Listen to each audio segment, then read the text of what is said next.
and China's #1 player, Wei Yi, has been eliminated in the group stage for the 2nd consecutive year of EWC. When you are that good at your game, to come in here and have that type of performance, it has to just be devastating knowing that you can do so much better than that. Yeah, I mean, is it a choking situation? Right. Is it like the pressure getting to you? Hey, these are the big World Cup? prize pools, all right? This is like, what, Rocket League alone is like 7 million? This is our own like unofficial worlds too, so I can't even like fathom the chess people. I was in the makeup studio with some of them. The talent were like, we never get to see this. So I can't even imagine the players. I feel like there's so much more drama coming out of chess than we would have ever guessed. Every single day it's something different. I really want to know if there's any like, meet me in the parking lot after, and then like they both show up ready to brawl. Yeah, and it's just like a chessboard in the middle. Sit down on the floor and be like, oh, okay, that was a good move, brother. All right. But either way, as we get closer to the end of the week, we do have to talk about the club championship points and implications that we're seeing so far. And at the moment, Glitter, do we have anyone who's looking like a front runner? We do, and it does tie into chess a little bit because we still are watching Aurora and AGAL. AGAL, obviously one of the teams at the tippy top of the leaderboard, so we'll have to see how all of that unfolds specifically for chess. But then, like you were just saying, Herc, I mean, we've got Falcons in the running, Vitality in the running for Rocket League. Could either one of them win? Because right now, when it comes to club championship, they are the teams that are very high up there and are looking to get even more points. All the Rocket League fans in chat just made the same face I did when you were like, could they win? We're like, Unfortunately, it's probably going to be them in the finals going off before all of this. If the bracket plays out the way it should, there is a world where they do. I do know the Falcons are they're like in top 3-ish right now, or 4, which is like the lowest we've seen them in years. So our Rocket League team, they've won for the last 2 years. Okay. So they could be the ones to do that push. Oh, 100%. All right. Well, still so many incredible and exciting games that we get to see throughout the rest of the week. But before I let both of you go, any last thoughts that you want to throw in here? I'm a major fan of the both of y'all. They asked me if I wanted to jump on here, and I was freaking out. So thanks for having me. Yeah, they did. They told me they'd follow me back on Twitter. Good job. It's true. It's accurate. It's accurate. Glitter, anything for you? I'm ready to see how more competition unfolds, because I think by the time we get down to finals day for all of these titles, it's going to be crazy. And I'm ready to find the Twitter accounts of both of those R6 players, and then maybe like DM the mom or like maybe a crazy aunt on the side and be like, so what's family dinner looking like and how can I get an invitation? But for everyone else, thank you so much for watching the EWC Spotlight, and we will see you all next time. Look how high it's going. It's going up. We're so such a cute angle.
Thank goodness the group stage and the survival stage is done.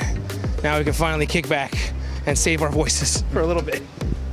Playing some pool was a good time. It's been an incredible event so far, honestly, in Paris. Very, very fun. I mean, we're here right now in the Players Lounge, which is honestly ginormous. I think the first place we saw when we came in. I'm trying to hit some trickies right now, but it ain't happening. Also, I just want to let everyone know that I play pool. But I don't really, I play snooker. So this is very different for me. It's not the same thing, not the same thing at all. Matter of fact, I've never even seen a snooker table in real life. This is the game to play. I thought it was only one singular game. Yeah, I'm going to break the rules. Okay, what are you thinking? What are you thinking? I think I'm going to break the rules because of the round. He is looking to take the shot. Will he hit the stripe? Little bounce shot. There we go. Well, you know, we're getting things figured out here. Let's see if I can finally hit one of these things. Okay. So what have you thought about the tournament so far? I mean, for me, tournament's been great. I've really enjoyed it. It's been insane. There's been some crazy moments. That's a good shot. It's a good shot too.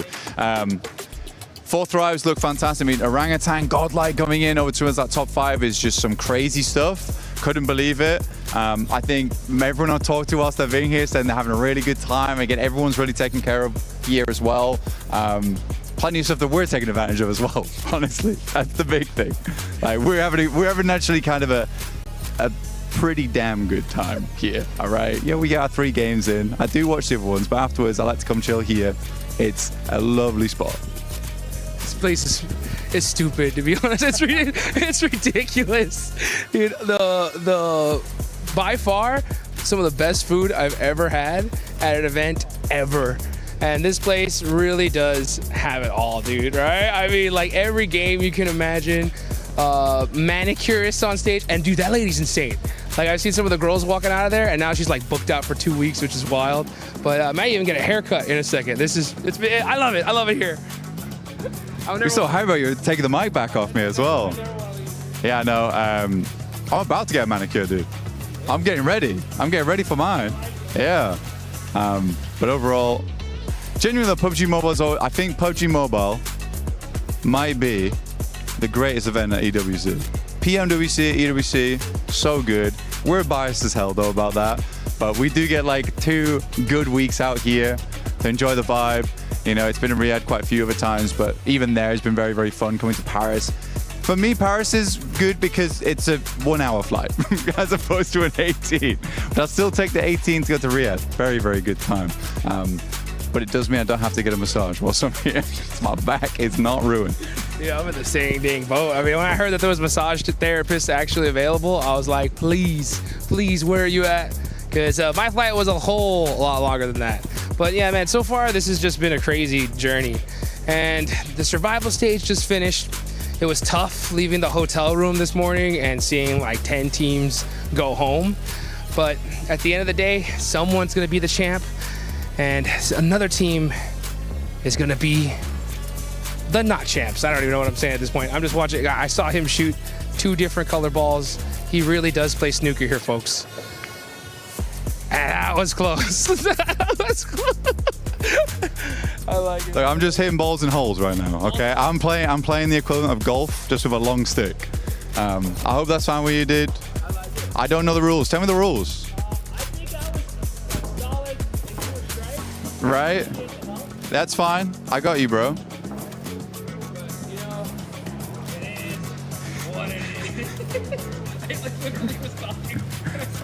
Yeah, I heard you like stop. I heard you stop. You kind of confused what was going on. That's fine. Yeah. So you're solids, I'm stripes. Is that how that works? Or the numbers? I just know. I just go for colors. That's where I'm from. It's just colors. It's so much easier. Black goes in last. Boom. It's easy. That's all I need. So I'm stripes. Okay. Okay, he's locked in now, okay? But what's one thing that you really need to make sure whenever you're playing any game is understanding the rules, right? But even if you don't understand the rules, sometimes you just send it, baby, right? You just put in the work and you might come out on top. Like, that's what I'm talking about. You see what I'm saying? This guy is, I like it though. You know what I'm saying? That's how you make the plays, baby. Let's get it. Yeah, sometimes you help other teams. That's kind of rough. I'll try that one. Okay, I respect it. Sometimes you gotta make some difficult shots in your life. I trust you. It's a long reach. It was close though. It was a, I thought you were gonna really ruin that. I thought you were ruin that. Right, like tell me something. 4 thrives. Overrated or not? Hell no, dude. 4 thrives is insane. I mean, they are coming in champions of PMGO Season 1. I didn't think we were going to see a Pakistani team be our champs, not this soon. And this guy's giving me a chance, and I really, really appreciate it. And hopefully, we'll see 4 thrives try to give some of these guys a chance, because in Group A, these guys look like they were unstoppable. They look really good. I mean, they were beat out points-wise by Vitality. But Vitality... It was ridiculous. You're right. It was ridiculous. It was a good time though watching them play. Big return to form for Indonesia. It's not been like this in such a long time. Oh, almost. But yeah, big return for Indonesia. It like feels like the spiritual successors right now to BTR back in the day, but there's no BTR pranks happening. No jokes. Just gameplay. Just gameplay indeed, dude. The whole Vitality day was absolutely insane. I just kept on talking to some of these dudes backstage, and I was like, guys, what do you think about Vitality's performance? And all I heard was, what the, and it was like filled in by any word you could possibly imagine. That's what I'm talking about. That was good. That was good. I like it. Purposeful shots here. Let's see how this one goes for Blank. Side pocket. Oh, just barely off the edge. But you know what, dude? That's the one thing I love about PUBG Mobile. Sometimes you get put in some beautiful situations, but the best teams always find themselves a way out. I mean, AJL is a good example of that. They got themselves in a real good situation. I mean, top team Tiamba going for the crown, and honestly, they completely flubbed it. That was a lovely shot, by the way, dude. Well played.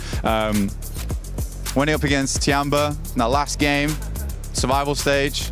They're given all the chance in the world versus Nongshim Red Force, but Nongshim, I would say they're one of the teams looking to continue on. And I don't think AGL had it in them this year, but Tiamba just had a massive turnaround. But these things happen. Some mistakes happen. Oh, dude, I forgot that you're like right at the finish line.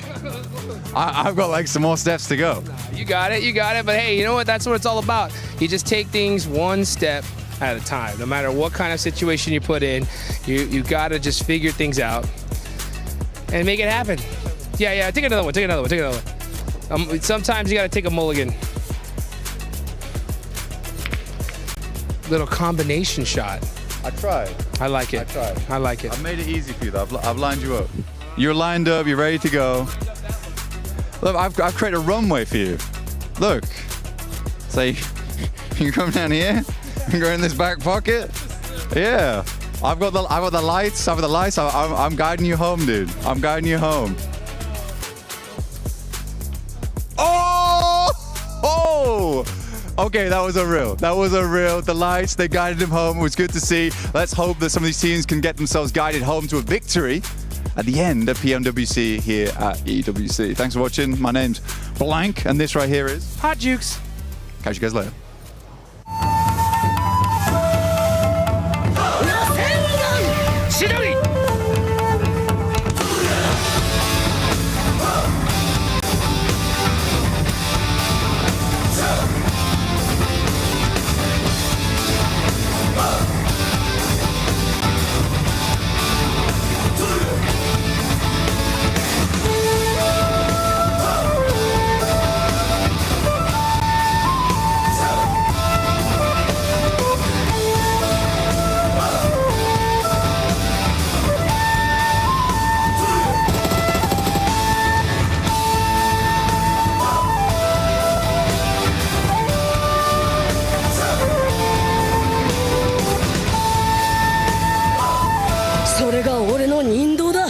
雷鳴とともに散れ。しっかり見ててください。俺は畑かかしって名前だ。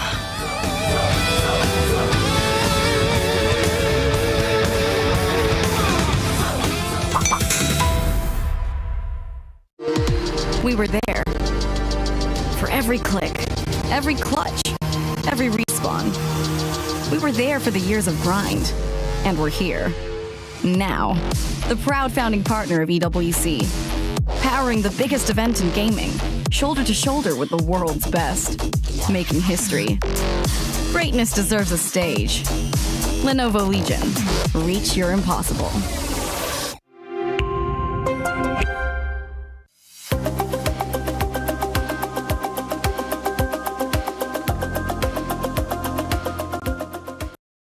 We're here at the PMWC, at the EWC, in the player lounge, and things have gotten a little bit more quiet because we've sent some big names home, most notably Alpha 7. Yeah, that's right. Our champions from 2024's edition of the PMWC. And alongside them, Yangon Galacticos, our reigning champs from last year's event, out in survival stage, John. You know what that means. Oh, it means we're crowning a new champion. Chicken dinners will need to be earned. Points will need to be put on the tables, and only one team will rise to the top to be the one and find that chicken dinner. We'll see you guys in the action. Je suis prêt, c'est parti, voir où m'emmène la vie. Comme sur mon green, tu m'entends quand je respire. Top le veston, jamais film, gros pas, big plan, j'ai fait changer toute la piste. Regarde ma pêche, je pense pas j'attire. Je coupe la line, laisse la qui laisse frémir. Nouvelle état, new name, toujours fluide dans le move. Main en l'air quand je rentre dans le groove. Garde ce regard, je suis déjà posé. De part je tourne, glace dans mes yeux figés. Beat encore, puis je prends tout ce qui est à moi. Trop vite, trop fort.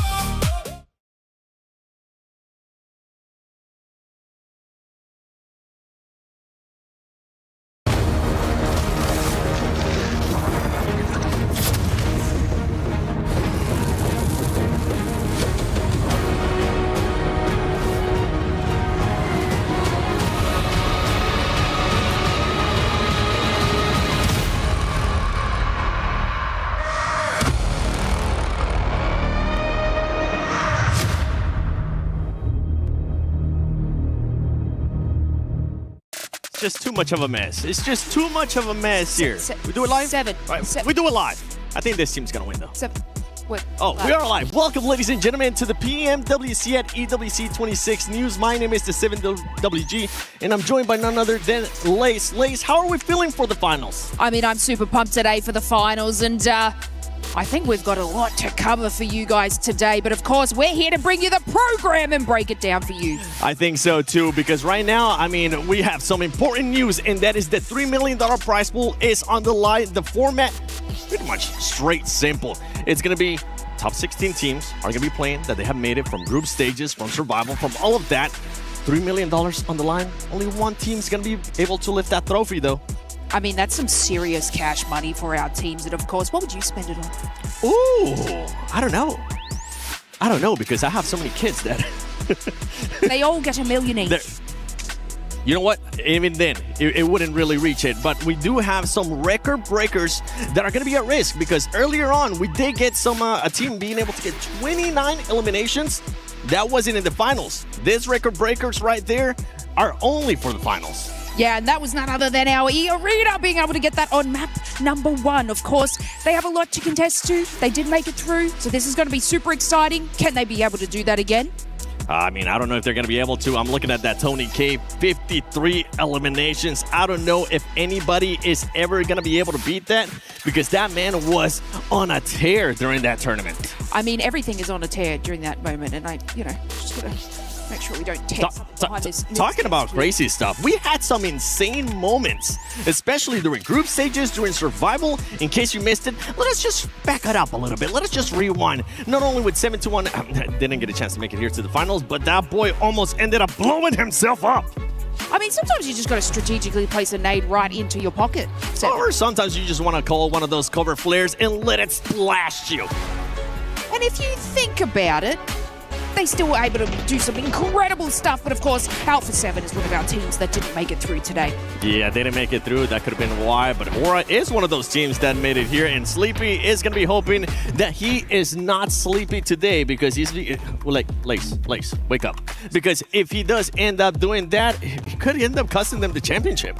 It could definitely end up costing them the championship. And of course, all our teams today need to lock in and prepare for what's to come, because it's going to be a bit of a grueling day for them all. But I mean, that's the news that we love to bring you. We want to bring you the action and the love but we want to crush some keys most of all. Yeah, I want to see which keys are going to be getting crushed. But in case you missed it, we do have special reporter Kalaris giving you the STC rewind.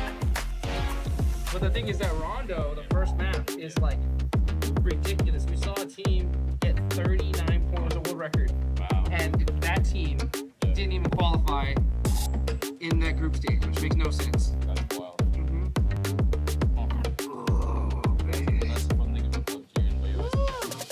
We are very sorry to all our viewers at home. One of our casters got a little bit too comfy. Now, production, let's please throw it to Kalaris with the STC rewind. I want a massage. From PMWC, day one here at EWC 26 for the finals, and we have got ourselves an absolute treat. Here for the STC rewind, we're going to look back at everything that's gone on so far, Max. Groups to start things off. Group A and B, the leaders looked fantastic coming through into the final. Yeah, I mean, of course, looking at Group A in particular, it was the Pakistani domination with 4 Thrives getting so many points, and really the one word to describe their performance is consistency. Every single player putting points on the board, in particular, Valak, right, being the group MVP, was looking incredible, but so were Group B with Vitality.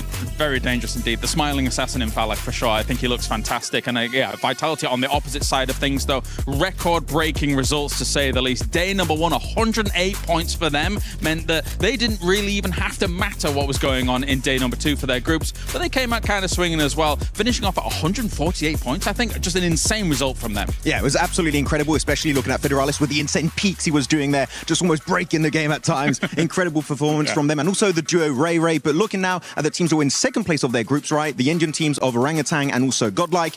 One big question I do have today, Kalaris, is that they do not have the Smash ruling in their home region. So if they do get into a point where they can contend for that number 1 spot in day 3, how are they going to be reacting to that Smash ruling? It's a good question, and for a long time, an infinite amount of time, in fact, they've never really truly been in a lobby quite this powerful. The chips are all down here at PMWC, so we'll see how they're going to be able to work that out. However, I think that some of their consistent play style, really locking down areas and then eventually being able to adapt as time goes on, hopefully they've had enough time to be able to even tweak some of those kind of results and kind of tweak some of those tactics to be able to push themselves all the way up to the top. Let's talk about the survival stage, though, because we had a wild survival stage. What do you think of the results? I mean, Tiamo already winning that one. I was a little bit upset by their performance in the group stage, but you know what? They brought it back in that survival stage. And QZZ doing QZZ things, putting up big numbers. But Milu, I wanted to see a player perform on the same level as QZZ on the international stage. Milu, a 1v4 versus RRQ, putting them down in that elimination stage and able to actually become the MVP of survival stage. I'm very impressed. But I feel like one of the biggest storylines were in the last few games, Kalaris, the teams were able to barely make it back up, and that has to bring up the conversation about Ulf. Yeah, it really does. That last game, getting them over the finish line, and you could see the emotion and kind of the relief on their faces when they were able to get that victory. This is a team, Ulf, of course, that arguably coming in, a lot of pundits, a lot of experts had them in their top 5, if not trying to challenge for the championship as a whole. So for them to squeak in towards the end of the survival stage, it feels like some vindication has been done here for Ulf, right? Yeah, I mean, definitely. Every single player doing great. I mean, Aaron and Ketch doing great. But you know what? The player that I would say was the MVP of Ulf was Scarface. Yeah. Oh my goodness. He came out of nowhere and said, you know what, guys, I got this one. I'll do it myself, and qualify us into the grand final. So Ulf, right now, I would say I got that glimmer of hope, just like we had at PMGC last year, or even PMGO Season 1 this year in Jakarta, that they can be on the podium and maybe break that second place curse. And that's just a few of the world-class teams that are going to be representing here in the final for PMWC at EWC 26. You want to stay tuned. You want to see all of these teams fight for that grand prize pool. Thank you, special reporter Kalaris, coming in with the information. Now, let's talk about the club championship. AGAL got eliminated. They did. They are no longer in. Lace, don't forget that we still have Vitality, and we still have Aurora, that if they finish in the top 8, or if they end up winning, I mean, they'll get a cool 1,000 points for that CC. Never interrupt me again, Seven. But that's fine. Glitter, with our CC update, is going to interrupt and on standby to bring us the club championship update. as we head into finals for PUBG Mobile, and as we prepare for the penultimate championship weekend here at EWC, as is tradition, it's time for another club championship update, because this is what all of our clubs are fighting for. The title, the honor, the ability to etch their names in the history books of EWC. So let's talk about what that means for this weekend. Over on the Allianz Vault, we have the likes of Liquid, Falcons, AGAL, all fighting for points in their respective games. And honestly, they're going into semifinals today, whittling it down to top 4. It's going to be a big one. Then at the STC Arena, a little bit of a repeat here because we also have Falcons in the running, and we're also keeping our eyes on Vitality, which could be a big one, as Vitality is in 4th overall in our CC leaderboard. But as we take a look towards our stage at PUBG Mobile, we get Vitality yet again. They are one of our big teams expected to do well. But the real question is, will the likes of Four Thrives, Orangutan, or even Tiamba take those points away from them? Will Vitality be able to usurp Falcons or AGAL? This is the perfect week and opportunity for them to do so. We're going to have a lot of updates coming your way over the next couple days. And as we know more, of course, we'll make sure to let you know. And get to our special reporting, being able to cut class and just do that CC update. Thank you, Glitter. But we gotta talk about Sony's story of the day here, because this is the finals, and there's some teams, Lace, that have just been outperforming like crazy. Vitality being one of those.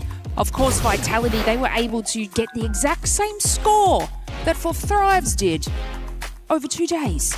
So if you don't understand how much of a juggernaut team this is, well, then you better wait and lock in. Yeah, another one that we saw there as well is Godlike. I personally have Godlike finishing in the top 5. This team, for a first international event from India, they have been performing so well. And is that Snacks Gaming that I see? Bye. Turn left.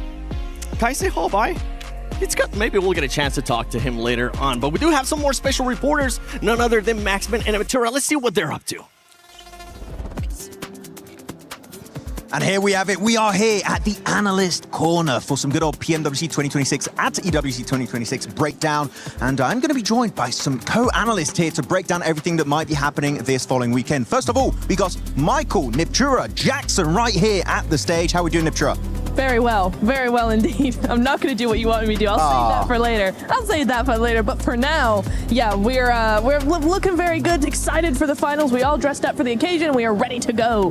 Yeah, with that said, looking at the teams, I know that Niptura, you really want to jump in on Godlike, because this team came out of nowhere in Group B and made it straight into the finals. I mean, out of nowhere is a pretty good description of it. We were not expecting too much, simply because of the lack of experience compared to the other groups, right? The other players, the other teams, but they performed very, very well. I mean, we had them coming in 2nd in the groups overall, only by 1 point ahead of Aurora, a few points behind Four Thrives, who had a big group stage, and the back-to-back wins on Miramar and Rondo over the span of both days was just really, really nice. I really enjoyed how they've been playing. They play more compact, they look for those positions, and in a lobby like this is working out very well. So yeah, I'm excited to see what they got today. I feel like a lot of people, especially when it comes to Godlike, are highlighting, they're looking at S-Power, they're looking at Admino. I want to say Some in particular has been doing absolutely fantastic for the entirety of Godlike. So you can see a little bit of a B shot there, them getting ready for this event. But you know what? Godlike is one of the many teams that are going to be here trying to compete for that trophy this weekend. But you know what?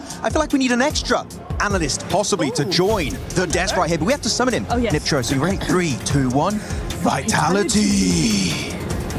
Oh, no. Oh, no. Okay, wait. Time 2, okay? Wait, we're going to do it one more time? Yeah. Vitality! Hey!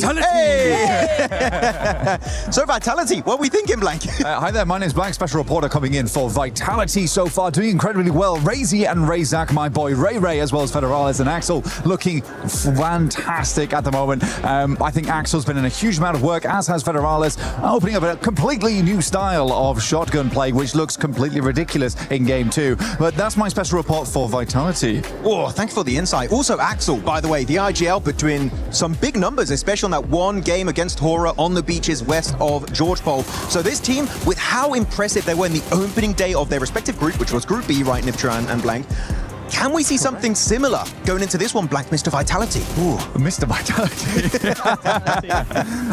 Yeah, I do think that Vitality is going to do very well here. The spiritual successors, of course, but I do think they're going to do very, very well. I think that there's not a player on that team that doesn't look incredibly good at the moment. And the funny thing for me right now, Neptura, is that Razy and Razak aren't particularly the guys that are stepping up the heat, despite so much talk about them. Yeah. Axel and Federales have come in looking very hot, and I think that's the most promising thing.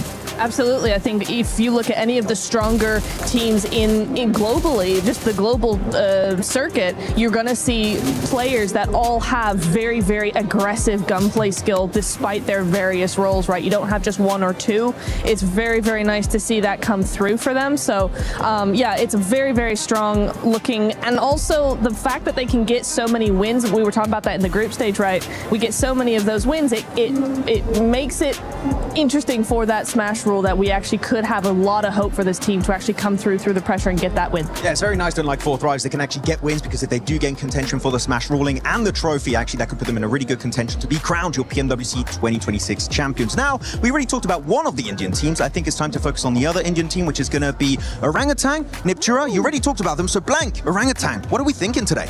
You know what? I think Orangutan, for them, I think right now they're looking very, very good. I think a lot of the emphasis, though, has to be on Aru, though. I got to talk to him a fair few times this event. Lovely guy, by the way. Really, really lovely guy. Great chatter. I mean, I talk a lot.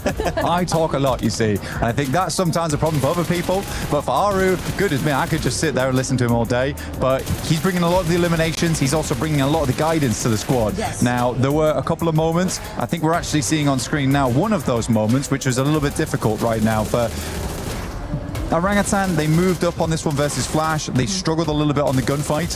However, they ended up winning that game. It looked a little bit shaky. I think that they solved a lot of the issues coming after that. But yeah, I do think the rest of the team needs to develop around Aru, essentially. Yeah, I think Aru's got some great ideas and he's got some great direction. It's just that synergy that has to come through. I think probably there's a little bit of, I don't want to say the word panic, that's a very strong word, but when you are in these high pressure situations, it's your first PMWC, whatever, you are going to go, oh my God, they're everywhere. And you're going to have a little bit of a freak out, and they've really worked on that. They've solved so much of that. And so, yeah, it is looking really, really nice for them. So very, very hopeful for this squad to actually do big things here. Yeah, very hopeful. We'll see how high they can actually rank up in the finals. But with that said, a final team I'd like to talk about here, which is actually the team I predicted to be the champion. So I'm sorry, guys, but I'm going to go for Team Flash. Team Flash, I think, is a team that has been getting better and better and better every time we see them play. And I feel like now they're at level, Blank, where maybe a trophy is in the cards for these guys. Womp womp. Yeah. Wait. Predicted by Max. Womp womp. Sorry. So they're going to be in 16th place. Yeah, probably. To be fair, though, for Flash, I think that they did quite well, all things considered, because last time we saw them this year, they looked fairly unconvincing. They looked scared. They looked like they didn't have it in them from what was basically a rookie upstart squad who were testing a lot of other squads, right? Poking at them, nipping at their heels. They suddenly play this really passive game. I think some of that aggression's coming back now, and that's good news going in towards the finals. Yep.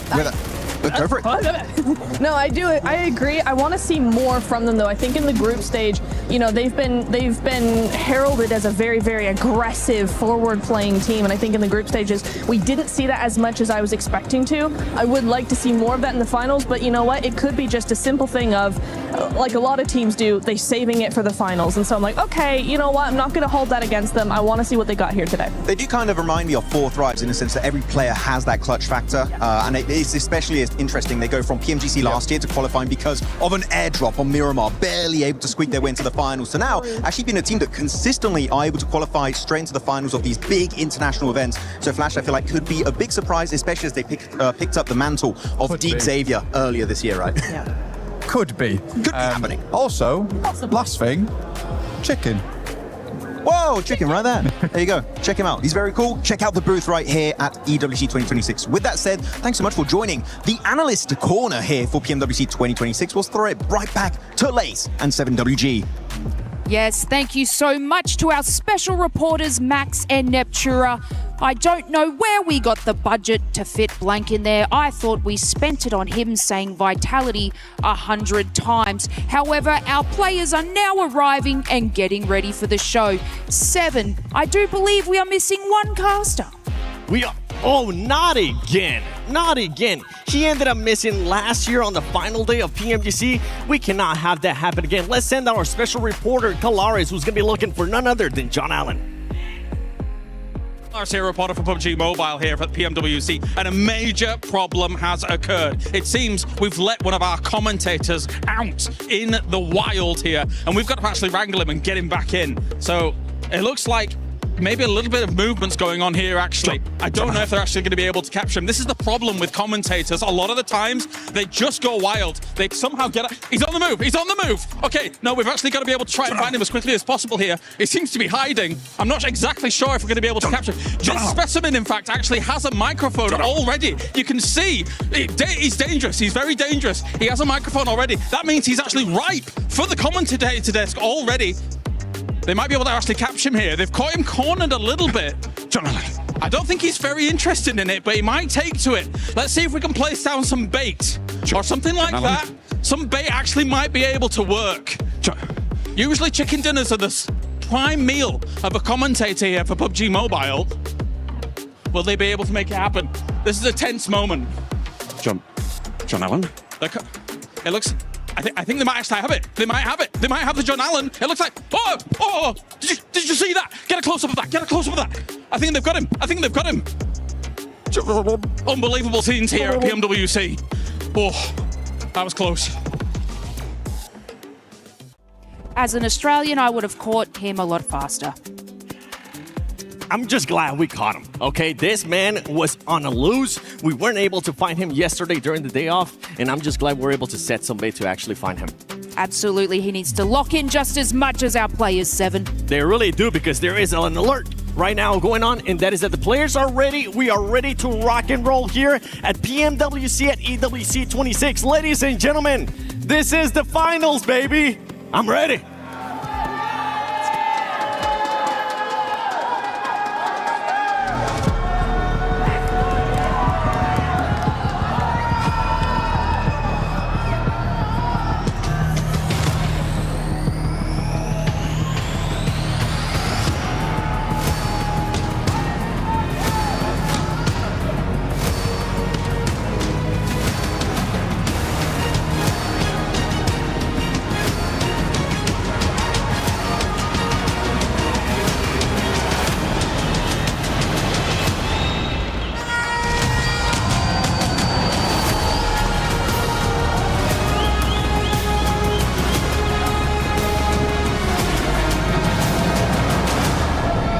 Months of preparation, thousands of hours played, and sacrifices have led to this point. Life-changing money sits on the horizon, and a legacy that dreams are made of. We saw it in the group stage, we saw it in the survival stage. These teams are here for a reason, and every single one of them can actually clutch it all and become our PMWC champion. Today marks the beginning of a 3-day gauntlet that each of our teams have to navigate. Each day more intense than the last. Buddy, I think we don't have to wait. The players look really ready, and it is time for us to welcome our finalists on the Guinea City grid, starting with ERLA!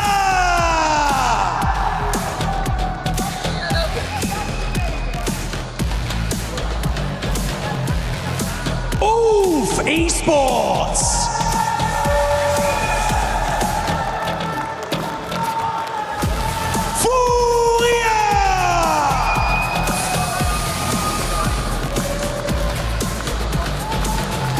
Nongshim Red Force!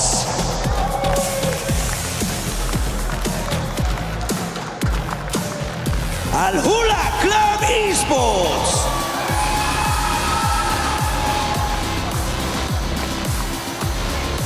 Tianba!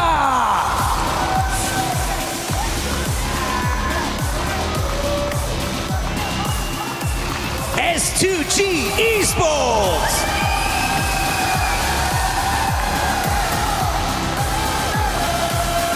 Nigma Galaxy!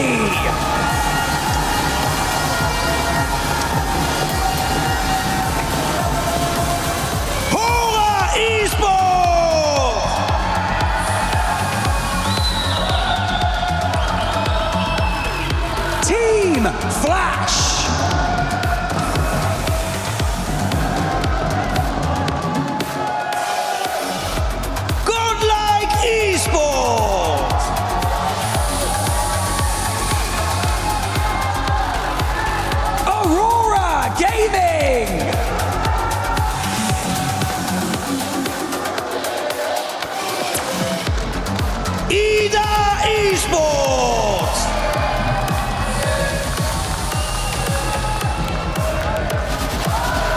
Orangutan!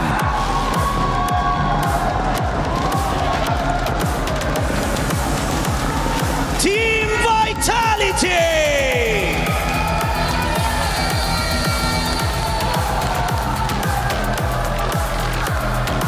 And finally, for Thrives Esports!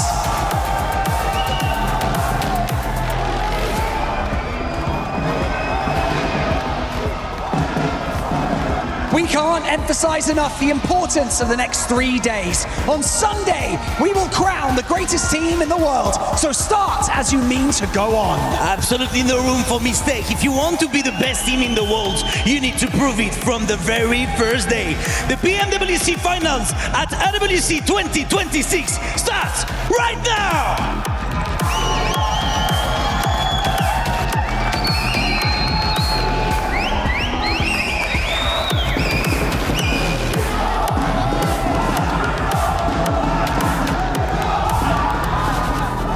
Players from all corners of the world laser focused on one thing, the title of PMWC champion.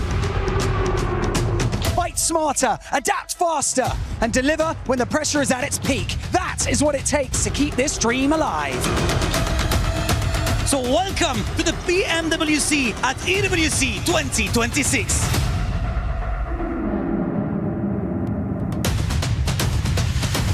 And RRQ are looking to do it here. Pushing up close and personal. Milu with the nade! Turning the tables! And he's doing this all by himself! What? It's the squad wipe! 1v4 from Milu! Let's put the 11th on the board. Looking for Teasy. Is it a self-denial? It might be. Get to double digits on the E-list and burn yourself down to the ground. What a shutdown. 108 points in 6 matches. Nade misses, Darkin peaks. That's on target. Headshot. Good shot. Follow-up there. HG takes him away as Turney K falls. Mormon closes the gap in the shotgun standoff, but will he win it? No! Are you kidding me? What a finish! It's Ida! S-Power is just insane. He's been throwing heat-seeking missiles all game long and opening the fight for his team. A full 4v4. S2G tried to catch a couple of their players off guard, but it's S-Power, baby. You can't shut him down that easy. You can't stop S-Power, and you cannot silence Godlike in this moment. Adamino for the closing play as Godlike take this chicken dinner with ease!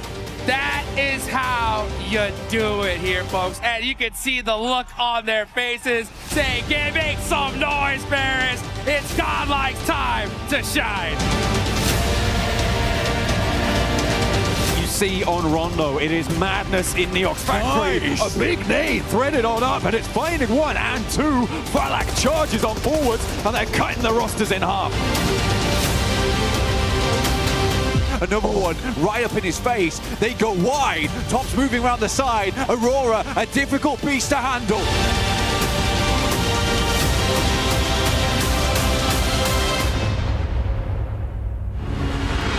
The run coming through from India, but it's not happening. They will not be silenced. They will not be shut up here. Aru still going strong. A tanky underneath, looking to get the shots in. But Flash moves around the side. He's whipping the shots, unfortunately. But finally, they will hit the last shot, and India grabs the back-to-back. From day 1 to day 2, this team looks clean. It's time to crush some dreams of 10 teams. Can I get you to press this button and open up the iris? Oh, with a bit of vigor. I like it. I'd like you to pull on this in 3, 2, 1. Send them home. Let's go. There we go.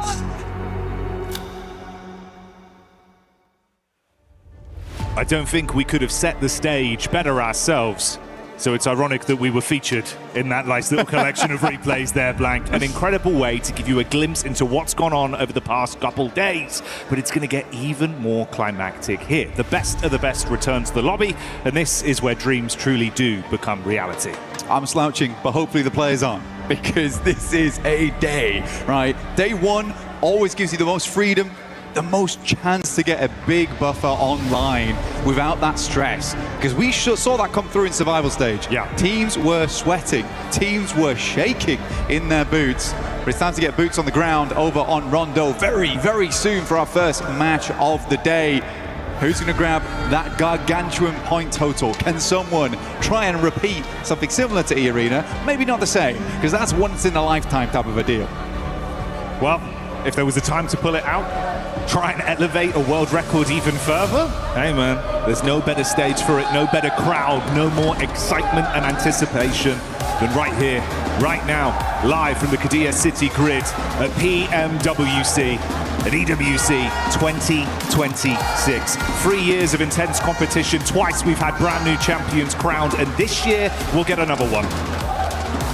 Never going to be the same here at this rate, with Yangon being Yangon. It is time to crown a new victor.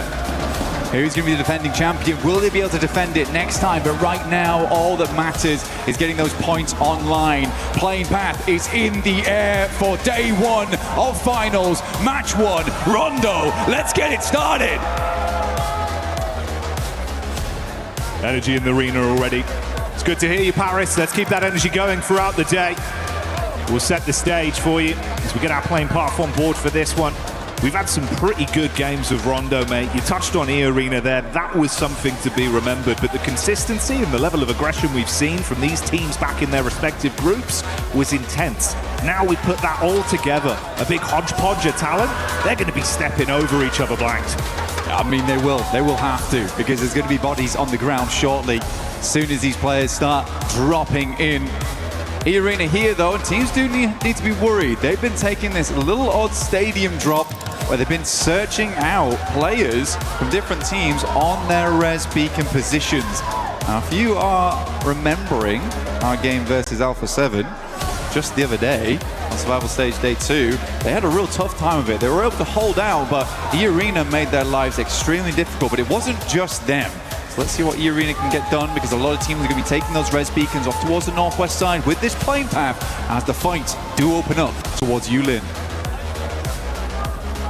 Just how hot are these drops going to be, and how much aggression is going to come out instantly. We see that opening knock from the side of 4 Thrives as Razy on Vitality starts to let some bullets fly. 2 players on Orangutan instantly being knocked off their feet as well. That's 3 points achieved for Tiamba in a matter of seconds here, Blank. QZZ already hitting the knocks left, right, and center. Milu up to 4. QZZ on 2. 6 eliminations in 1 minute 47.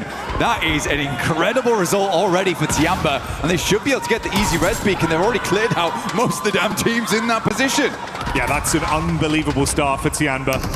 A powerhouse in the survival stage, and again delivering early into Rondo. Orangutan being forced out, as well as Hora look to try and claim a few more points for themselves. 3 points for Hora, 3 in the back pocket for Nonshin Red Force, and that big 6 total for Tiamba already. Oh my days, I mean, just coming through, Milu was just slashing at them. He pretty much cut through the entirety of 4 Thrives there, left them in ribbons by the end of it. I'm pretty sure he was up against guns as well, but he just brought the knife close quarters outside the pagoda. Real samurai here on Rondo.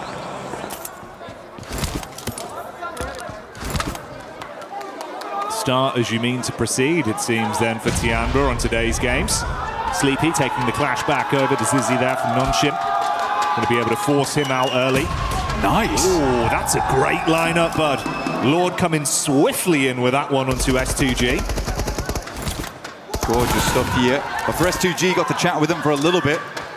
My boy was actually getting a haircut when I was talking to him, but they were saying that they have the aggression, and that's what they're bringing here in the finals. It's what Ulf kind of lacked a little bit of. But for their Turkish team, they were looking to bring that aggression over in the group stages. They're looking to bring it again here. They've had a lot of time to study those teams, but Lost moves up and already is down. It's Kamikaze, the man with it all to give. 1 nade, 1 dream. Good damn. Yeah, it's nice bit of chip damage on the peak. Oh, wow. Lord trying to lean into it, but the pre-fire back from Kamikaze on low HP will at least secure that one. Ralph goes in aggro, though, with the shotty and absolutely pumps them full of buckshot. Good stuff that Solkay, at least at distance, is able to recall the team back into action. We do have a Western circle. We didn't get to talk about too much. Flash already has tops in that region, so Jiao Ting currently covered, but that place can hold a lot of teams late game. Eren now coming against Win, bears them out of HP, but at distance, it's Milu once again. Tiamba up to 8 probably after this. This is the dream start for Tiamba.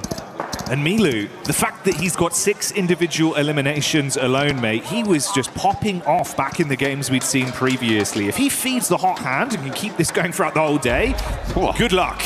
It's the buffer that we were talking about. And there's no luck involved, but there is luck involved over on the Lucky Spin, which you can join in with us in-game right now for the 2026 PMWC, for the exclusive 2026 PMWC tournament set, which you can see on screen regularly in-game. Make sure to try your chances just like QZZ and this spray down with the S12K. We are looking at 2 eliminations per minute. Unreal reactions as well. Coming out swinging today. We know mechanically they're very gifted as individuals, but they're putting it all on the line.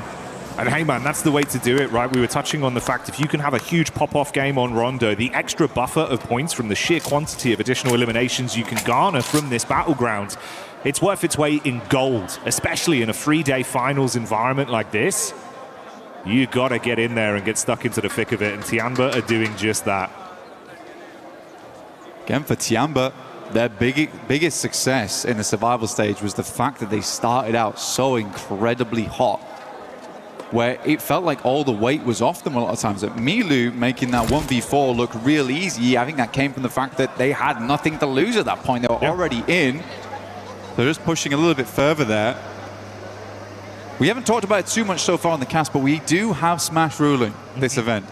And not only does that mean that, yes, you can win technically, game 2, but it also means the further you are ahead, the harder it is for teams to catch up to you to also get into that Smash ruling.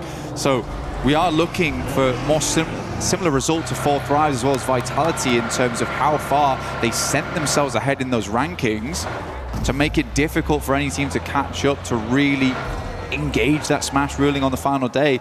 Might be coming down to match 6, honestly. Yeah, it will be a fun little storyline to see how that affects things going into the last day of competition. How big of a barrier that'll be, and really if other teams will have to rise up to the occasion for it to even be a potential pipeline for them. That's one for the future though, but now it's in the back of your mind. You have that context with just how much these early points matter for some of our squads. 2 sides that you touched on there, though, of course, being Vitality and 4 Thrives. They were dominant in both of their respective groups. Easily the best squads we saw when it came to how consistent they looked and how aggressive they were. Yeah. Vitality even kind of completely blowing away what we thought was the upper limit when they then played their group, right? I think they knocked it out by 1 point, but even that 1 point is a hard point to squeeze out in such a short amount of games. For Tiamba, it's a little less impressive, I would say, just because you are playing with the dregs coming through from the group stage. We already did send what we assume to be our best 10 teams forward there. Yeah. Even so, Tiamba still looked very strong, and for them, it was more a case of switching it on in those moments. And they've done exactly that. It looks like all the lights are on at home right now for Tiamba. They are burning the midnight fuel. It's crazy. Actually wild. Speed at which he was, the speed at which he was like, so was that a 1v4 again actually? Now I'm thinking about it. Technically, it feels like it is, especially when you then factor in, by the way, we had the 1 clean 1v4 he won. We then had a 1v4 attempt towards the end of survival stage that resulted in a winning free elis to going out as the last guy. Yeah, like the conversion rate we've had on raw 1v4s from him has actually been unbelievable. I think we're more astonished that that might be a 1v4. I mean, we didn't even clock it because it's like, is he just doing this repeatedly now? Just full-on butcher blade coming out from Milu, chopping everyone to bits. Crazy. Love to see it. Circle goes over towards that northern side. A bit of an awkward res beacon on this one as well, down towards the lake. Definitely possible to go for, but you get caught out on the bridges coming out from that area a fair few times here, Jackie, and also there will be teams playing around that spot, trying to hold teams out. Orangutan, though, nice rotate on the north side, will be able to get them further into the circle. Tiamba, Vitality all on the back foot here, as well as Ulf. Aurora holding a 2-2 split. I think they've realized because they're so far down towards the south, likely better just try and clear their back angles and then look for maybe a major rotate on the west or the east side later on. Oh, shades of stadium for E-Arena, a position they'd love to play towards in a final circle, but let's see if they can win out versus Orangutan. Straight through the door, and it's easy cleanup on the opening two players. Arrow and Wizguard down in a matter of seconds. Back down to a duo once again. 4 Thrives taking down a tanky there as well. Which leaves Orangutan just on one singular player, AKOP, who is sending for a res beacon. I think he might go far Bailey on this, actually, Jackie. I don't think he's going to stop off early over towards the lake. Like we said before, you get a res off there, teams know it's happening, they will hold you out. So he is forced to go for the long rotate. But honestly, for Orangutan, it's not terrible because they can just swing back in from that northern side, and it's fairly free with where most of the teams dropped off down towards the south. Yeah, thankfully he's got just enough time. Pulls slightly further out as well, hedges his bets, he goes up towards the top of the north side, going to get that recall in. See Vitality on screen here as well. Just the one Elim to start us off with, Razy. I mean, you said it yourself, mate, doing your little special report on Vitality. Razak and Razy, that's been a hell of a duo. They're like the Cray twins, bro. You're just terrified when you see them coming at you. Yeah, you are. I mean, one of them bringing the double hammers as well. It's a bit of a nightmare, honestly, and they are always looking for a proper shootout. But it's nice to see Axel as well as Federalis. I mean, Axel really astonished me. Because there had been so much talk about Razy and Razak, and Federalis has also had a massive amount of tenure throughout the entirety of PUBG Mobile, but Axel was just swinging and not missing. So that's what gives me a lot of hope, and I'm very, very excited to see this team perform as this tournament goes on, just because of how good all of them have been playing individually and as a unit. Taking a look at Godlike, though. They're over towards that center side. I think Godlike showed us something different from their region. Honestly, they had some great aggression. I think they've been making little adaptations here and there, figuring things out as they go along. But genuinely, overall, we're impressive. We're impressive. They were second best inside of their group, only beat out by Vitality. And to be fair play, I mean, fair play. Vitality really did get in there, mate. You got a little crunch down the zone here as well, pulling further down. A couple big names amongst the dead center of it all. Godlike, as you touched on, 4 Thrives, Vitality, Enigma Galaxy as well. The representation from Aurora, another side that could have some surprises in store for us the longer this one goes on. Yeah, Aurora, they just seem to have this capability to choke in the finals. Yeah, that's fair. That's their major issue. Every single player on that team has greatness inside of them. It just seems to dwindle a little bit once we get to a finals. And we've been asking for that not to be the case for the longest time. And it's getting to the point now where I just don't believe in it, which is sad. But they are consistently always here, and you can't really put them down too much for that. The fact they're in most of the finals is like, that's already a big achievement. Reefus, though, opening up over towards Yasser from Alula. Tiamba's cut out on that eastern edge. Now, there's a lot of these big pillars involved inside the circle, as well as stadium over towards that northeast side, which is a bit open on the outer edges. It slopes down into it, so if you are E-Arena, you can kind of swing past here. They also know this area very well. It is their drop spot, but 4 Thrives have beaten them to the punch here down towards their southwest from stadium.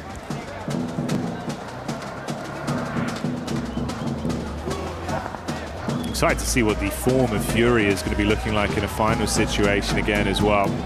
They were massively coming alive, dude. Felt like it was way better in terms of the decision making. The communication was on point. A lot of the fights we witnessed from them. Igor as well, just playing so brilliantly with some of the individual plays. Feel like a whole new man showed up. We spoke about this big man, though, and he's back on our screens again. Milu scouting around, seeing if he can get a line of sight, potentially. Just playing close towards the geometry here at the cliff face.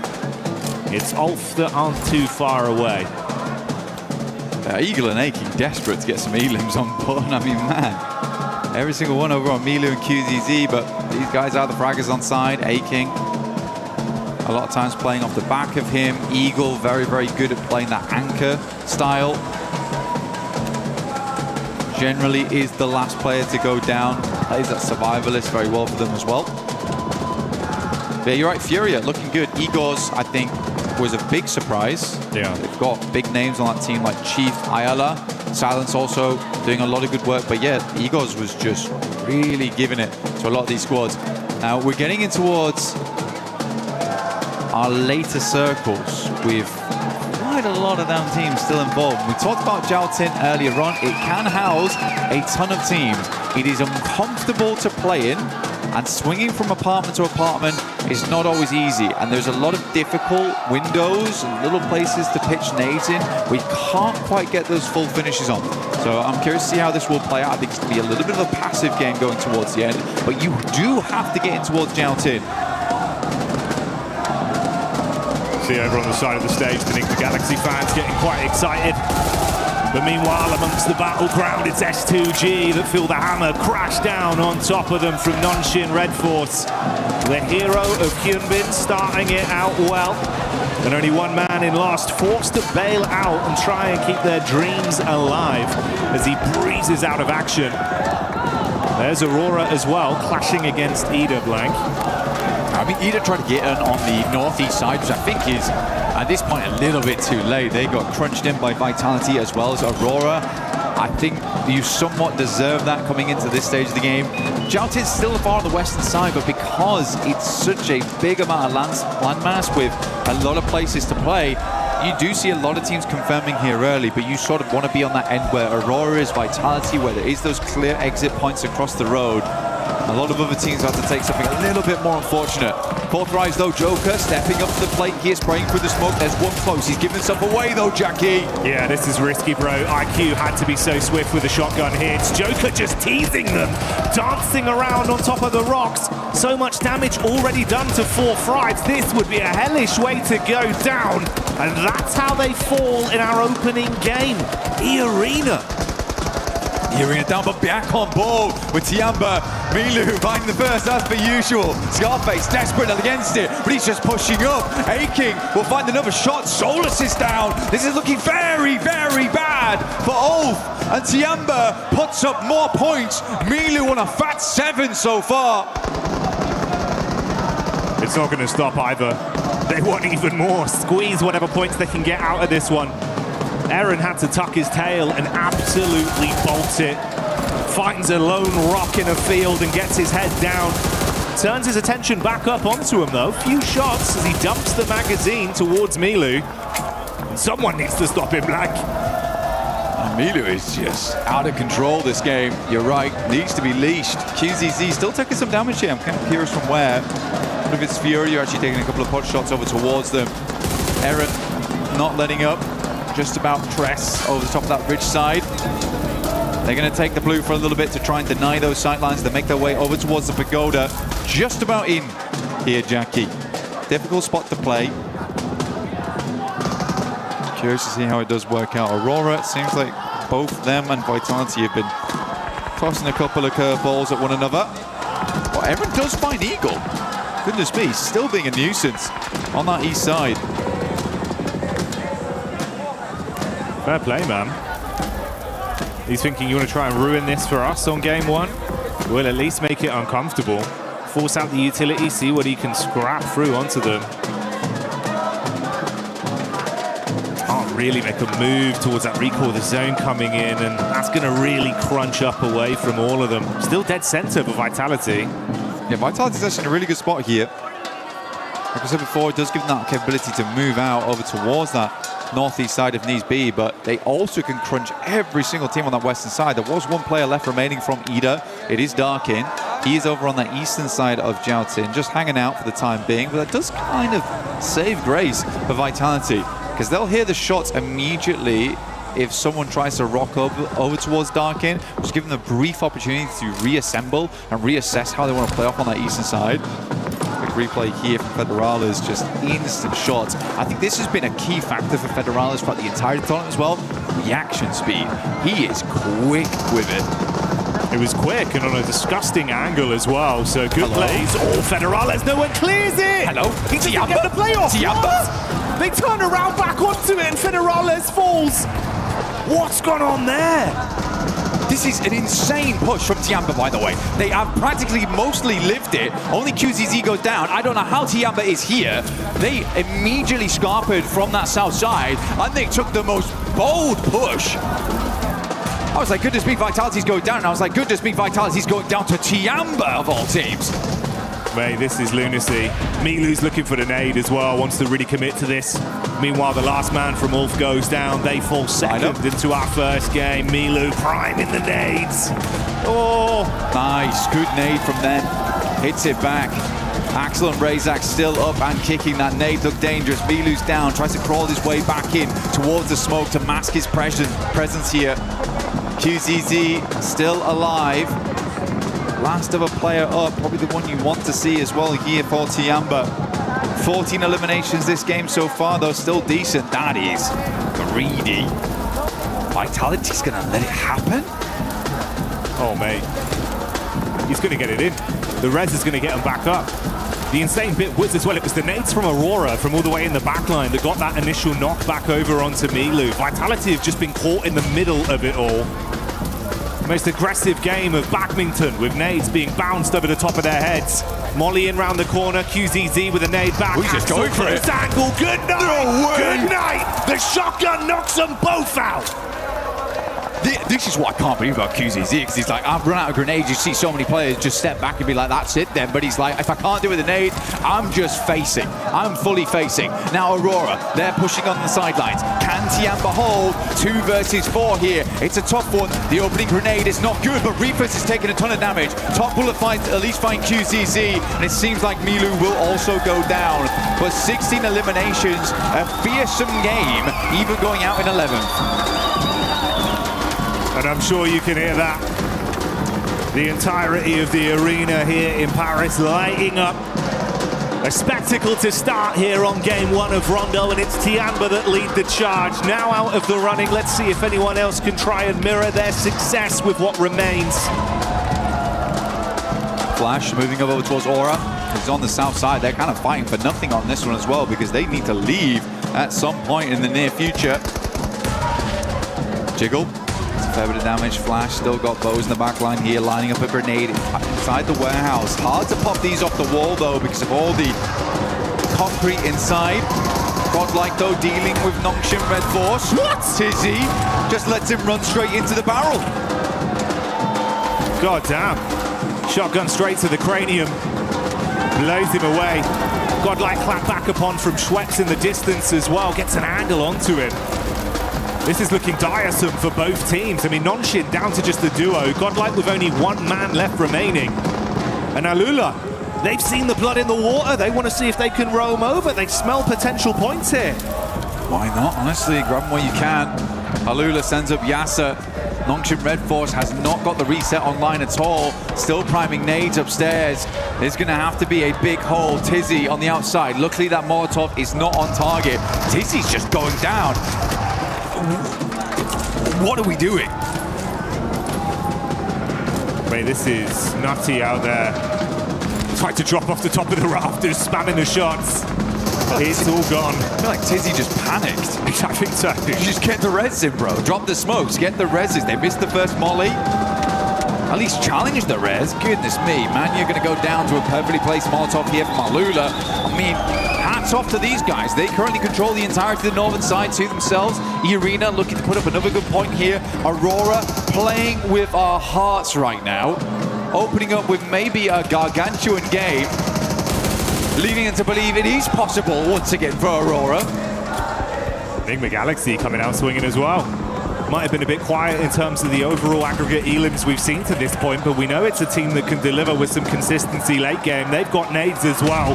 Oh, the red zone forming on top of the arena. Thankfully for them, a little bit of deployable cover will make all the difference. Turney K in the back trying to keep his eyes on what's going on, but if you flick to the Elim feed, you can see Doc's doing damage. The scalpels come back out for Aurora. And Blank, it was 16 for Tiamba, but Aurora now on 14 Elims. They might be able to lap them. Aurora have been just stamping away here. Reefus again does find Aru, leaving AKOP inside, will be able to grab win. Actually didn't even grab that. Top was able to steal it. But for OG, they live a lot longer than expected. But with 0 eliminations, they will not get a huge amount off this game other than the placement points involved. AKOP inside, has to move soon. Might just end up denying the point here. Reefus spraying in, has 217 bullets as well. So they have had a lot of loot crates to pursue and peruse. Akop just trying to keep himself sustained and run the clock down on this one as long as possible. See if he can deny it out to the blue potentially, because if he goes running in there, that's just another point for Aurora. He's trying to get an extra placing on this run, but I don't think anyone else is going down anytime soon. Still more. He's mistimed it. Yeah, unfortunate. I think he thought that the angle was bad for him, so pulls off the first aid kit there. Sadly, not able to rank up once again. If he'd waited a little bit longer, maybe he would have ranked up over E-Arena here, who will go down shortly, I imagine. Turney K not able to weather the pressure here from Alula, who have been impressive this tournament for a team that was kind of down on their luck last year. I don't think a lot of people had high hopes for this squad. They have come into EWC looking fairly decent. Like, a lot of work's been going on for this squad. A lot of practice in the meantime. But Enigma Galaxy up in top 3. A rocky group stage for them, but we're still able to grab those points. And I do attribute some of that to Coops. He is a nuts player on side. He's been a big King Cooper for this team, bro. Wearing that crown with some of the plays he's making. He wants to slam down on the off-angle peak behind the vehicle here. Alila trapped, cowering. One by one, they eat the bullets and they fall. Huge step up from Enigma Galaxy, and enough time to fix their HP as well before any other fights are forced. The only solo player from Furia, Igor, just trapped in the ditch between our two teams that are going to scrap for the dinner, and Top finds that one for an extra Elim. Just instantaneous shots coming through. So we're down to Aurora. Reefus swings very wide here, over towards the northern edge. And hold both positions. An awkward angle like that could make them very worried. Has a little bit of hard cover here, but it is outside the zone. Gonna wrap back, but at least got the info on side. Coops tries to hit the shots, has to go for the reload here. Gonna go for another as he passes on by. Again, I do think for Enigma Galaxy, Coops is a really big deal. Not just on his own, though. It's the fact that Lord has someone to play off. Yeah. Lord is also a very aggressive player, but Ralph and Satan, they like to take it slow, and that's great. And it works out, but you do need someone else to move forward and bank off of one another. So for Enigma Galaxy, I do think this is the perfect setup right now for them. Joel will move forward into the smoke line. 17 eliminations on the game. A teaser, potentially, from Aurora. And we'll hold our breath for it. Ooh. Nice. Just unreal. It's greatly timed from Joel. The shrapnel hitting hard onto Enigma. He knows, Jackie. Look at the lineup. Wants to get it behind the cover flare. Barely, but they bait him out enough. That's more chip damage. Coops on half HP. Molly. Could be good. Oh, this is annoying. This is very frustrating for Coops. It's really slowing them down. Giving quite a bit of time for Aurora to reposition off the back of this as well, because both the front targets have been distracted, discombobulated in the chaos. Thought it might be a little harder for Aurora to get back into the circle. They also know the north side's free after that original rotate from Reefus. Ralph had to go back up that angle. But they have all the knowledge in the world going forward here. They've opened up the full library on this game. A lot of nades being baited out here by Coops as well. He's down to 2 nades and 1 Molotov. Ralph actually being isolated from his off-angle peek round the backside. That's half his HP gone. The vehicle detonates in front of him. One Blessing has got a little bit more cover to try peek off of, but no easy rotation. Still the 4v4 here. Utility down to nothing on side of most of these players. It will just be a dry gunfight, and honestly, on top form, I do think Aurora beats them out on that. Coops and Lord, though, deadly duo. Prime at the 2 nades. Doc is up front. Is this the dockening once again? Takes 2 nades. Just will tank them. But there's 2 more coming, and I'm not sure he'll be able to do the same on the next. They both go wide. He's going to push forward into the smoke. We'll have to swing back, but one player goes down the back lines. It is top, and now Aurora's down to 2. Enigma Galaxy is making this happen. They're standing tall right now. They want to convert this one into a chicken dinner win on game 1 as 2 of Aurora's players buckle under the pressure. It's over. Ruthless falls. It's all down to the last man in Joel. They need to isolate the peak as he hits Lord heavy, but he's gone. Cut short. The Aurora is gone. That is insane. That is insane, Jackie. I got to eat my words on that one as well. I mean, for Enigma Galaxy, what a good game. Did say though, Aurora do like to choke. The crazy thing is, it was probably the most fitting head-to-head of 2 teams we could have. Yeah. Similar contrasted play styles, the way they split off, confident their 2v2s, the off-angle aggression, but I started to get worried, man, pointing to the map feed and seeing Doc charging in. Slight timing on the nades, it all collapses. It's the docketing. It's happening again. Bro, just absolutely come alive on that one. Yeah, wonderful stuff, actually wonderful stuff. I still think Aurora played that game very, very well though. I think when you watch them in those moments, they are so clean on the shots here and there. I think it's just a little bit of a stumble towards the end there where you're trying to pull yourself out of those buildings. That is hard, and getting back across the road. They don't have a huge amount of space to play with. Enigma Galaxy also has the high ground, so they set up well on this one. But yeah, good stuff from Enigma Galaxy. Again, Lord and Coops though. That is a great duo. We're seeing a lot of fantastic duos be born here over at EWC and really spread their wings into these matches. You can see him enjoying it as well. Ralph enjoying the celebration from the fans behind them there. Everyone in the arena popping off with Enigma Galaxy taking game 1. Stay tuned for even more.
Welcome to the front of stage. My name's Barney Banks and I'm joined by S2G's very own Badish. Badish, how's it going, man? Fine, bro, you? I'm very well, thanks. I mean, let's talk a little bit before we get into the nitty-gritty of the teams and how things are going for you guys. Let's talk a bit about Paris. How's the Esports World Cup been for you so far? Paris is amazing, bro. Eiffel is so good. The castles are Notre Dame, the Pantheon. Everything is good at the Paris. But Arena is more than good. There is, I don't know. It's my first time at the World Cup and it feels so good. It's amazing, right? Yeah. Let's talk a little bit about your team, S2G. Let's talk about the preparations coming to EWC. Were you guys, preparing here on site or did you boot camp in Turkey? What was the plan? Just we did boot camp at the Istanbul. We have a gaming house at the Istanbul. And before the tournament, we go to China, the PMI, Macau invitation tournament. And I don't know, I feel we're gonna take this. You feel like we're gonna get this? Yeah. Well, S2G's run through the group stage was really good. Now we're in the finals. How are the team feeling? Are they nervous? Are they excited? Like, what's the vibe from the team right now? They seeing me, my players are seeing me. Maybe we're gonna get the first place, maybe we're gonna get the sixth place. Oh, they wow. don't know. Yeah, but I think we're gonna handle this. It's a very strong group of finalists, isn't it? So if you get on a roll, like momentum is a big thing in this game. If you start playing well, you could take it all. But do you have faith in them? Do you think they can do this? Yeah, I believe them. I believe too. Badish, thank you so much for joining me in this interview. I really appreciate it. Enjoy the event and we'll see you later. See you. Back to you guys. Day number one in serious business here now for PMWC at EWC 26. And what better way to start it off than I have two legends here from India to talk about what's happened so far as well as what may be to come. So of course I have Admino and I have Aru here, as we have Godlike and of course Orangutan going to be representing from India. So I guess I'll ask you, Admino, first. You guys must have watched the survival stage. What did you think about the teams and gameplay overall from the survival stage? It was kind of little passive, like the previous group were too much aggressive, or maybe they were one more chance, that's why they were aggressive, and this was a survival stage.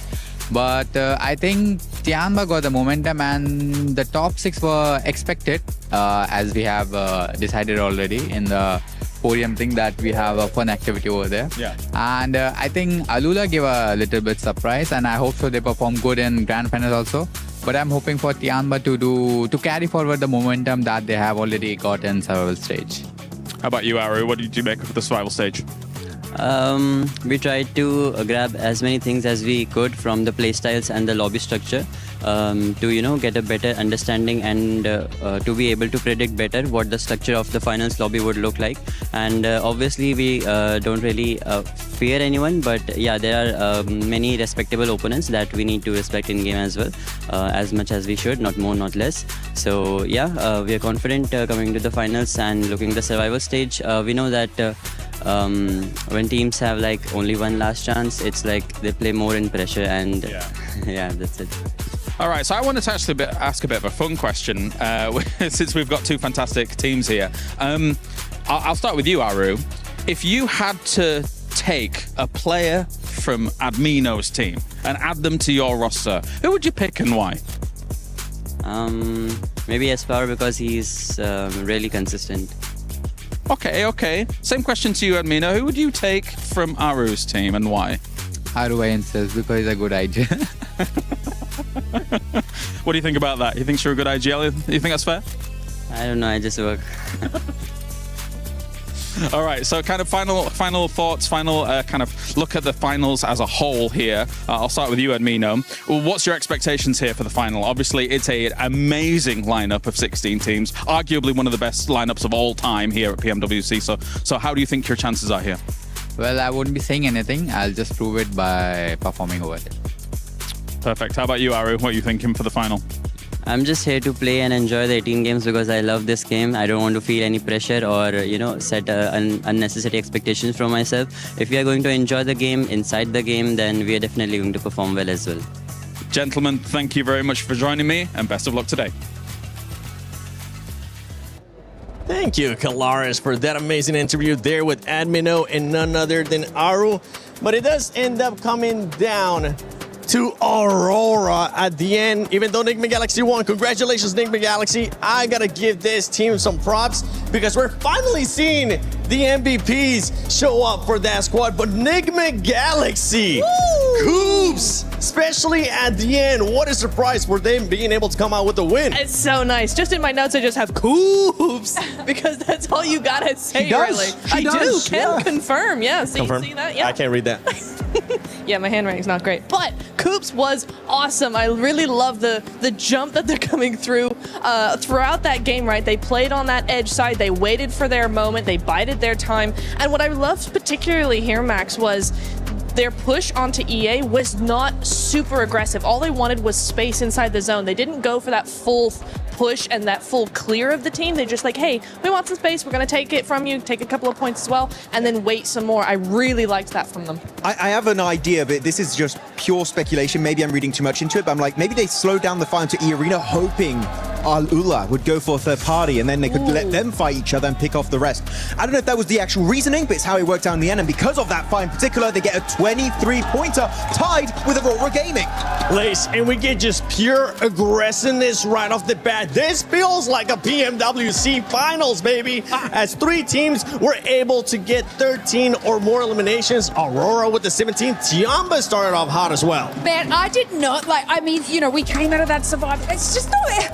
just love the fact, right, I'm just getting so excited, so passionate here, that the fact that they carried on the same momentum that they had. I mean, it was exceptional from them. Obviously took the hot drop seriously, which, you know, shout out, love a hot drop taken seriously, and were able to capitalize and obviously recover the team. And this is, it's just a crazy storyline from them, from bottom to the top. And I mean, I'm so excited to see what they can do next. Yeah, for Tiamba, they're looking to carry that momentum that we saw out of them in Survival. Something that you actually enjoyed watching that game is the plan B, the adjustments that Tiamba was able to do, Max. Because they had a great hot drop, right? I think it was, what, 9 eliminations after the hot drop? Absolute mad start for these guys. And then they start losing players. They want to go for the recall, which is usually Tinglong Garden. But then Hora, coming out of nowhere, looking to chase down the recall player, which usually is Eagle in Tinglong Garden. And Eagle instantly, instant response, seeing we don't want to go out to Hora. We're going to go for an Eastern rotation, a bit out of their way. But by doing so, he gets the entire team back up, and they get 16 eliminations off the back of that. Eagle, definitely, maybe not in terms of elims, but the MVP of the game in terms of what he allowed his teammates to do this match. Allowing the team to be able to come back, allowing the team to just be able to just be there for support. Allow the other players to just frag out. And for anybody that had Tiamba, Enigma Galaxy, or Aurora in your predictions, congratulations, because those teams have been performing quite well. If you haven't already, make sure you check out the EWC Play app. Go put in your predictions. You could end up getting some rewards there depending on what your predictions are. And no surprise here that it is Milu from Tiamba with the MVP once again. 8 eliminations. This man is just non-stop right now. He is. You can't stop this man. He's just gonna go from better to better to better performance. Here we go, the head-to-head. You're seeing here 16 eliminations versus 17 of Aura. And if I'm not mistaken, Milu had at least 8 or 9 of those. So you know how you just had some notes and it was just just Milu. Man, this man's just chasing that MVP at this point. He is. He absolutely is. QZZ though, shout out to QZZ, that 1v2 onto the rest of Vitality.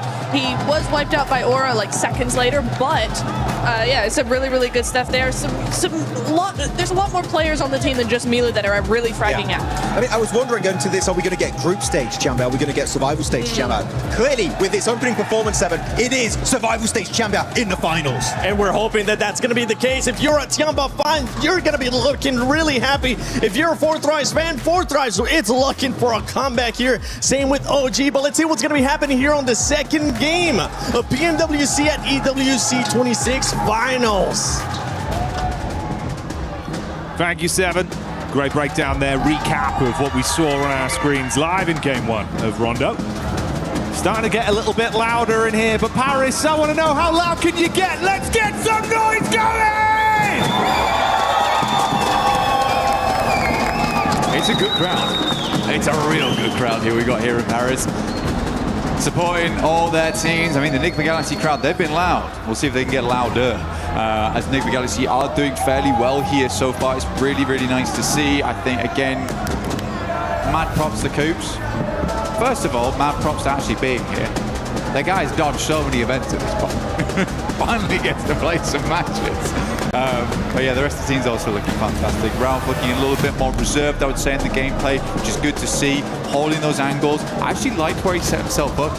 Became a real nuisance. The big thing was, didn't immediately go down either. And I think a lot of times that's all he needs to do, because he knows the layout of the land. He knows where he needs to be playing. It's just sometimes he'll play those spots and then humble. And that's bad. So he's just letting the rest of his team work those angles whilst he plays that off angle in a really, really strong and quite frustrating spot to deal with. But we're heading over to our angle now, so probably a little less action involved, a little bit more calm, chilled out as we head in towards the first portion of the day. Fury at last game did come down to Eagle once again. Yeah. And honestly, mate, you know, normally I think you'd favour him in kind of positions like that, where if he had to step up as a solo, it's just how late in the game it was and how strong everyone else he was up against was looking, right? Uncomfortable position to be left in, but hey, they've still squeezed some extra points out of it. So it's better than it could have been. For some of our other talented squads, they're far down the standings, but like you touched on, Rondo is Rondo, and now we get something a little bit more normal. Opening playing path established here, all the way down the middle. Down on that eastern side, Yaz. Opening here for teams to move into. Gatka a little bit harder to get towards on that western side. North George, well as South George. Probably possible. It's just going to be a little bit more of a long approach on that one. Vital is just out early. I don't really ever mind the Kameshki split, honestly, over towards Stalbert on that eastern side. You have a lot of position to loot. Most of the time, you're not having a second team come over here. So it's just a really good position to get set up in the early game. But man, Tiamba, we didn't talk about them too much at the end of that game. But there is definitely fire in those bellies today. Because to make that push, to make that decision, to just be like, let's have a straight fight on the central compound when we're playing Edge, I don't know what's gotten into them, but I love it. It is so good. So many elims already, and they just go, I like the look of that position. Let's take it off. I'll be having that. Fairly watery circle, mate. Starting off one of these. This has been a consistent trend, at least throughout Survival. We had quite a few very similar to this on our start. Obviously, a little bit worse for Vitality with a late rotate all the way down from Stauber with their instant drop from the plane. Yeah. It's going to be a little bit more difficult. A lot of the rotational tools will probably be removed as well. So it is going to be a long rotate for Vitality. You are correct. That might end up, or probably will end up, creating a little bit more of a passive game for them, a slower game for them. 4 Thrives, though, loving life. You know, they get down towards Ferry Pier. The yellow's on the eastern side. There's no one around here. It's chilled out. It's peaceful. You get yourself set up nice and early on one of the prior compounds as we head into Zone 2. I think the scary thing about this one is it does eke in a little bit of Sosnovka, and there isn't a 0% possibility that this doesn't go down towards Sosnovka in the future. It still can. It could even center up around Bridge. Satan on our screens. You know what, the last game, first time I've seen Satan smile this tournament, by the way. Even when they win, he usually looks like something's gone wrong. He enjoyed that one. He did like that one. That was a nice win for him. Yeah, they were chuffed to bits. And to be fair, it was great. You know, nice head-to-head. 2 very talented squads. Lots of contrast of play styles, but Nigma Galaxy proving that it was on the money today in that first game.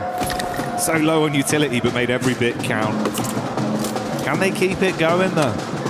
You start well on Rondo. How does it look then moving in here to Arangao? Another chicken dinner, big placements. What are we looking at from them? That will be a nice, I suppose, sort of litmus test of what the quality of this team's going to be looking like throughout the next 2 days here. Ida. These guys kind of crumbled. They made the similar approach to Tiamba actually last game, but I think what Tiamba did very differently was they isolated the Vitality compound away from Aurora, whereas Ida kind of came from that north side and just sandwiched themselves. I thought that was a very strange play for Ida to make. I think most of the time, most teams would understand that probably don't want to place yourself between those 2 squads or those 2 buildings. They're very popular in that location on Rondo. But I don't think Ida had done badly before. They had some really cool clutch moments, some super awesome 1v3s right at the end of the games. Like, they have what it takes to be a champion, but not like that. Or stop making silly mistakes.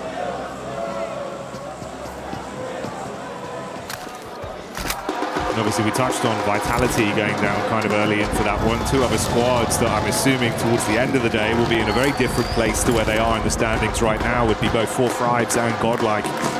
2 teams that have got so much firepower, even just individuals as well. Yeah. Valak gets some of that old 4 back out immediately, mate. You won't only see it, you'll hear it from the crowd. I mean, he looked happy when I saw him this morning. Ready to go. He's got a little bit of a shy smile on him as well. Quite like it's cheeky. He is cheeky. It is cheeky. But even when I was talking to him yesterday, he seemed like he was ready and raring to go. The rest of the team all looked happy. IQ is in high spirits, which is very, very good news for the team. Be able to give that advice and those crucial bits of information, where the team wants to go, how they want to play it out. You need all of your team to be happy. Though I am kind of worried about Godlike and Orangutan. Okay. Not because of gameplay we've seen so far, just because this is a finals at EWC. I think for them, it would be unwise not to say they're under pressure. I think if you're a fan of both these squads, and maybe today looks a little bit rough for them, I would caveat with that there is a tremendous amount weighing down on them right now, being in such a prestigious finals, versus some really damn good squads.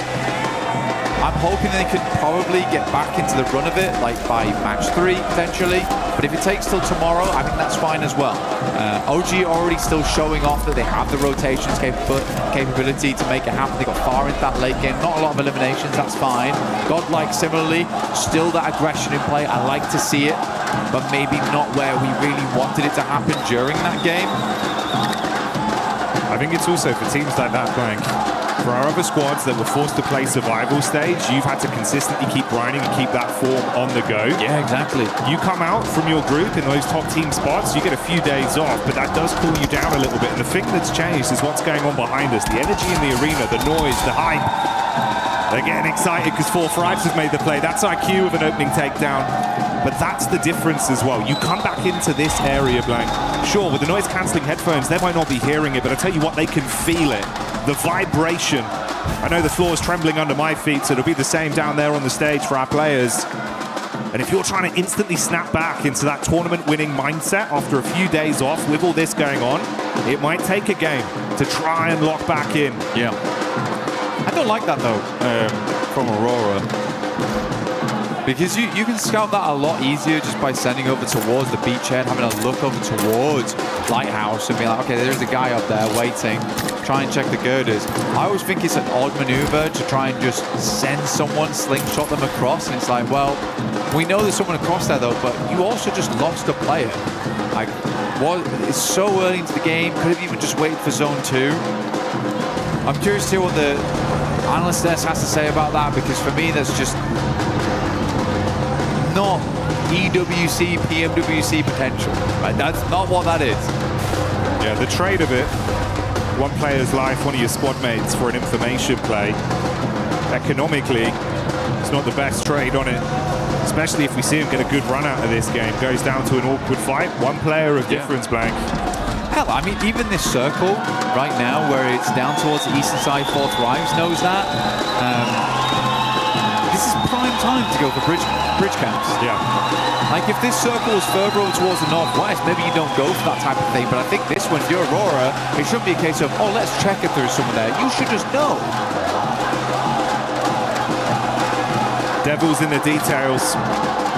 And it paints a very pretty picture here for some teams. For Aurora, it results in 3 players alive in game 2 to kick us off. Flash also having 1 player knocked here. Zone crunching in. Bridge still in play. There you go, buddy. Thought that this might be the case. On a circle like that, it's very, very awkward on these types of circles, and it can center up around bridge across both sides, which is super unfun to play. Because now this really could go back over towards Sosnovka way. I'm sort of expecting it to head towards the northwest. But for Aurora, they're stuck now.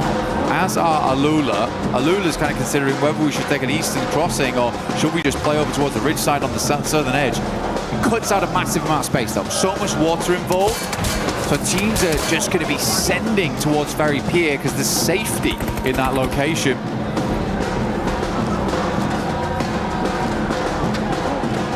Vitality did thunderfoot their way down from Stolberg quite quickly, so you can see there amongst the rest of the pack, everyone else attempting to forge a path into the zone, knowing that play space will be very limited with a decent chunk of it cut out by the water and that bridge dividing either team from each other. The only 2 squads on the island right now are Alula and Aurora. We've got E-Arena on screen now. This is the POV of Joker. Tianba, though, taking the scrap towards OG. With God being hit very heavy. Trying to stay behind the trees, bro. Luckily still alive. Yeah, great zigzag. Able to stay out of dodge there for a second. I think he's very close to going down. AKOP actually challenging this. But man, A-King has been making a name for the DBS, right? You know, there's a lot of nerfs that came through. S12K became the more popularized weapon. Despite that, though, A-King has been consistently winning these trades with it. He's bringing it back in fashion. Seems like the Horror fans enjoying this one so far, getting quite loud there. You see the banner flying. Haru. Oh, going back in. Let's see what he can do in a DBS. Wants to prove he's the DB best up close and personal. On to Schwetz with the opener. Not ideal for his teammates though, as Joker strikes with a shotgun and Turney K outside twists the knife. Another one falls. An orangutan, it all goes down to just Aru. Trapped behind the bike sheds and laid out by E-Arena. E-Arena able to remove them. Stepped up to the plate, but not worthy to sit around here with E-Arena, unfortunately. Some good shots at the start there, but started to crumble slightly. Turney K came in like a demon, though, from the sidelines. I think WizGod was not expecting him to be so up close and personal. Aura played back here. They're over towards the pier itself. Four Thrives mirroring them over towards the eastern side. We are close towards our next circle now. Nigma Galaxy making me laugh at the moment, man. They're like, this circle looks horrendous. We're going to play in our drop spot for the rest of the game. We're going to get very looted before we think about moving. And we're still on Sosnovka with this one. Four Thrives looking good. Down towards the southern edge here. Vitality trying to confirm over towards that compound that sits towards the field. I don't think it's a bad idea here. It gives you a lot of control of the Longwoods that sits around this area. Not sure what S2G is doing. I think they've got boats. Okay, that's fine. Yeah, it seems like at least one boat in play there. Dream scenario, maybe it's a hovercraft wrap back over to the mainland, grab their teammates, then get involved with the action later. Meanwhile, though, Godlike taking on Tiamba. Milu on his last leg, suffering a casualty there for the Tiamba squad. It's a decent start, but Godlike have received one knock onto their roster. This is the establisher. You can see the fight here from the top down. QZZ with a nade into the ditch. Manya very low, but backpedals into safety with cover to play with. First nade goes long here. X Power holding down the fortress, keeping that drawbridge pulled up. Takes a fair bit of damage here, but he's refusing to move. Manya will reinforce the front gates. Actually, he goes for a swing by, try and get some information on that. So Eagle's going to move round, understanding the position has been compromised.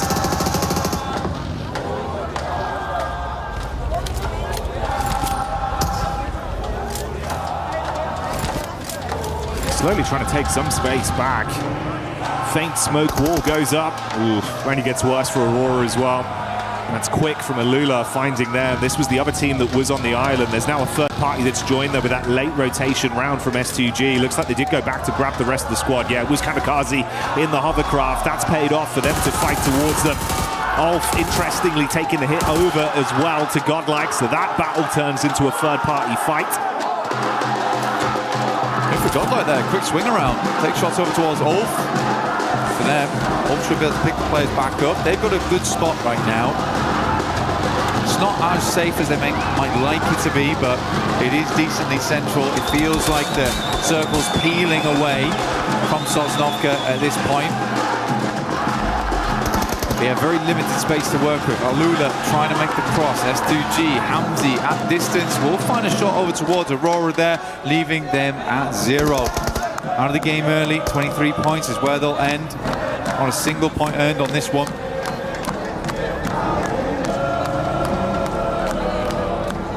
So a great start on Rondo, but a bit of taste left in their mouths off the back of the Erangel performance. But these guys have been playing the same game. I think it's the first time they've been inside the circle since the beginning.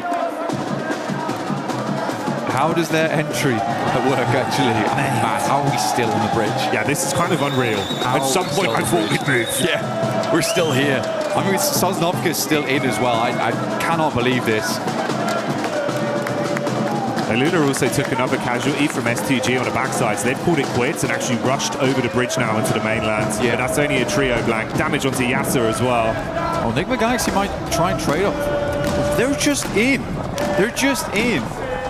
They're absolutely playing a different game at the moment. I mean, I'm glad finally there's some shots that go towards them now.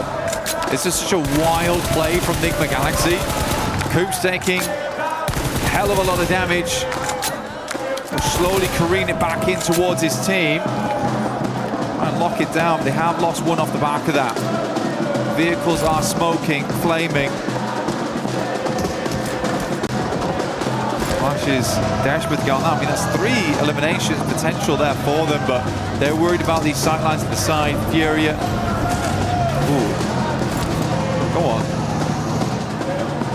Give it some welly.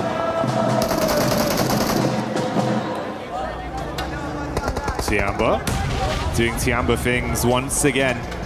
Tony K low on HP on the top floor, upside in the attic. Looking for an angle here, but Falak with the distant shot claps back onto Eagle. A-King gets a little bit high octane as he charges through the ground floor. Nade on the stairs. Mormon's cooking one of his own to bounce down. Godlike getting involved with the fight. That's Manya just outside the window. Big Papa Pump in his hands. So many teams crunching in. Yeah, good Molotov here, but really good timing from Godlike as they move into this one, just leaving A-King alive here for Tiamba. Irina on the upstairs with the 4v2v1. Really good stuff. I mean, this is a good entry point coming through for Godlike, and they understand if they can get rid of two teams, they're going to be opening up a lot of space down here. Edmino, still at high HP count, but Manya finally does fall here to a nade from Mormon. Tiamba goes down.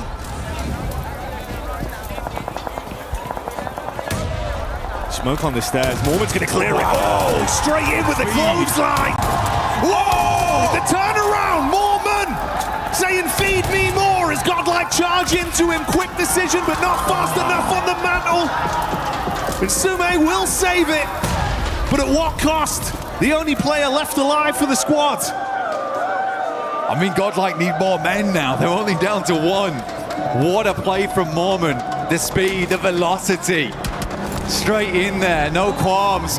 Now Vitality, they're up into it. This place has been the graveyard of 5 separate teams so far. Vitality finally just come over towards the dregs. The funeral's almost over.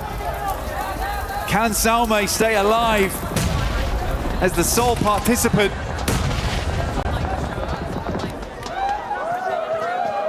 Can Vitality a victim from the top floor?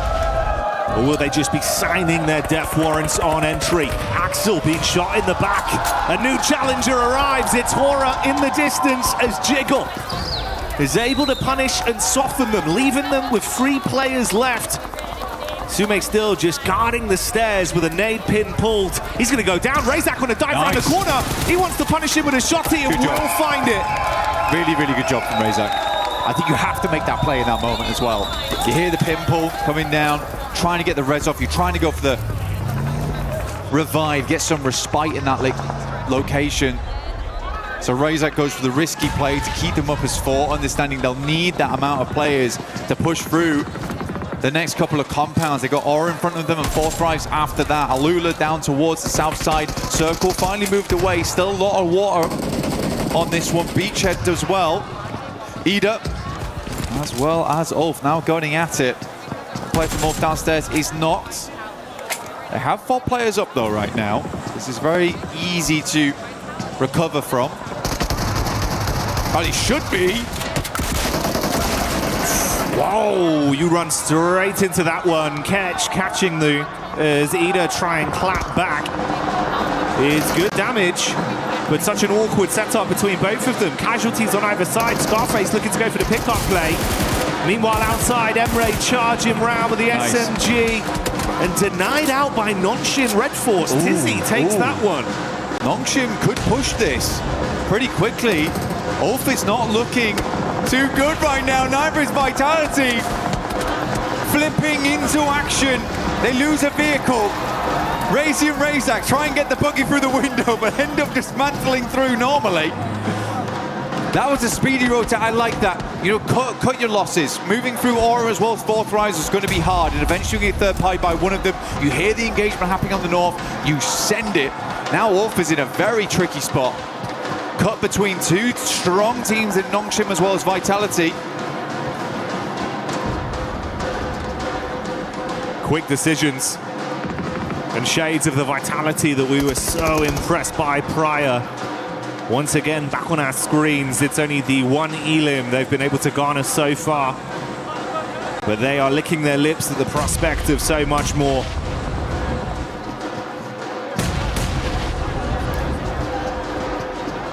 Getting a little bit more here, you can get yourself the Naruto skin in-game, as well as the Ninetales Fury Org. Both looking very cool here.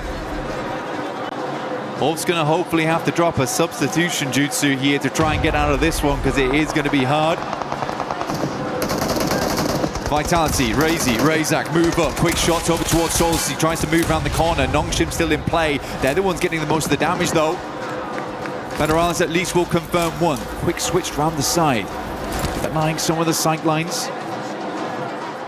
As Ulf does go down. Vitality though, they've been hugging the wall so far. Not allowing a single moment for Nongshim Red Force to try and challenge that spot. Razak though, what are you doing? Testing the waters, a little bit hot. Yeah, I did not like the feeling of that one. Although maybe he wants to go for it from a slightly different approach. Runs back out. Meanwhile, attention turns onto Federales, and that is another knock going the way of Nongshim. Oh, Razak. Oh, yeah, good shots. He's got so easy, very low. Nade right on top of him as well, following up from that.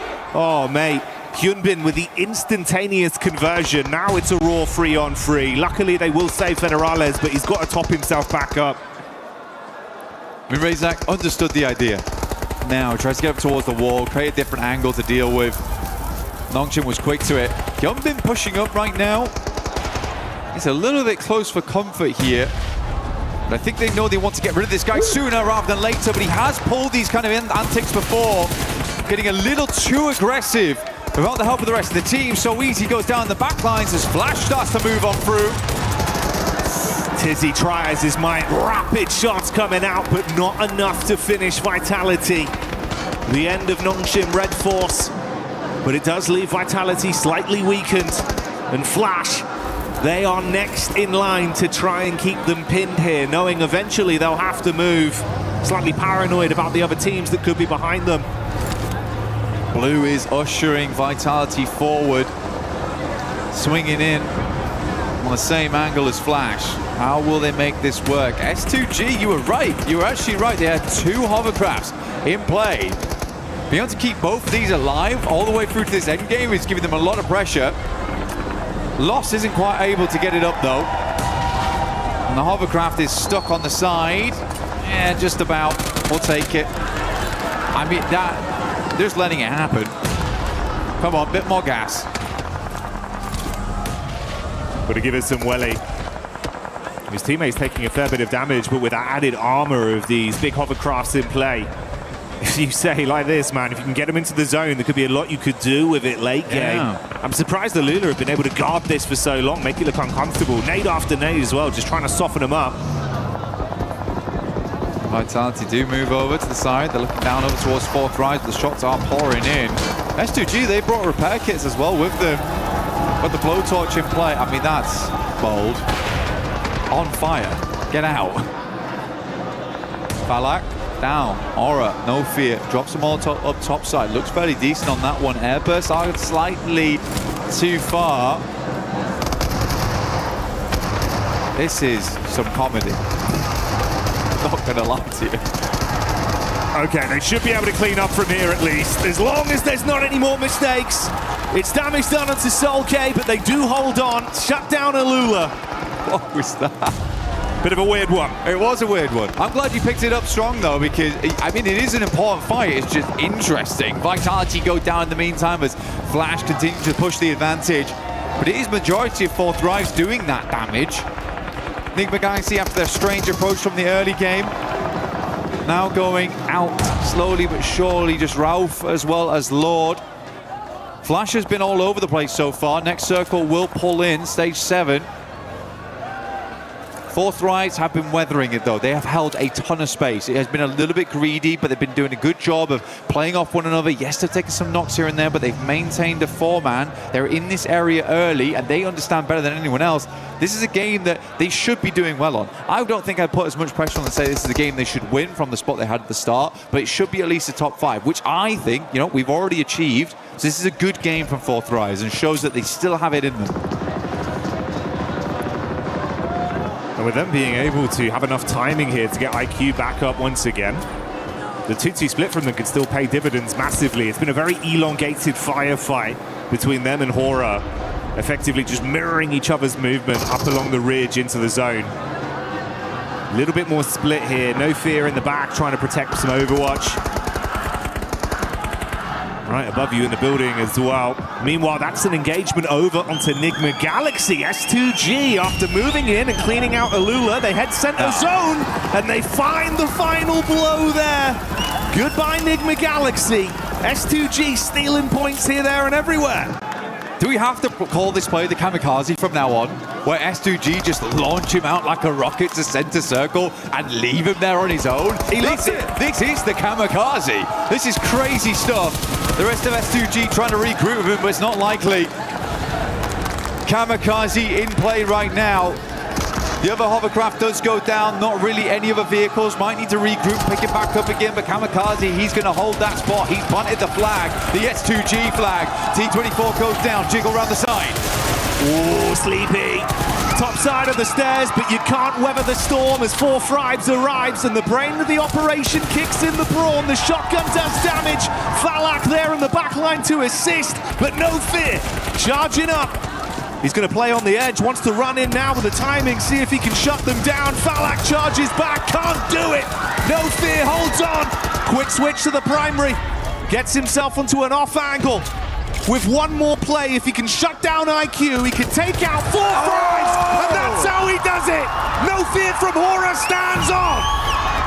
Absolutely not frightened in the slightest as he moves downstairs, pushes up into the dark, and 4 Fribes will fall. Win up against the world right now. DPS at distance, he's fighting all of them, but S2G falling in the meanwhile. No fear. There's a possibility of winning this if he wants to push out right now. Get involved in the action. Everyone's weakened. Doesn't have all the info we do right now. He's going to top himself back up, play the slow game. That's Flash. Losing their last man there with Kamikaze continuing to punish. Oh, a horrible spot. Tries to get the heal in. Kamikaze's got a single nade in the back pocket if he chooses to dash it. They've got clear vision now. Peppering the bullets. This is it. Pulls the pin, looking to cook. Let's see if he can land it. Kamikaze looking for it now. A bit of splash damage. But not that just there yet. Kamikaze keeps spraying the right location with the bullets. Peppering the ground, picking up mud. Solke in the back lines. What's left out here? Quite an unfamiliar target. Solke will take down Tops, but Kamikaze is out, and we're down to a 1 versus 1 versus 1. The outside contender in no fear. Solke looking at both angles. The battle of the solos to decide our second game, Chicken Dinner. No fear already picking up that big clutch. He's amped up as an individual. Got a rough read on where he believes Solke can be stationed, tucked in behind this burnt-out hovercraft. I don't think he knows. I think he knows there's a team in that general direction, but he does not know where No Fear is. Hamzy G finally goes down. I think No Fear has a rough idea that he's playing on this hovercraft, though. He has the information. Watching both of them. This would be an unbelievable double clutch up versus 4 Thrives into the last 2 teams. Zeus is just pushing forward. Instant spot, though, over towards No Fear. And now Zeus with all to do here. Flash, who had swept everyone aside. Solke, the last to fall potentially here versus Team Flash. Zeus. The lightning reactions for Flash have guaranteed them a second place, but can he take it to first, or will Soke get it done for S2G? A smoke wall, giving him limited play space. That tree, the only protection for the peak for Flash.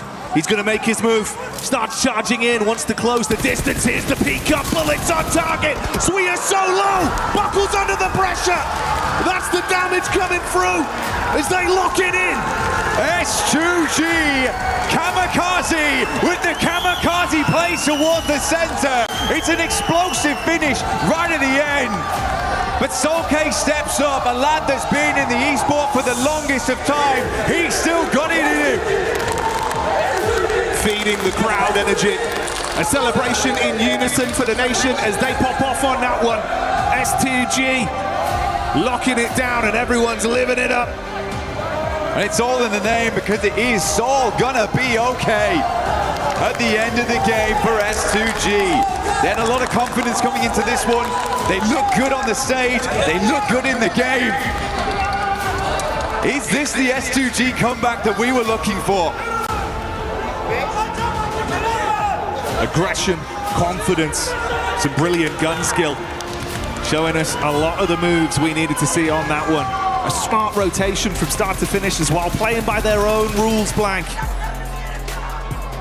I think the thing for me is just, man, 2 matches so far, they have been both electric. I mean, this shot from Zeus. Oh, the quick reactions, dude. That sent me. His eyes must be going 2 different directions, man. He'd be seeing everything. He was so locked in for an S2G fight. I don't even know how he clocked him, but instantly. He said it, lightning flash reactions. That's what it is. I mean, it's so good from this team so far. I mean, they were involved in everything. Yeah. I think Horror, honestly for them, yeah, it's a tough fight versus Fourth Rise, but you've got to be happy with the way that No Fear clutched up there. That is an incredible finish of those guys. Yes, Horror had a good spot on the sideline, but it's so many teams constantly pouring in, cycling out time and time again. I don't think that was an easy game whatsoever. And you can feel it looks a little bit different with this lobby compared to what we had in isolation in groups, right? Yeah. Everyone's so much more quick to the punch, a lot more early contact. And it feels like sometimes we were seeing maybe a bit too much respect for the big dogs. Now everyone's playing on the same level. It feels like we're all on an equal footing here, and they're giving it their best. It really has changed the dynamic. But let's get down and hear from Kalaris himself on the stage about what they have to say. Thank you very much, Jackie. Yes, you can cut the tension with a knife here at the moment for our first 2 games. And I'm here with our winners from game 1, of course, Ralph from Nigma Galaxy, to talk to about them. Some of the games that have happened so far. So let's talk about that first game, in that late game against Aurora there. What was your anticipation as a team? Did you think Aurora had maybe moved a little bit earlier? Or talk to me about the late game and what you guys were experiencing. I mean, we didn't really know. We didn't have much info. But we just played it slow. We took our fights that we need to take, and we just secured the win at the end. I mean, it looks good at the end, right? Of course, getting that many points off of a Rondo, not a bad start at all for a grand final like this. That second game, a bit harder, I think. Yeah, second game was a bit harder. I mean, we have a team hot dropping us, but they're scared to fight. I don't know, they're camping. So we'll see next games what they do. I was going to say, were you surprised by that? Because it was in the back, we were a little surprised that they were going to come your way. As we've talked about multiple times, it's your territory. So what are they doing? They know we won't change, so they're just wasting their time. And they're coming to fight, but they don't want to fight. So I'm really confused right now. All right, well, thank you very much for joining me here, Ralph. You heard it out there. Ida, he's got his eyes on you.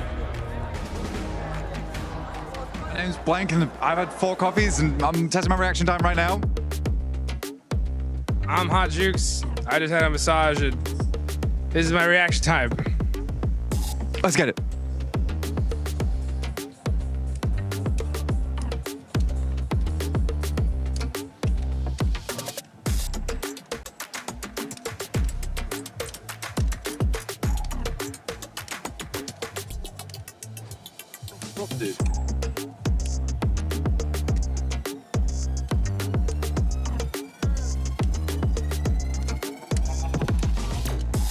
I'm in the room.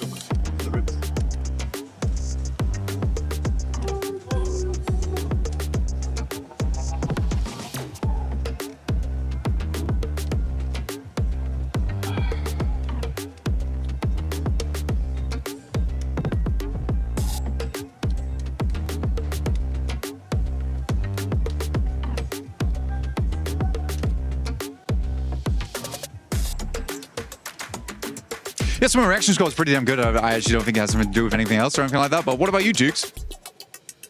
I don't care. Cut.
S2G in hovercrafts.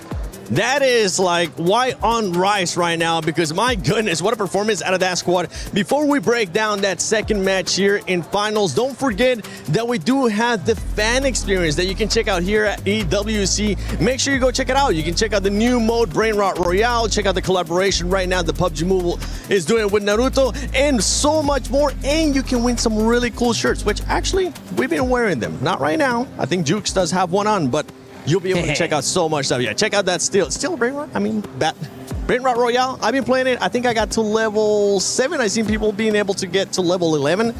I got to grind some more. Wow, 7 got 7. Yeah. Hey. Yes. Gotta keep it on brand, baby. Now that's it. I'm not gonna be playing it anymore. But S2G, Jukes. Bro. My goodness. Oh, dude, that double hovercraft play right there at the end was absolutely insane. They were able to take out Aula in a very nice way. And then just, I like to see that they kept one player there, right by the water, behind the hovercraft, just in case. And he was able to clutch it up at the end and get that chicken dinner. Finally, an S2G win, and nice and early. Yeah, really nice. And the momentum they were able to pick up on after, getting those hovercrafts. Very quick side note here while we're on this fight. 4 Thrives are looking, I hate to say it, very shaky. I don't know what happened, because group stage they were looking really solid, just not able to get that win. Here the splits are kind of off. They're pushing one by one. They're not really communicating, it feels like. So the last 2 games I've not been super impressed with them, but hopefully that changes in the next game. And for 4 Thrives, I felt like it took him way too long, Niptura, to engage the fight there with Hora, just coexisting for too long, and No Fear came in clutch with that 1 versus 2. He really did, and he continued to come in clutch for a lot of the game. Actually, he was a big part of the team this game. Yeah, I just think he just made a big play. I mean, what can you do against that? When No Fear comes up and clutches it up, I mean, Aura fans are screaming these guys' names at the top of their lungs, and to be able to clutch it up like that is just huge. So yeah, unfortunate for 4 Thrives, huge for No Fear. Another team that has been performing quite well today when we talk about eliminations has been none other than Nongshim Lace. This was the biggest feedback that we gave this squad during groups and also survival, and they're finally starting to put up those eliminations. As you can see, Nongshim Red Force right now with 9. Yeah, absolutely 7. I mean, they're finding important fights on their rotation to solidify that position, especially on that northern side. They were able to sort of catch Furia off guard. And now I do want to kind of segue into Furia and to why I need to highlight this. But one of our most aggressive playstyle teams is prioritizing the rotate on Rondo. We actually saw them grab utility, move into zone, and Max actually made a good point about this when NGX was sort of on the, I think it was the eastern side next to E Arena. Furia should have just pushed them into it, caused that fight. They would have had control over that whole entire side because they just sort of stopped the revive from Ulf. Then again, on this map, they found themselves in the position, and Nongshim from the northern side just obliterated their defense. This is just unusual for Furia. They are the power play team. They're the ones that get in a goddamn vehicle and shooting out the window and making that position them. It's just unusual. They're right. They are supposed to be that aggressive team, and they're currently not showcasing that in the opposite, like you just mentioned, and I was mentioning too. Nongshim is putting up those eliminations, but something happened at the end of that last game with the hovercrafts and S2G. That was a little bit sketchy, Net. It was a little bit. It was a bit touch and go here, but the momentum they've been able to build with these hovercrafts, they had 2 or 3, and they just went, let's go for it. And it's this replay that I want to talk about here, because look how they're going to play this. It's like my driving. First of all, Secondly, look how they take that first hovercraft and they deny the sightlines of Aula, right? They separate them one by one. They can no longer play as a duo. They try and get as many of those sightlines abolished as possible with those hovercrafts. And to be honest, S2G with those hovercrafts have been actually insane. It feels like because they take more damage to explode, and they have it's just a tank, and so they are able to just run with it. They were making crazy rotations from the very beginning of the game. They had those positions on the rocks in the middle of the water, which are normally inaccessible, but having 2 hovercrafts, I wonder if other teams are going to start picking up on that, because that was an insane game from S2G. I mean, we've seen it happen in the past too, and you just sounded like Max there for a second. I was going to have to double check to make sure it was Michael Natura Jackson or if it was Max Man, but we're looking at the overall ranking here. Nick McGalaxy is currently in first place with those 26 points. Aurora, top. What happened at the top of that bridge? That man ended up falling down, and he actually ended up hurting Aurora with the rotation that they were looking to do into the main island. Yeah, it's so unfortunate there. I mean, that's what it's all about. You know, you're trying to be able to get into that end game and make those plays, and if you're Aurora, you know, 24 points on the board, you can't shake your head at, you know, and S2G being able to get that win, push themselves up to 3rd place. You know, I like what we were talking about there about Nongshim a little bit earlier, right? Hey, just look at the elements. Yeah, I mean, look at that. 18 eliminations, and they would have gotten even more if it wasn't for those clutch plays from Vitality right there. Yeah. Because Vitality. we saw absolute Hyunbin in action, making some serious plays. But hey, again, super clutch moments here. We have to talk about some of these other teams that are currently on the second page. I know it is the first day of PMWC at EWC 26 finals. It's only 2 games, but there is some things that we're starting to notice here, especially with 4 Thrives, the Passengers that you were kind of talking about earlier, Neptura, as well as OG. OG needs to start being a little bit more aggressive and making sure that they look a bit more cohesive when you are being aggressive, because they were pushing one by one. It seems like a chicken without its head. Yeah, it really did. And also they're losing players very, very early on. I think we've had that in both games now where they're losing at least 1 or 2 of their players. Godlike have had a better opportunity to keep their players alive. They've been split up a little bit more. They've been using a little bit more of the zone, but it's just when they actually get down to the fight towards the end game, that's where they start to falter. And that's why we're not seeing those strategies convert into points. So that's what we need to see there. And India, if I have learned anything about OG, it is they need their 3rd game. So don't count them out yet. I've learned my lesson. Don't you stress. Orangutan in their 3rd match, what they tend to do is actually prioritize just kind of scoping what the rest of the teams are doing, making their game plan. Game 3, 4 is where they set their sights on fire. Oh, I like that one. Now this is the group of death. Woo! This is the group of death, and this does feel like a finals right now with the way that some of these teams are playing. One man that I know is happy because he ended up picking that team that was in the top 3 here, none other than Team Flash. Maxman is looking to make sure he reverses curse, so let's send it over to Maxman in Calaris. Well, we're not going to let him do any predictions here. That would be very, very serious indeed. But of course, we take a look at how things have gone down so far here in these 2 games. And we did have an interview just with Ralph, who's also a little bit confused about said hot drop. I saw the hot drop that could happen on the map before this event. I'm like, they're not going to go for it because Nigma Galaxy has been dropping in Pachinki before I was even born. And yet, a team is trying to contest it away from them. And as he said, they're going for the hot drop, but they're not fighting and very confused. And they just see the loot truck pass by like, oh, my P90. No P90. Oh. So, Ida, I might want to change that because it's not helping you out. I think it's going to be difficult for them to go up against that, but we will see if it continues. Ralph is also a little bit confused. Let's pivot kind of where we're at here as well. They've already alluded to it on the desk and how things have gone down so far for S2G, but just masterful control of the double hovercraft, some crazy plays, and the send out of Kamikaze to be able to make that work.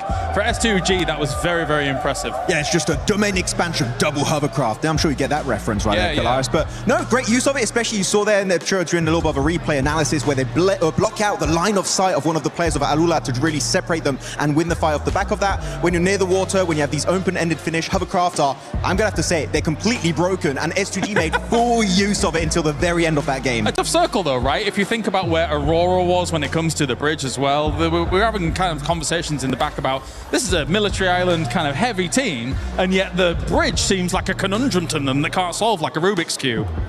It was a bit weird, especially because Top was on top of the bridge itself. And I think the player 4 Thrives got an angle onto him, so he goes down, kind of drops to his death at that point, right? And then the team tries to go and back up and hopefully get him back up on his 2 feet. But then Al-Ula were very sneaky, pushing right behind them on the bridge. I think Aurora, they're very experienced on that western bridge. We should be expecting more on the finish like this. So, you know what? First Durangle, it's fine. But the next Durangle, they need to show up. All right, well, thank you very much, Maxman. It is time to head on over to the commentator team once again for game number 3 of the finals. Let's do it. There we go, we'll pick up that throw. Thank you very much, James. There's a good arc on that one. Swift, great elbow on you. You can tell he used to be a drummer, but we'll be beating the drums of absolute anticipation and excitement here, Blank, as our 3rd game of the day is about to get underway. Yeah, national goals as well as we get into this game, because it is going to be a lot to talk about going so far. I mean, even from watching the desk, to watching the stage hits, to watching the interviews, there's a lot to break down over the last match, and even just the 2 games we've had so far. There's been a lot going on. 4 Thrives on that first game, and having a little bit of a misstep, and then coming to the second one, looking a lot better. But so many good teams. I'm very confident to say this is about as competitive as it gets in PUBG Mobile right now. I think we have the right teams here with us to go into our third match of the day as we get towards our halfway point.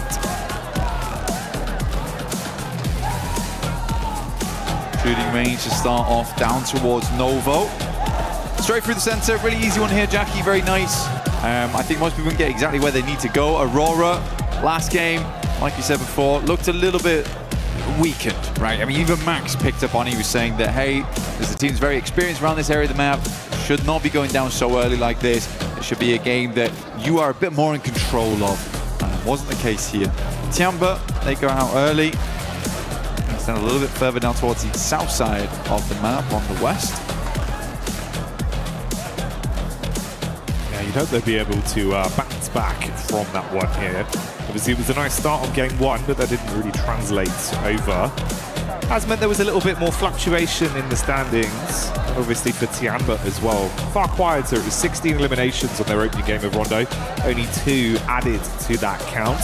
See Milu still living his movie though in terms of individual plays as he was popping off on Rondo. It was a big, big piece of the team. I wonder if we'll have something early here from Aura and Aurora. And where's that zone going to go? We've had some wacky zones this LAN. It's been kind of crazy. Yeah, most circles have just been very strange so far, very odd to play. We had a couple towards the end of survival stage, which I think I was quite grateful for, that we're more normalized on Erangel at least, where teams can actually play out their games. Enigma Galaxy versus Ida. No idea why this is happening, by the way. It's actually very strange. I'll explain once it's done. I mean, Kalaris already went over it in the interview, but the context is crazy on it. Ralph with the M249. There's some good shots done. Actually, Enigma Galaxy doing quite well here, but already losing a player does feel bad, and it being Coops is even worse. Taking on the side. Lord hits some shots with Abacan. It's back and forth here. Swine last left to face. Ooh. And Ralph will get it done with the M249. He's screaming! He's up, he's standing up. Give them large for that. It is absolutely insane that they continue to come here. For context, Enigma Galaxy has dropped in this location for years upon years upon years, and they say it every time. In fact, they actually say it to the crowd and to all the players, we will never switch our hot drop, so it is never worth it to fight Enigma Galaxy inside of Pachinki. Sadly for them, Fourth Rise feels like we can get some easy points off the back of this one. You guys just come off a fight. We know you've come off a fight. This is a great read from Fourth Rise. I actually love this. Oh, mate, didn't see him on the angle. Fourth Rise spotting Lord. So as much as there was a pop-off of them defending their home turf on the hot drop, like you say, Fourth Rise know you're slightly weak. They'll look to get in there, twist the knife, and completely knock them out of the game, denying any more points on this. I mean, to be honest, you do wonder if Fourth Rise boys, they see a big hubbub go over to by the Enigma Galaxy camp, and they're like, they've just won that fight. We should get involved. We should fly over. Oh, cheeky work, but you got to make the point somehow. Ralph with the M249. Looking for some good damage, but the shouts from the crowd start to ring out. Fourth Rise might look to back away from this one, allowing Ralph as well as Satan to live another day. Circle did move up towards the northeast side. I don't know what Ida's doing, man. It's akin to throwing away all of your angles. Yeah, it feels like one of those where it's kind of cutting your nose off to spite your face. Yeah. As much as, you know, it's your spot too. If it's not working, you got to adapt. Gigantic prize pool on the line. You fought this hard to be in finals. Don't ego challenge if you don't need to. But for Fourth Rise, can they find those elims they wanted off the back of this counter play? T24 spotted on the drop. Let's see if he can go for the peak off this. And of course for you, you can get involved with that Naruto event at home. 4T up top. T24, he's got an inkling. Smells him out on this one. Senses his Reiatsu inside the building. Satan underneath. Ooh, slightly slow on the timing there. And T24 tries to use the DBS. He's swinging around in circles. Satan's not sure where to look on this. The rest of Fourth Rise will come into hold. Finds the first. Takes more damage though. Ralph is nowhere nearby to help. Drops him down to 1. And it's an easy revive here on T24 inside the building. Church held. Then get the revive back on T24. And Ralph's just had to stay, man. It's where he's been for so long. You'd be furious. Yeah, you'd be fuming. You win it twice. You win the hot drop twice back to back. It happens again, it costs you your game. And not even because of them. Yeah. Oh. Well, that's the thing, it just comes back to haunt you, right? Here we go. This is the full replay on it, so you get all the action. Oh, mate, it's carnage from the start. Obviously, we had Coops go down early. Like you said, they pop off to win it. We saw the celebration from Ralph literally sending a message live in the event. Live in the flesh. Said it with his chest. They deserve the drop spot, but Ida don't want to give it up, and it's just really making it uncomfortable for both of those teams to get anything in these games. It's the best Enigma Galaxy's looked in a long time as well. I think that's the saddest thing about it, and now it's happened in finals. And it's happened so frequently in the past as well, where Enigma Galaxy's just got to challenge another team for their drop spot. It's not guaranteed theirs for sure, but they've held it the entire tournament. Come on, guys. No fear getting ran down by Aurora, as Top will find him on the move.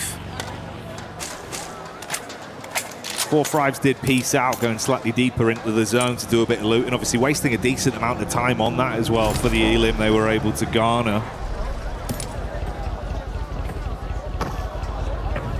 Vitality down towards the southwest, started in Kameshki style, but this time we're seeing him over towards Gatka, but they grab themselves the loot truck. Fiend as much as they can out from there. Circle up towards that north side, split between the lake, Yasnaya on the south side, on School, as well as Severny, shooting range area. Tiamba tighten it in with E-Arena, Aurora, Godlike. Salme currently holding down the gas station, pops up tire. He can't come through here for repairs.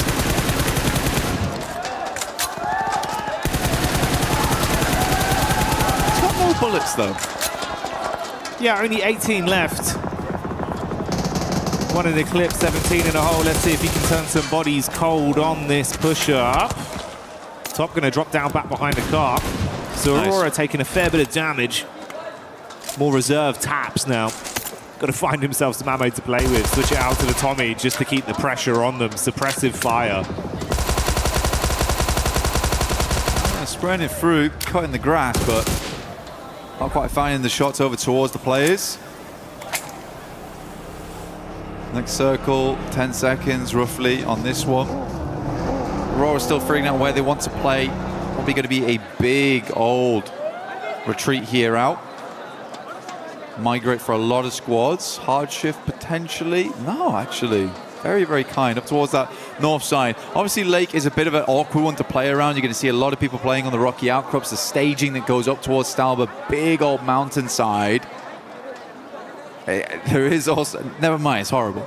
I lied to you. It's not great. You got the field down towards Yasnaya too, so there's not a huge amount of fun spots to play in. You have to decide a rotation in now and quickly. Do you wrap on the north? Do you wrap on the south? Because you can't really change that as time goes on because of Yas Lake. Mormon from E-Arena once again, being able to throw out some big uppercuts. That's back onto Aurora. So single knock there. We have the Tianba POV on rotation. Getting themselves into a fair place so far. Mormon keeping it going. Ooh, that's Vitality as well, with Razy hitting a very big blow back onto Godlike. A lot of fights breaking out across the battleground. Individuals being knocked. Ulf coming in with some show-stopping rotates. Oh, right into the nade. WizGod had that one ready for him. Got it primed. I mean, for Ulf, Aaron comes in swinging. But yeah, got shot down very, very quickly there. Scarface looks to send a nade, but I don't even know if I think it's worth it anymore to go for this. Also deep on the south side of the map, need to swing back further up in Yazway. Alula instantly takes up the cliffside. Aurora decides they're going to go loot Severny. I mean, to be fair, they had taken quite a fair hit earlier on. Spent a little bit of ammo. Potentially some of the vests are starting to wear down, some of the helmets. Get some resets on that before you get moving.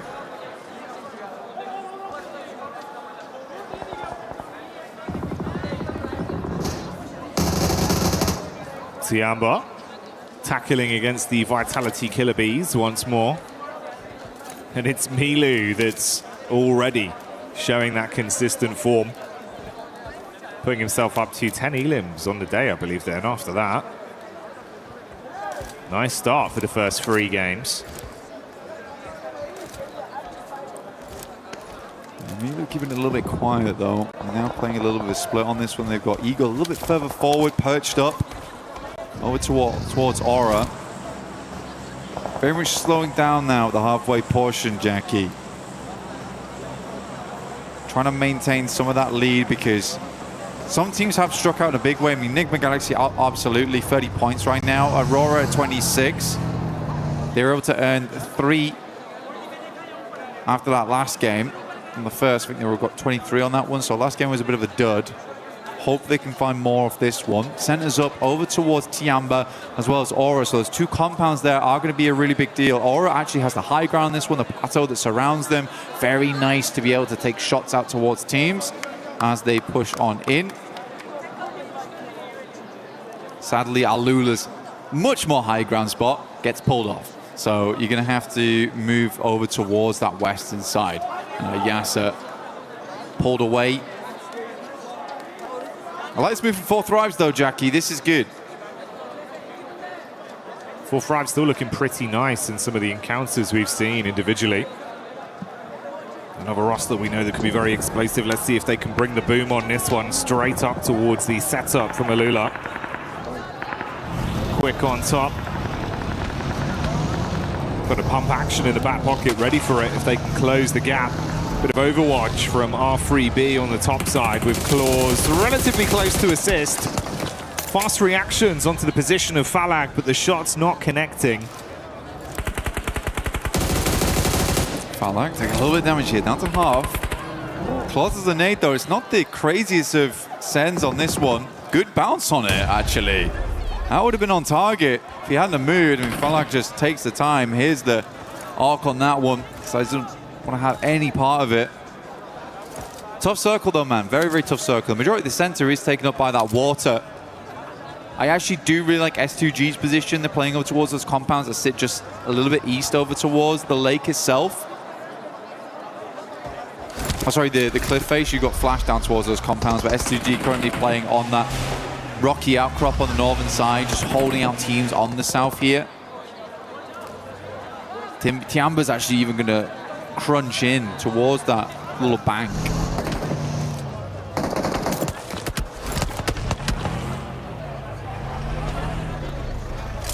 Fine margins between this going wrong for either of these 2 teams in 4 Thrives and Alula. So not wanting to risk it too much. Meanwhile, OG crossing past the crosshairs of Nonshin Red Force with Zizzy taking the peak over the top. Got the heavy weaponry ready to rock them if they stay close by. And luckily they have at least been able to create some space between the 2. Double back over to the bridge where Rolf is stationed. Yeah, they know OG's in the area as well. See, Aaron struggled versus them earlier on his flying maneuver into the gas station. Tried to go for the movie entrance, but we went straight to credits instead. Yeah, Ulf hoping to hold them on the bridge side. Next circle, though, I'm feeling the pizza slice here over towards the west. I mean, Aurora currently have a really strong position on it, and we do head over there, in fact. But it's like a case of Aurora holding the central spot. They have a lot of 360 vision, but it's very open, Jackie. This is a very, very open area, a little bit unfun. There's quite a few radio towers and the square concretes that sit underneath them that end up being like where you play. You literally just lie down next to them, try and set up vehicles. You can see Vitality already sending over. But this is quite a nice spot for Aurora. It's a tiny bit of hard cover, a little bit of a crescent lit behind them as well. And that's the last man for Enigma Galaxy, and Ralph trying to stay alive for as long as he can, but finally falls to S2G. S2G possibly being collapsed upon as well by Four Thrives. They fall next. Yeah, good fight. Very good fight from Four Thrives.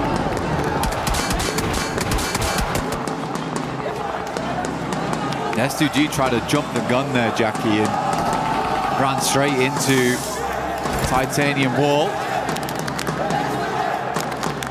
A lot of hopes riding on these three players from Aurora, though. Another good game here. Sits them a little bit further ahead. Make up for that previous match there on Arundel. Not the greatest of pushes across the bridge to begin. To be fair, with Nigma and S2G going down early, not really acclimating too many points on this one. It could be the dream recovery for Aurora if they can keep it up. Unfortunately for Godlike, Adamino unable to withstand the hit that is thrown towards him. Furia will get their mates back up and live on to fight on this one. 4 of our squads out of the running into the 3rd game so far. Nongshim on that south side, actually trying to push on him. There's quite a few teams there. Nongshim's just gonna barge over towards OG. Tanky's already down. Another nade towards the backside here. Good damage from Hyunbin, as always. Looking very, very strong. Hits the deck. Good dodge on that. Second nade's a bit stronger though. Aru now needs to get back into action. The rest of Nongshim Red Force lagging behind as Flash still continues to create a little bit of a nuisance for them in tops. Back and forth blows, but Orangutan still being able to withstand. Uncomfortable for Nongshim, actually, man. Yeah, that's a nice flick back up towards the Wizard Tower, and it keeps him pinned in position, so he can't provide too much Overwatch. He's in a bad spot now. I mean, no position to help the rest of his team. It's a cool side swipe coming through from tops as well. Caused so many problems on the back line there for Nongshim Red Force. Just weren't quite quick enough. He's going to have an even deeper look into this one. He wants to get up close and personal, investigate. Potentially some more eliminations here left at the crime scene.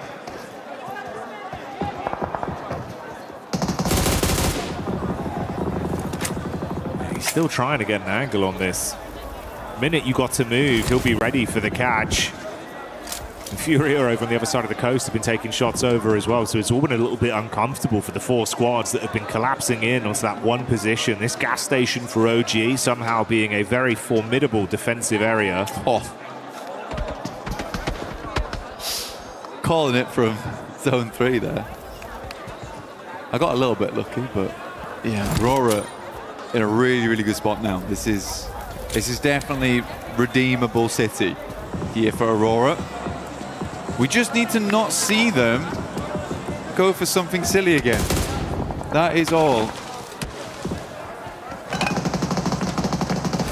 Yeah, just keep their cards close to their chest and be able to close this one out with some good plays. To be honest, mate, that is kind of the dream with what we saw off the back of this game with the other squads above them falling out early. It has presented that opportunity, and like you say, if they can grab it, you've recovered from that. We can all forget about game 2. Everything looks good for them, and they'd actually be on that podium spot in first place come the end of this game. But that's still in the future. Still a lot of other teams that could potentially look to upset them. So we'll stick with the narrative as it develops. This is their position right now. 4 Thrives going in against the arena. Doc looking to decimate some damage out, and he does hit nice. Good shot onto Falak. A little bit more they can do here. I like that though. Good smoke. Over towards the rock side to kind of isolate this engagement between them and 4 Thrives in the arena on the northern edge. Makes a ton of sense to me as well. That vitality location is going to be a real problem for you. That's a long nade. Ooh. Actually hits on target. Great damage, and they just keep on pumping in. 4 Thrives are out. But yeah, I mean, that's some massively long nades on that one. Just chaining them together as well, one after another, after another. They want to go in to grab the bits. drop the smoke, try and stay alive. Issue is you're now in a position where other teams can take shots onto you for free. Yeah. Good. I mean, Doc is holding on. He is holding on. I think he's got that mentality where it's like, well, I'm sorry guys, I ran out that time. I will play anchor for the rest of the day, and I will keep you lads safe. It's a good shot over towards Silence. The rest of Fury, you need to re-angle over towards it, but it takes a gun away from that western side. But Aurora had to do that. They had to push over towards 4 Thrives. They knew that it's not likely in the near future they're going to be getting many more death crates, and they need that util. They need that ammo to carry on inside of this match. Tiamba, though, looming off in the wings. Had to restock and get themselves ready for what's yet to come. Tiamba, they've been doing a pretty effective job of harassing a lot of our other squads from distance as well throughout the past couple minutes, keeping pressure on them. Playing a little bit safer here in their setup. Window peek with good eye line onto some of the other teams. Scarface on the long wrap around back up the coastal ridge over towards the bridge side. Going to be coming in from the back near Vitality and Flash. This is his angle on the move. Ooh, spotted out. Starting to lose his HP bit by bit. Got to drop down to the deck and hope that he can hold on. I'm not even sure how he's lived this long. I mean, Tops has got to know someone's mover here, the pitter-patter of the footfall. Bows at distance. Scarface is instead just going to go for the heel. Tops pulls the pin. He should know. It should be right on the edge of the blue here. Good airbush will do the trick. Ruins the amount of healing that came through there. Aura from the sidelines, though, will get sleepy and over towards Bose. Top, though, is the one to refrag over towards that. Tiamba aching moving forward. Gets behind that radio tower. This is a good spot to aggress over towards Aurora on. But more importantly, hold out on the southeast side. Good nades again. Goodness me, Aurora's having none of it. You feel the base on that one. More coming as well. Airburst over the top side, trying to arc it round the corner. Ooh.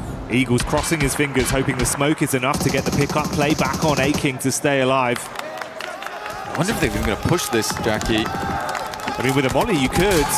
You get the spread on it, just try follow up off the back. You know they're weak. Oh, man. I think they just wanted to get the flush, at least, but not meant to be. That's a lot of nades invested there for basically nothing. Aking's going to send back one of his own. Now they're fully set up over here on the radio tower. Good Molotovs, man. A bit more damage done. Chip damage from the nades should be good enough. So start to bombard now. But they're splitting the difference on these ones. They know they have to go for one side, and it is over towards Dog. Survives the first blaster shrapnel and should survive the second. So many nades though. And Doc, although the shrapnel hits him in the face, he takes that peek and shuts one player down once again. 6 nades thrown out for no real follow-up from it. So it goes both ways for either of these two teams. Top with the instant adjustment back over onto E Arena. No, he's being collapsed upon from 2 sides between this team. Shreps now. Get the res on of E Arena. E Arena, you know, actually haven't been too bad.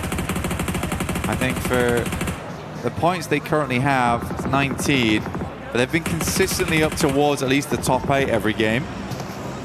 Vitality still taking more shots here. Tiamba is the one to take down Tops. Tiamba's playing as a 4-man, and genuinely the way they weather the storm here versus Aurora, they have a place to play inside the circle going forward. More about dealing with the couple of players inside of that shack right there, and it's hard to line up those nades past the side. Always have that angle of Doc to worry about. He is so critical to his other 2 teammates living. Schweppes with a bit of a forward scout play in the buggy, reading onto it. QZZ was knocked towards the backside. Thing is though, they've been here for so long and they've invested so many nades, so many bullets that they're starting to run dry and can't actually push out to get themselves anything. Availability of crates becoming an all-time premium. The longer this goes on, the worse it gets for Tiamba.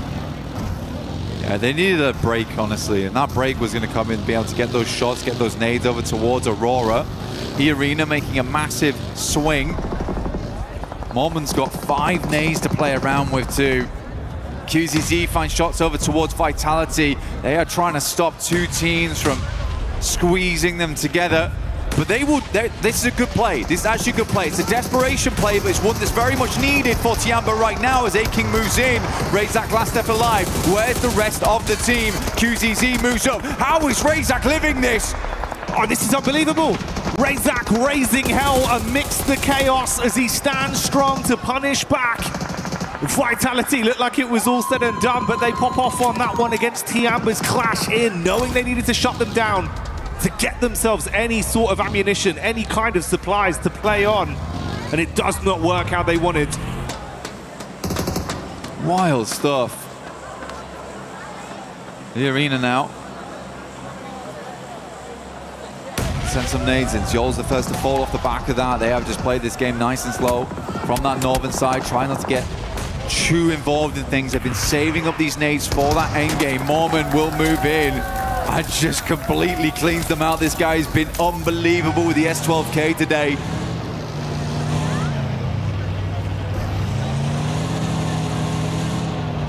Finishes off the stragglers. Slowly but surely, the team's exit stage left and the final fight begins to have itself set up. Furia coming back in with some of that firepower we had seen prior. Good damage onto E-Arena. It's Tony K that's knocked behind the hard cover. Joker looks to wrap over to see if he can save his mate and put them back into an equal situation. 3 versus 4 right now. Schweppes warding off Ayala. Igor's Mormon still coming out strong. He wants more on the game, and they are delivering. Igor's down, big player on the squad. Now it's time for the likes of Ayala as well as Chief to stand up tall. E-Arena, they saved all their potential up for that late game, though. We saw how much ammo they still had more, how many smokes they still had remaining. This team basically played this one out for the chicken dinner. For E-Arena, it's sort of not worth it unless they get the chicken dinner on this one. The amount they saved up, 5 nades still in the hand of Schweppes. Getting a second place is nice though, but yeah, it's this open ground, disgusting to work with. Furia is lining up for a big old bombardment from E-Arena in the near future though.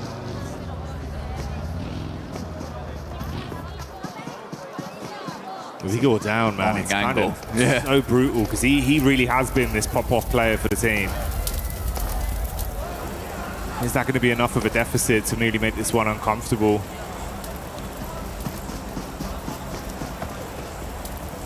For Igors, he's just providing all the information back all the time. Chief moves up over towards the loot crate. The nade has to be invested.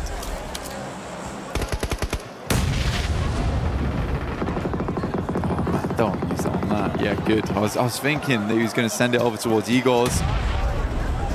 But he is just calling every single time they pull the pin on this one. When to move and when not to. Finally, the play zone takes him out and Fury is blind again. You lose your eyes in the back line and have to rely on your gun skill now. A standoff between these two teams with open space in front of them, waiting to be crunched forth. Silence with the big guns in the back line, ready to spray. A lot of nades invested, dashing them in towards the middle here. I mean, they're mega blind. I mean, they can't have moved that far. Unless Igor's giving it back the worst information in the world, but...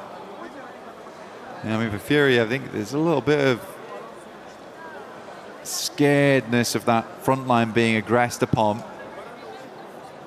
Schweppes pulls the nades. We are playing battleships right now. Grenade to E5. You missed by a mile. Just dashing them out. He's gone wide, man. Start forest fire out in this field of Erangel right now. Be the best opportunity for them. That one actually hits. He's having to drive into it though. Okay. Assist. I mean, I think we could just wait on these nades. There's plenty of time to wait on this one.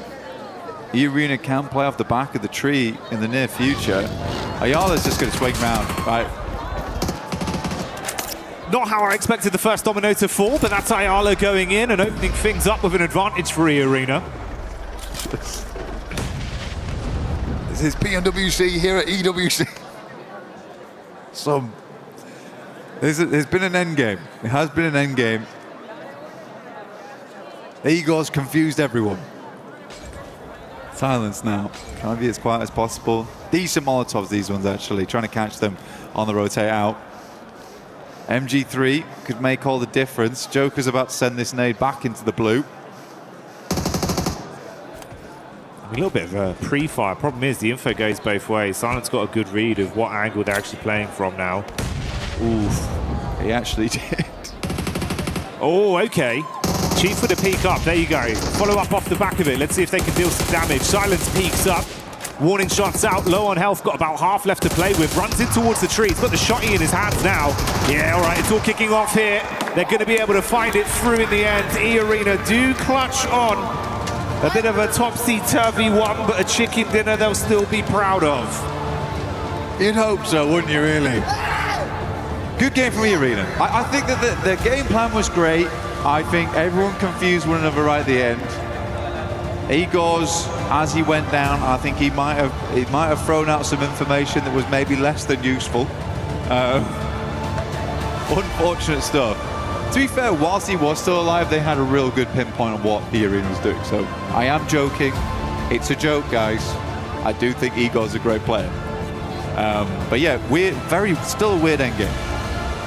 Yeah, it was a lot of utility investment with not too much information. Kind of felt like it was, we don't want to push, so we're just going to lob everything. Yeah. And then have that respectful gunfight once we get in your exactly. face. Because I do think that for E-Arena, they just wait a little bit longer, play up towards the tree line. With the amount of nades they had, they could have blanketed the entire thing. But even then, they were like bouncing them out into the blues. It's a little strange. And you're right. I also did not expect that to be the first domino to fall, which was just Tyler just getting mega impatient. After all that waiting, it was kind of really like a curveball just came in. Swift gut punch. Didn't expect that. I know they're behind. I'm just going to go for it. All right. Confirmed. That's where they are. You're dead, Tyler. That's where they are, lads. Yeah, I got the info. Okay. Got the info. Info gained. Sick of playing battleships. But yeah, overall, I think if we look a little bit prior into that game, I think Aurora, the way they set themselves up, not bad, but there was a couple moments where it got real hectic. I think a lot of teams made it far into that end game. Tiamba play out that radio tower really, really well. Even I think Tiamba's decision making does require bringing up a little bit. The fact that they decided to push over towards Vitality in that moment, the play almost works, but the speed at which they do it, like we're getting crunched right now, we have to just fly over towards this team and take them out. They have no qualms about just fully going for it. I really like that, and I think that that's the type of playstyle that's going to win you games more often than it loses them. No, absolutely. I think, again, that was one where it was like Razak just kind of popped off on the hold. Yes. Honestly, it was better play from him than it was bad play from them. He just popped off on a solo mission where it's like, oh, fair play. You've actually kind of owned us there. Yeah. But what the play was meant to do was great. They needed ammo. They needed supplies, and they went for it. So absolutely. It was a head-on call. It was the right thing to do. And the right thing for us to do right now is to go for a little moment with the boys over on the stage, and we'll be back real soon.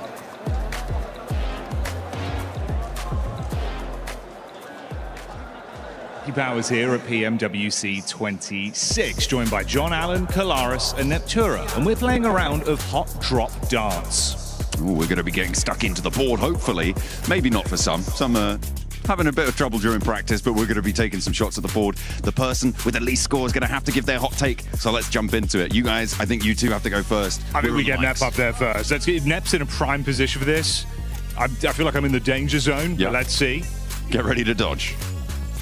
Oh, it's your best one. Yeah, that's it's on the board. Thank you very much. Shuffle up. Thursday. And Kalaris up to the bat. Oh, okay, all right. Okay. This is good. This is good. There you go, James. There you go. Shuffle in. Thank you. Don't hit me, please.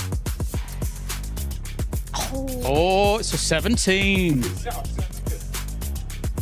Currently, Neptune last with 6. No way. Ooh, a double 17. It's a triple 17. It's a triple one, I don't That means Neptura is last. Are There you go. serious? Yep. What's your hot take, Neptura? My hot take is that the Uzi is a bad weapon and shouldn't be played. There you go. That's it. Wait. This one was Neptura. That one was mine. bullseye. No, it's in 25. Yeah. Oh. Oh. It's you. Well, she's already done a hot take now, so.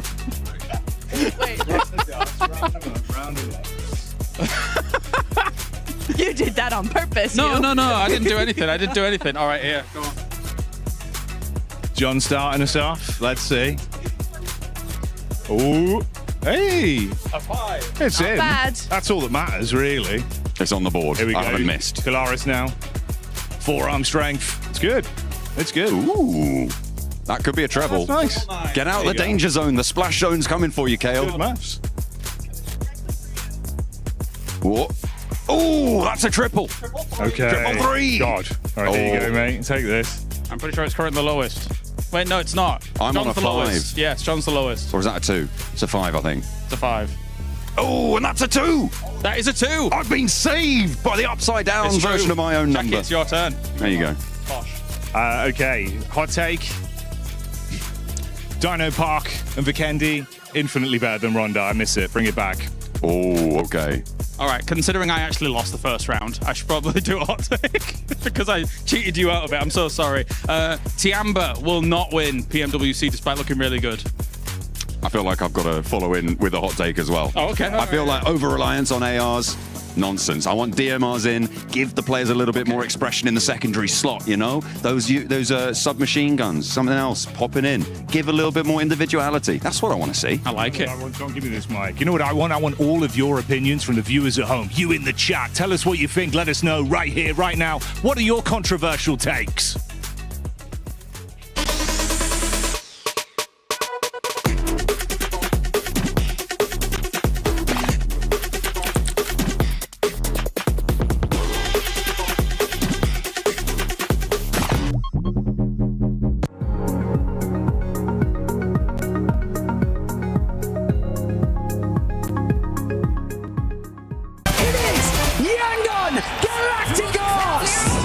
Chasing the sunrise, boots hit the ground, hear the battle call. Loot up, lock in, we're ready for it all. Every street, every door, searching for a little more. One squad, one dream, nothing's ever what it seems. The circle's closing in, can you feel it on your skin? Heartbeat like the drum, the final fight has come. Fight till you make it, never gonna break it. Stand your ground and take it, right into the fire. Fight till you make it, every move can change it. Higher and higher, we're reaching for the winner, chicken dinner. Fight till you make it, fight till you make it. If I'm not mistaken, Neptura, I think you actually won at darts. And I think you got that chicken dinner. I did. You were lied to, but Very mad. in this last game, E-Arena wasn't lied to, Max, because E-Arena came out with the win. I never know how to react to an E-Arena win now since that Rondo 39-pointer. I'm like, okay, that's great. That's a cool win. But what's next? No, it genuinely was a good game. It was very open-ended finish between Furia and E-Arena. I think it was kind of even Steven until eventually Ayala got a little bit overly aggressive on that push. Then he gave the man advantage and E-Arena using every resource they had available to get that win. Good to see, but again, I need to see that continue in your next coming matches. Take it away, Lace. I know you've been wanting to talk about this team for a minute. Hey, Arthur, I am revoking your driver's license because I was waiting for the Furia drive by Max. E-Arena, obviously, they deserved that win because of Furia and their driving and not taking that position early on. I mean, I liked the way that they sort of held out E-Arena early on in the map. Yeah. They had Silence kind of scouting Vitality's movements right down at the south side. So this was such a better play from them. They're actually defending and looking where other teams are sort of pushing into that position.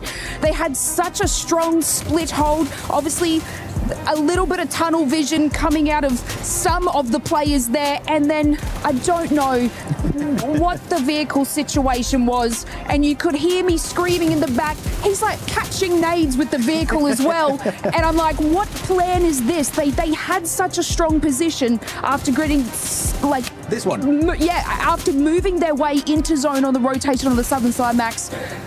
Look, I'll give you my mic next year. I'm really upset. I know what happened, actually. I was talking tonight. I saw him as we were leaving the talent room, and I asked him, like, what was the play with Ayala? And he said the idea for Ayala was to get an off angle on the team and actually catch them from behind. But then he saw two players and he got scared. And that's the thing is, right, lack of information will make you do these kind of mistakes. So it could have been a good idea, and catching nades didn't work out. It could have been great, but unfortunately, two-player setup was exactly what E-Arena needed in case of those kind of pushes coming their way. That was just a big, something I like to call, what the Furia. WTF, because that's exactly what ended up happening with that one. I've been working on that one all day, especially with the way that they were playing earlier. There was a squad, though, that was able to put up a good amount of eliminations, and it was none other than Aurora. Aurora, once again, Neptura being able to back it up with the limbs, even though they wasted a lot of utility with Tiamba.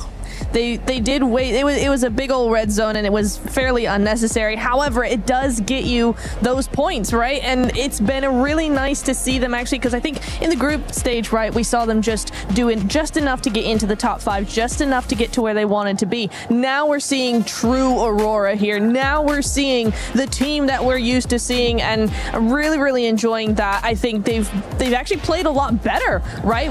They're very even. They're not splitting. Doc's not doing his thing. He's staying with his team, and Rifus, Enziel, we've seen some really cool off angles from them, so very happy with them. And something that I enjoy seeing there, especially out of that graphic, Max, is Top being able to bounce back. Remember, earlier in the previous match before this one, Top was on top of the bridge. It didn't end up working out for him, but 4 elims out of him, a person that has been an MVP before on an international finals, that's exactly what you want to see. Yeah, really happy. I mean, the best way to describe it is what you said, Niptra. They became a red zone at that moment in that game, and I love the way that any team would get in contention of their zone, they would start just nading them to hell and back. So Aurora playing it really well. I am still not sold though on their performances so far. I feel like there's still a lack of fragging power that they used to have in the past. Doc is underperforming quite significantly. So Top, GG's, I'm loving it. Zol too had some great moments, especially in that rondo. But Doc, he's still sleeping right now. He needs to wake up. Wake up, Doc. Wake up. Just make sure you don't start going away from your team, because that's when things ends up falling apart for Aurora. But Aurora, honestly, 36 points, currently tied. But the tiebreaker does go to E-Arena with that win that they ended up getting. Tiamba, though. Tiamba right now, the aggressiveness that we've been seeing out of this team, if you want to give the mic to Lace, they're currently putting up those numbers, Lace, because 27 eliminations for that squad and only 4 placement points. Yeah, I see that. This is what I'm saying. They're finding those fights. They're gathering those eliminations, finding a nice power play position, but then unfortunately losing it, which is where we see the decline in placement points. But obviously this is still a really good trend for them, especially coming out of survivals into this sort of scenario, and to have that amount of points and that sort of trajectory is incredibly good for them.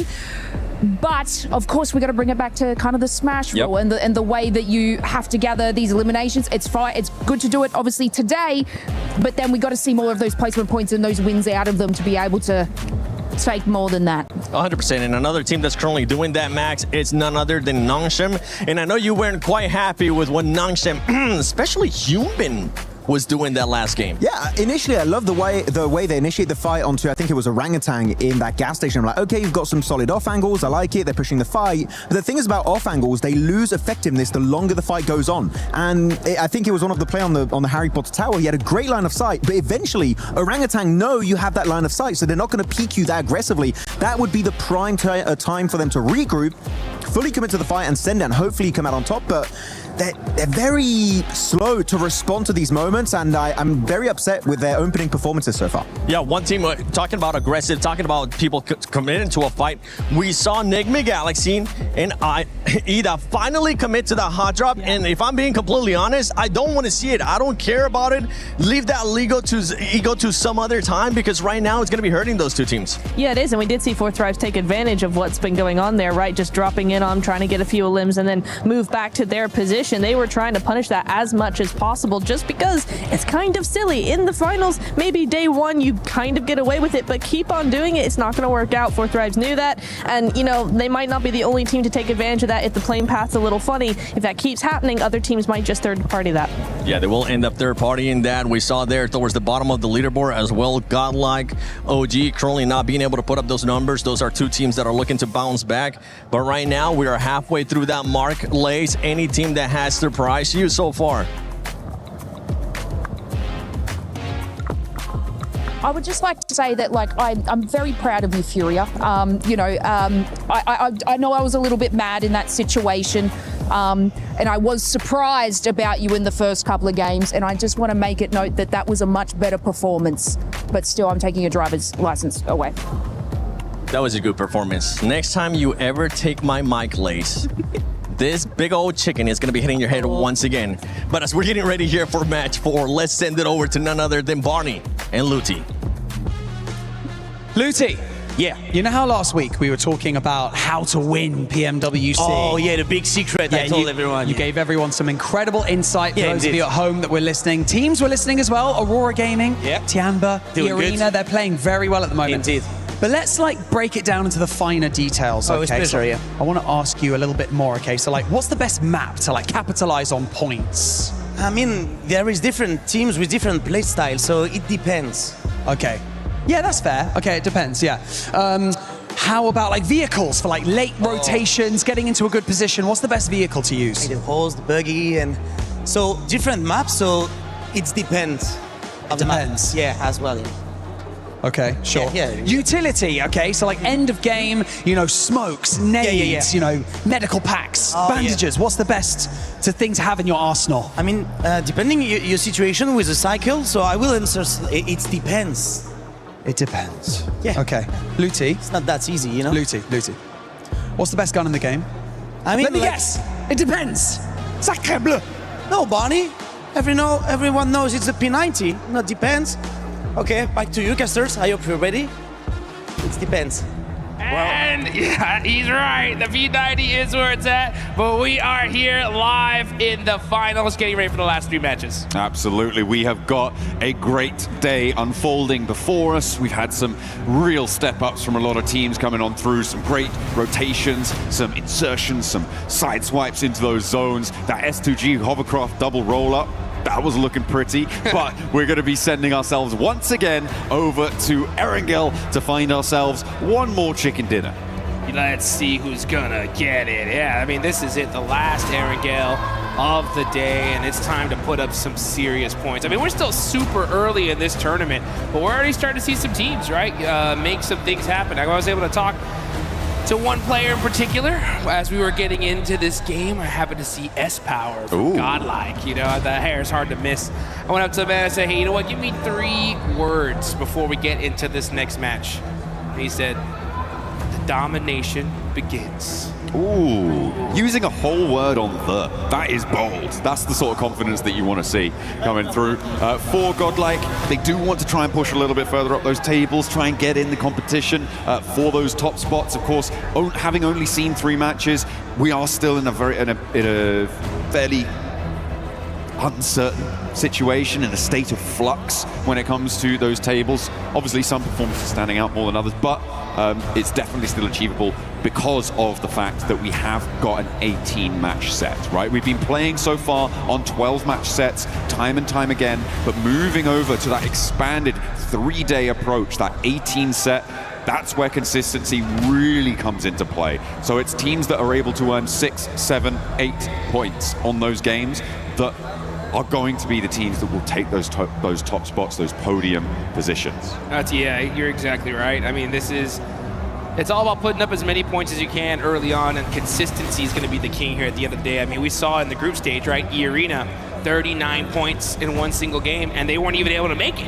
I mean, straight to the finals. They had to deal with the survival stage, and let's be honest, I mean, luckily we're able to get here, right? So, I mean, but they're crushing it now. They did a great job in that last game, right? And so they're off to a strong start. Let's just see if they're able to keep that pedal to the metal. Aurora starting off strong is really good because historically, they've always taken a long time, right, to really get warmed up.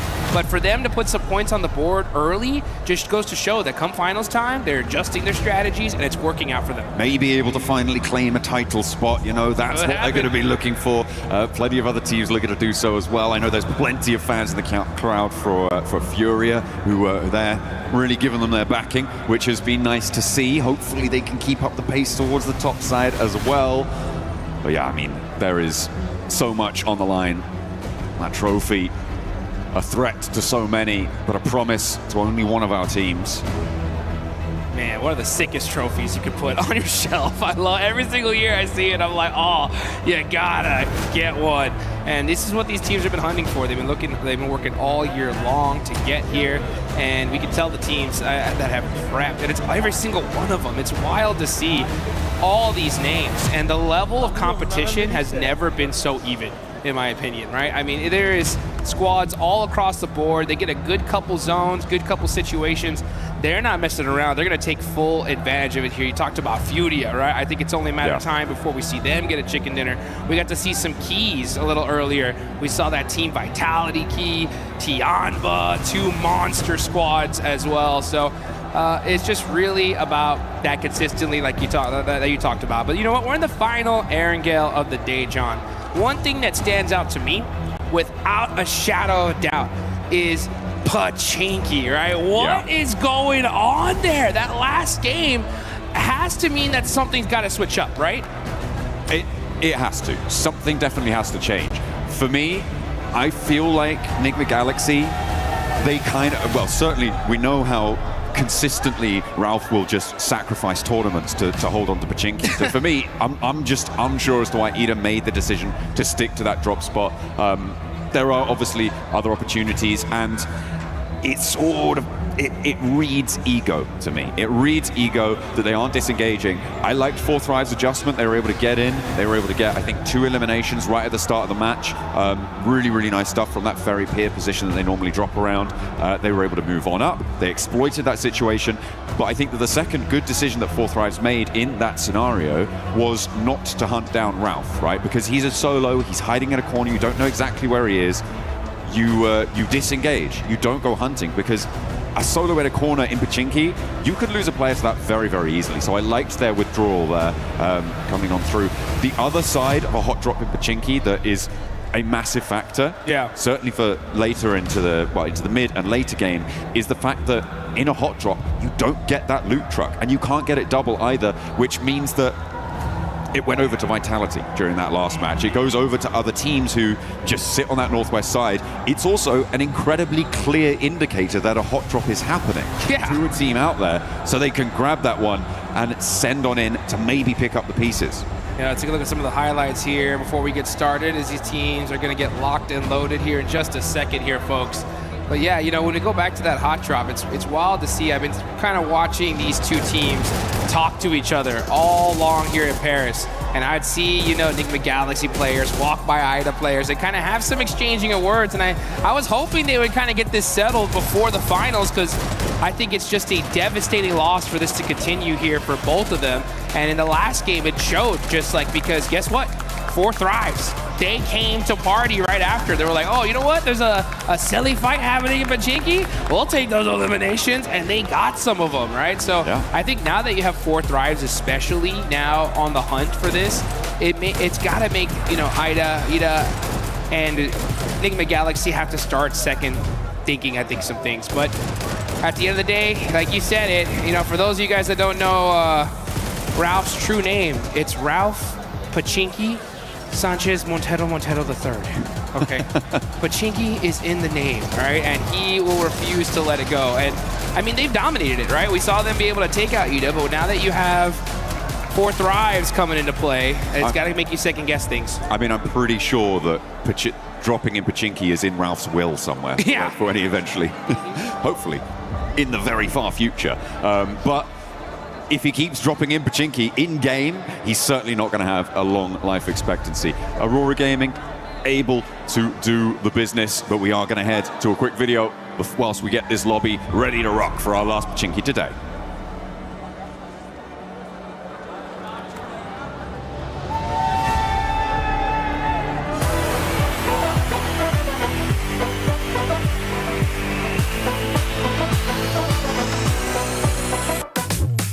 안녕하세요. 저는 농심 레드포스의 엑지입니다. 여기는 현빈, 소이지, 키즈입니다. 프로 선수로서 경쟁하는 일은 항상 힘든 일입니다. 하지만 이런 플레이 라운지에 오게 되면 즐거운 게 되게 많죠. 저희가 이 플레이 라운지에 왔기 때문에 이 플레이 라운지에 있는 것들을 즐겨보겠습니다. 가시죠.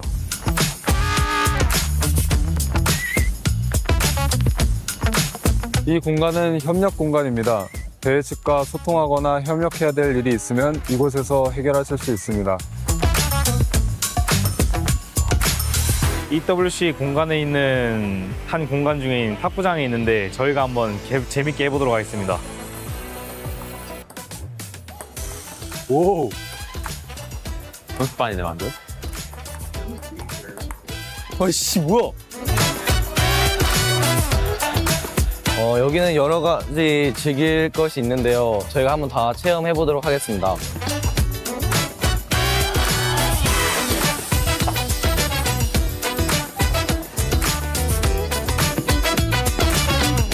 대회를 할 때면 항상 배고플 때가 있는데 EWC에서 제공해주는 음식이 있는데 그 품질이 아주 좋고 최고급이라고 해서 저희가 한번 먹으러 와봤습니다. 아, 배고프다. 빨리 가자.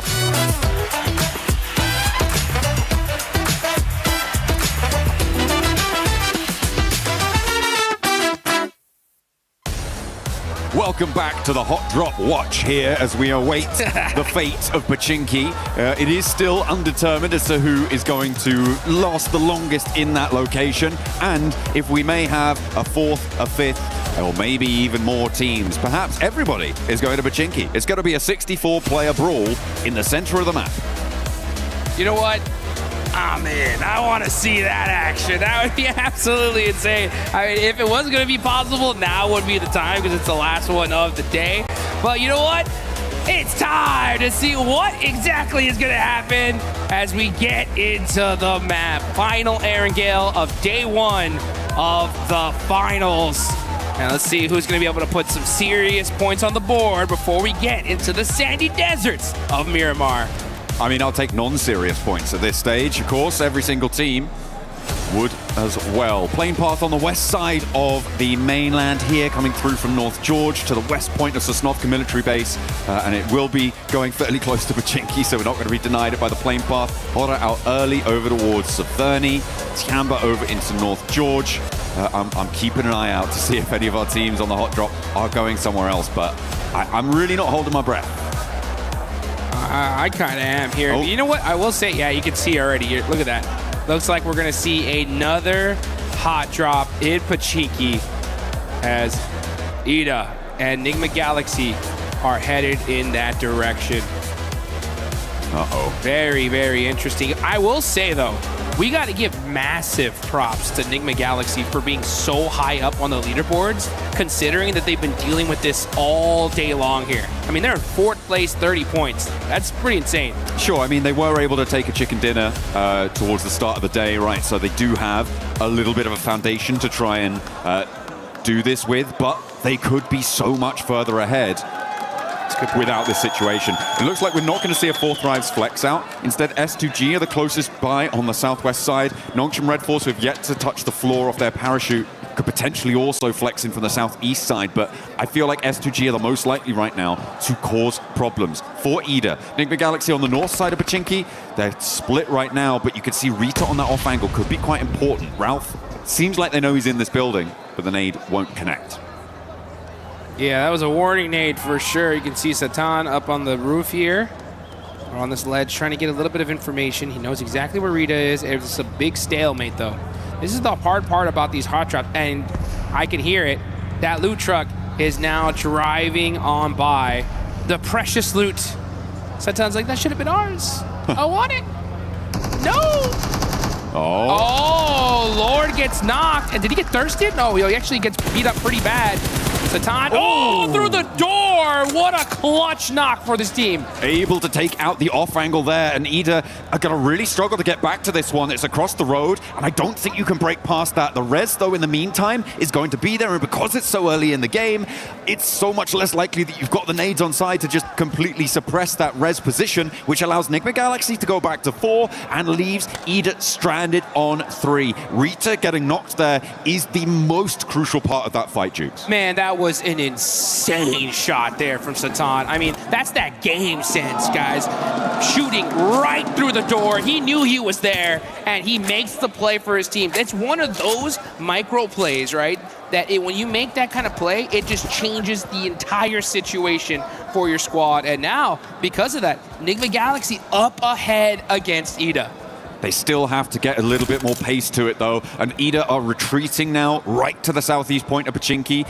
They've read that immediately Satan can move out, get this position on the off angle that they were previously in control of. The fact that they're aware of that is good, but you're just going to keep losing players. At this stage, I feel like Enigma Galaxy definitely have had a better result so far in this Pachinki hot drop. They were very ready for it. As you said, they will have known, they will have been aware that this is unfurled. Yeah, and what are you going to do if you're EDA at this point? I mean, look where they're at on the leaderboards. I mean, this is crazy. 16th place, only 2 points so far. If I'm their coach, anybody that is in the leadership of this team, I'm like, give it up, guys. We lost. I mean, I get it, right? Day one, you're going to battle it out with Enigma Galaxy to see if you could conquer this location, but it's an L. Like, you got to at some point realize that this is not going to work for us. If we want to be able to do well in this tournament, I mean, Erangel is the majority of the maps we're going to be playing here. We cannot afford to continue doing this. It is pretty devastating. They have only lost 1 player this time around, but the loot is going to be fairly thin on the ground. The vehicle condition, like, I don't know, man. It's really cutting the legs out from underneath themselves. It's terrible. I mean, you're down a player, you don't get the loot truck, you don't get any, you're under looted at this point. I mean, it's just a loss overall, and where they stand on the leaderboards is a pure reflection of that. So, yeah, you know, I always say that when it comes to these kind of hot drops or these situations in general, I really do think these need to be settled in rehearsals, you know, in the pre-matches, where it's like, hey, you know what, guys? Have a little handshake agreement. We're going to drop a Pachinki this game. Whoever wins it gets it, you know? Fair enough. Yeah, well, I don't think that would ever happen, but yeah, I mean, I kind of understand. It is a question, right, that is rooted in a lot more, I think, subjective opinion for a lot of people. Sure. Because you have that question of, if we give up our drop spot, are we just going to be easily pushed around in the future, right? Like, are you trying to do that sort of thing? I mean, it's like negotiating contracts, negotiating business there. It is one strategy is to just be like, okay, we'll go somewhere else. We'll go somewhere else. But you can hold your nerve. And if you guys want to be the best, then you guys need to hold your nerve, and you can look good doing it using the Naruto skins here. Make sure you're heading into game, get that character set, get that Ninetales Fury AUG skin. Get that one developing as well, because you can get some variations on that bad boy. Yeah, you want to be maxing that bad boy out and looking real good. As you know, Tiambas have been looking really good today. They're in 4th place, 31 points.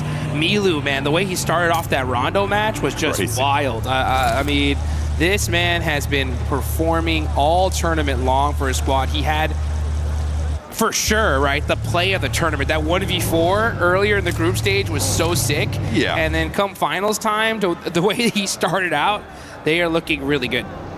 Absolutely. They are currently in 4th place right now. Looking to try and keep themselves within striking distance of that 1st place spot, Godlike.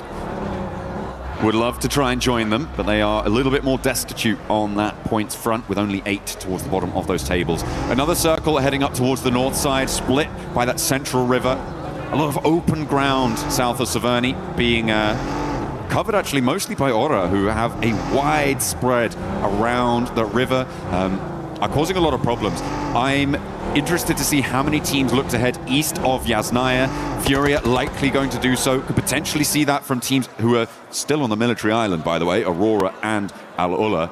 And maybe we'll see it from one of the 2 teams who are still in Pachinki too, because, well, it looks like either looking to push back in and re-engage. Enigma Galaxy have been working the ground in the meantime, snaffling up all that loot and checking every corner. Or at least I hope they are. Yeah, they better be, that's for sure. I mean, you can definitely tell they're keeping their head on a swivel here. They got to know that Ida's around here somewhere. They're just clearing building by building. with Satan on the other side, rocking a 3-1 split.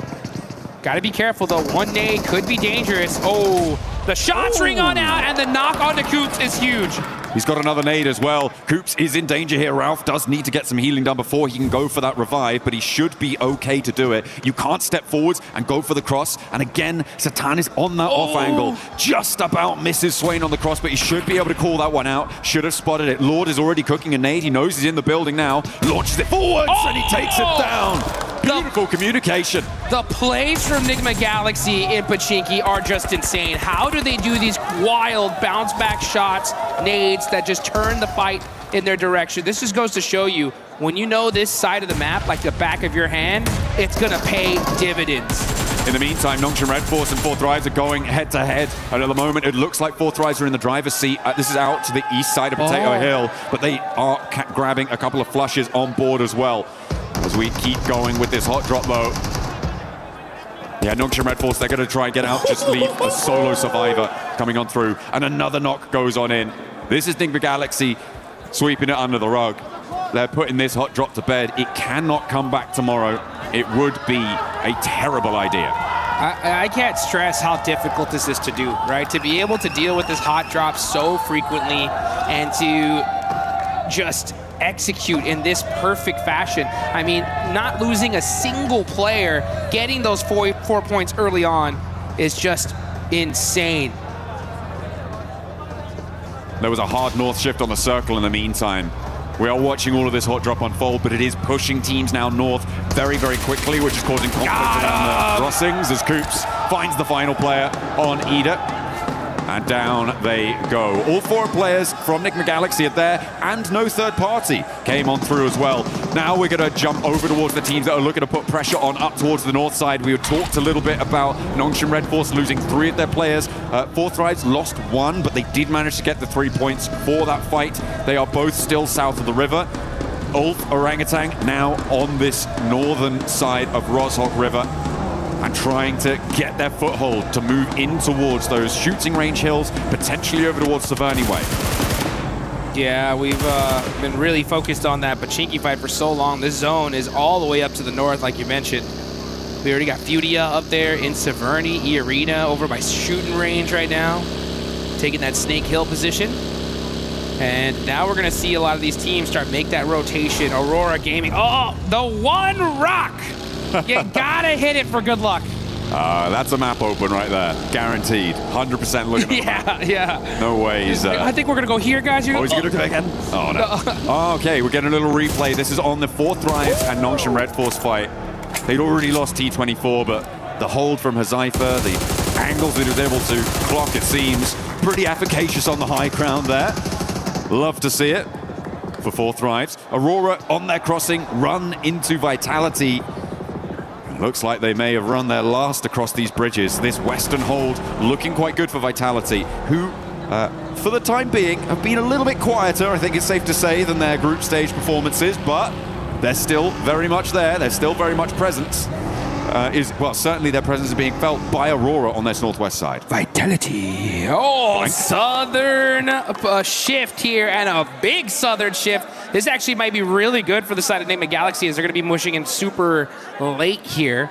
And are you kidding me? If this zone actually south shifts one more time to Roz, that would be devastating for this lobby. Aurora, I'm trying to figure out, what do you think they're doing here, right? They're over there by North George, splitting up, maybe trying to find some late loot. Well, I mean, they were being held out by Vitality, yeah, right? So you're right. They're just trying to take a turn around the town to maybe allow Vitality to disengage and then maybe re-engage later on, see what they can do with a little bit less pressure from the river crossing on that front. Team Flash over on the east side need to settle their score with Alola to try and get towards the circle. And it is not looking pretty for Alola. They lose a player. Not a good start, but yeah, it would be kind of mental to send all the way down to Roshok. It'd be great for Nigma Galaxy, right? They're still just on the north side of Pachinki, so they could just take up that mountain and lickety-split, get themselves another chicken dinner. Godlike, in the meantime, on the hunt in the middle. Getting stuff done, getting bits out to Aura, and it seems that they are going to be able to take at least one and get the flush for Godlike. Mormon, the nade looks good. Puts them all the way down to 1 HP. Mormon, pow, pow, pow. S12K getting the finish. And look at that. I mean, teammate instantly there with the vehicle to make sure that they can get him over to safety. So Aurora going to have to go out pretty early here in this game. Only one single player up, see what he can do later on. But now we're off to the gas station with a Furia. Keeping their eyes onto Team Flash. Win has the P90 and the ghillie suit. So he definitely won that crate drop. He came out absolutely stacked to the teeth and hits the tree for good luck. That is a necessary thing to do here, folks. Yeah, absolutely. Bold Just a strategy. Little tap on the tree. Little tap, tap, tap. Little shout out to Mother Nature there, just saying hi. And then... Gotta make sure it's secure. Yeah, and then proceeding to unleash lead into the hillsides around him. Hopefully. With that P90. Team Flash getting out of dodge from this east side could be tricky. S2G managed to make their way to one of the buildings here that is this lineup from S2G, from Orangutan, from Tianba, and from Ulf. On this lineup, very central on the circle, some very defensible positions, but teams will start to crowd in around them. Vitality and Aurora, this is the re-engage, Dukes. Here they go, they're battling it again, and it looks like Aurora are on top so far with that knock on a Razak. Here you can see Zol driving around, trying to get some information. Federalis up close and personal, having to run back. Oh, it's godlike on the other side. Yeah, that's too dangerous. Vitality need to disengage this as their 6 is not covered, but Razy is driving up close and personal, giving an opportunity for Reefus to put some shots onto him. And yeah, it's just down to these 2 players left for Aurora. This fight would have definitely went off earlier, but that third party from Godlike bought Aurora Gaming some time. A little bit, but now they're down to 2.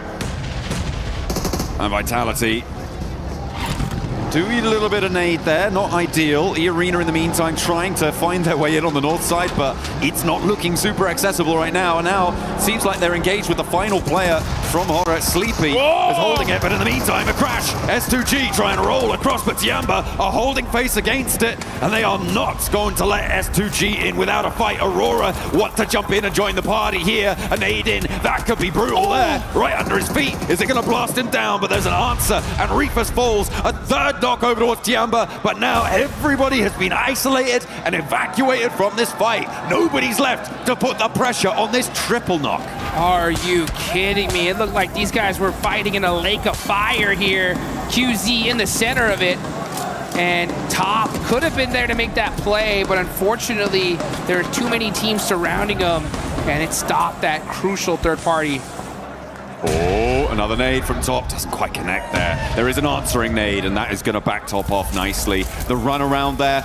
Orangutan maybe missing a beat there, maybe missing a trick. Not able to flex out. Didn't quite have the angles on it. Top! Oh, Top just about behind the concrete there to keep him safe from catch, but they know exactly where he is. He's got 2 smokes. He is slap bang in the middle of the circle though, Jukes, and that might be a little bit of a help until another team rocks up with nowhere to go. They're going to roll right on top of this guy.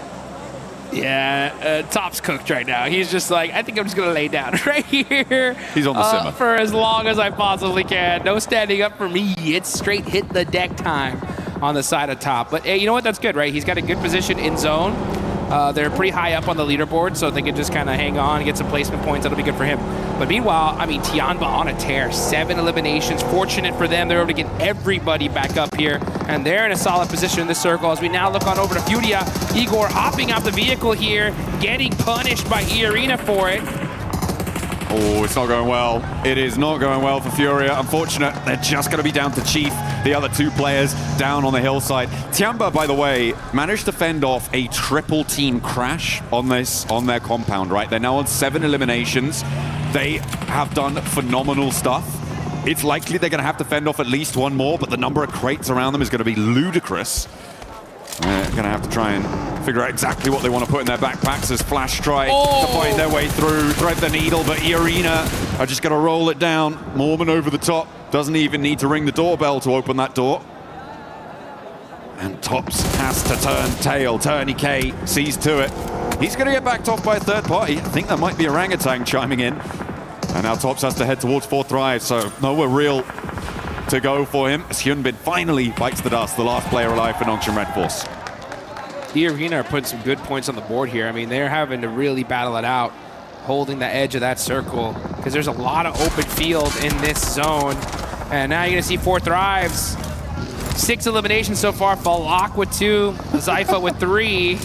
It's keeping Rozog in. Oh my, I just saw that circle shift. Are you kidding me? Enigma Galaxy, they'll take that all day long, right? Hey, you know what? Sometimes you got to get a little reward for those crazy hot drop efforts, and they'll definitely take that one to the bank. Yeah, that's going to be friendly for them for the time being. For them, I feel like a good strategy is to start scouting the other side of the river now, though. I feel like you need to get someone in fast. The difficulty, of course, is that 4 Thrives, and now Vitality is starting to move in, and they don't have an outpost there. Move over to the bridge, a little bit out of the zone. Yeah. I feel like somehow you've got to find a coastal position on that riverbank. And if you hold towards the warehouse, towards the triple stack, it's just going to be a bleed out for Enigma Galaxy. The placements aren't really going to be enough. Yeah, I want a little bit more forward thinking there as Aurora lose their final player top. Could not stay hidden for too much longer. 4 Thrives though, getting crashed on. Here they go. E-Arena not messing around here, just full sending it, non-stop aggression from this team. And it's been paying off so far, and that's why you can see them on top. Orban hopping on out, trying to hit that flick shot onto Zypha. Zypha's really hurt here. Great teamwork though from E-Arena, picking apart the likes of 4 Thrives. Zypha has been so difficult to deal with, but E-Arena the only team to be able to take him down, and it took at least 3 of them. Tourniquet goes down with him, but 10 eliminations now for E-Arena. Very possible to get this res. This is the chance though for Enigma Galaxy to move across, and look at Ralph, he's getting over. Koops is looking to join him. This is the perfect opportunity whilst these teams on the east are preoccupied. A little bit slow to get the third party, but it is a good first step. I like what they've been able to do there. We've seen counterpointed river cross positions in 2-2 splits work well in the past. I'm hoping they can leverage that here. I'm a little bit disappointed in Orangutan on the north side. I feel like they could have poked their noses into that fight and third partied it as well.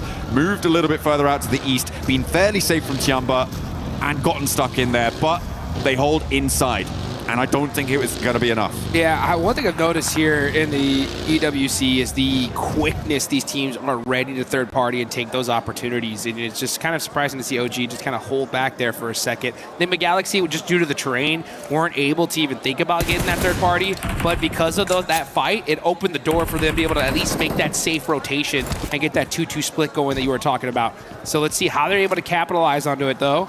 As now is the calm before the storm. We are in stage number 5. All these teams just planning it out, trying to figure out, okay, if the zone goes over here, we're going to have to make these plays. If the zone stays on us, then GG, baby. We just shoot at everything in sight. Yeah, we're going to get the next zone unveiling itself in the next 20 seconds or so.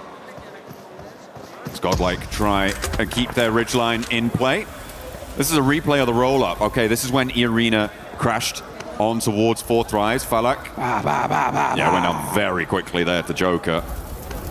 Not much you can do about that.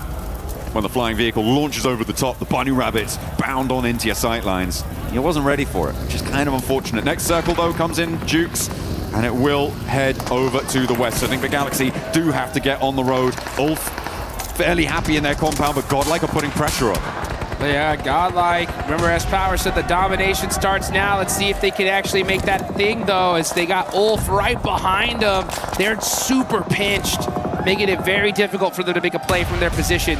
And now you can see Scarface getting up close and personal.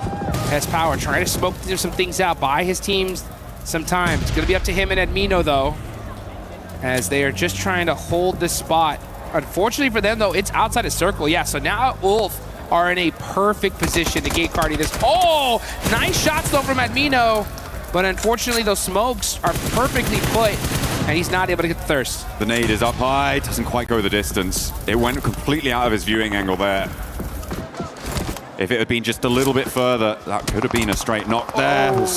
S-Power gets across. Managed to get some healing started as well, but that blue zone pressure is coming through. We're looking at OG and E-Arena, as well as Enigma Galaxy, also having to make moves in the meantime, Dukes, and move in from this east edge. Tiamba gonna have to move. There is a lot of teams that have to make some difficult decisions now, and OG are making it right now. They're gonna roll straight on forwards, try and get dead center here, and contest with Enigma Galaxy on the coastline, into Vitality sightlines as well. They drop down, and 3 of them managed to get across, not unscathed, but alive. Great IQ of a rotation. They knew that one little plateau was right there. They were able to head straight towards it. They get their safe. Coops in trouble. The closest nade, he's done. Oh, able to get the heel off and now get some shots downrange. Headshot onto Mormon. Joker right there next to him though. Can Coops get to safety? No, he gets knocked, and E-Arena are going to continue to apply that pressure, getting that thirst immediately there onto Coops. Enigma Galaxy just getting picked apart. That 2-2 split not working out. That was insane for Coops to be able to do so much damage on that angle. He really held Ralph in the game there and are leaving Enigma Galaxy on 3. Orangutan lost players on the center as well. They are now down to just 2 as E-Arena make the same mad dash. The mad crash against Tianba will not work out for them, and E-Arena evaporated. E-Arena evaporated and they end up feeding the beast that is Tianba. They did put some good points on the board for them, and I love to see that aggression. Let's see if Tianba, though, can put even some more points and get this chicken dinner. They already have 10 eliminations. They're looking pretty unstoppable. S-Power forced to hit the deck. Ulf now with those sight lines just punishing them. I mean, they have this position locked down. You needed Admino to be on an angle there to suppress Ulf, but no, not quite there, not quite ready, didn't have the presence, and it's a difficult spot on the north side, so I can't really blame them too much there. Now the transition to the rest of the circle. A knock over towards Tianba and the final flush onto Godlike as well. Another nade over towards Tianba. They're getting caught in the crunch as Enigma Galaxy move up the hill. They're challenging Orangutan. They're challenging Tianba. They're doing a lot on this eastern side. Enigma Galaxy strike at the opportune moment. Perfect timing there for Enigma Galaxy. They understand the situation. Hey, we got to push up. We can't just sit back and relax, wait for them to come to us. And you can see Lord with those nades applying the pressure. I think they need to slow things down a little bit though.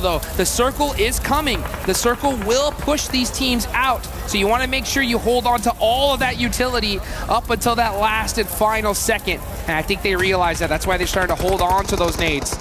But the shots ringing out. Eagle getting a nice knock on Aaron. That's their biggest threat right now. Catch though with the response over to QZZ. And it leaves Eagle alone.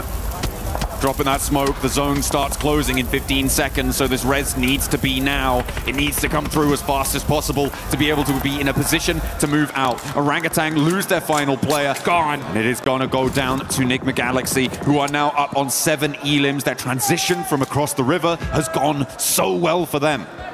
What a game from Enigma Galaxy, getting hot dropped over and over and over. They take out Ida in just a beautiful fashion. And now with this fortunate zone shift are putting the punishment on this lobby as they take down Eagle from Tianba. Now QZZ will go down too, and Tianba knocked out. They managed to get a whole host of points though, 14 on the match. And they will keep themselves in the running for the podium. Enigma Galaxy looking to join them. There's not enough room for both of you. You've got to organize it. Back to front, stand the line. But Vitality gonna have to leave as well from their cover on that south edge. Does Solus not see Satan right there in that corner? He had to see him now. No, he's too focused downhill. Oh, never mind. It's gonna be Axel that catches him out. So it's all up to Vitality. Axel, the last player up. Is he able to survive? Oh, Ralph gets knocked as well. Ulf are captaining from this compound for quite a while now. They haven't had to leave it. And when they do, it's against 2 duo teams with one of their players on either side knocked. For Ulf, this should be a clean sweep. There are no two ways about it, but it might get a little bit hairy. Lord is shut out first, and Aaron doesn't even hit the deck.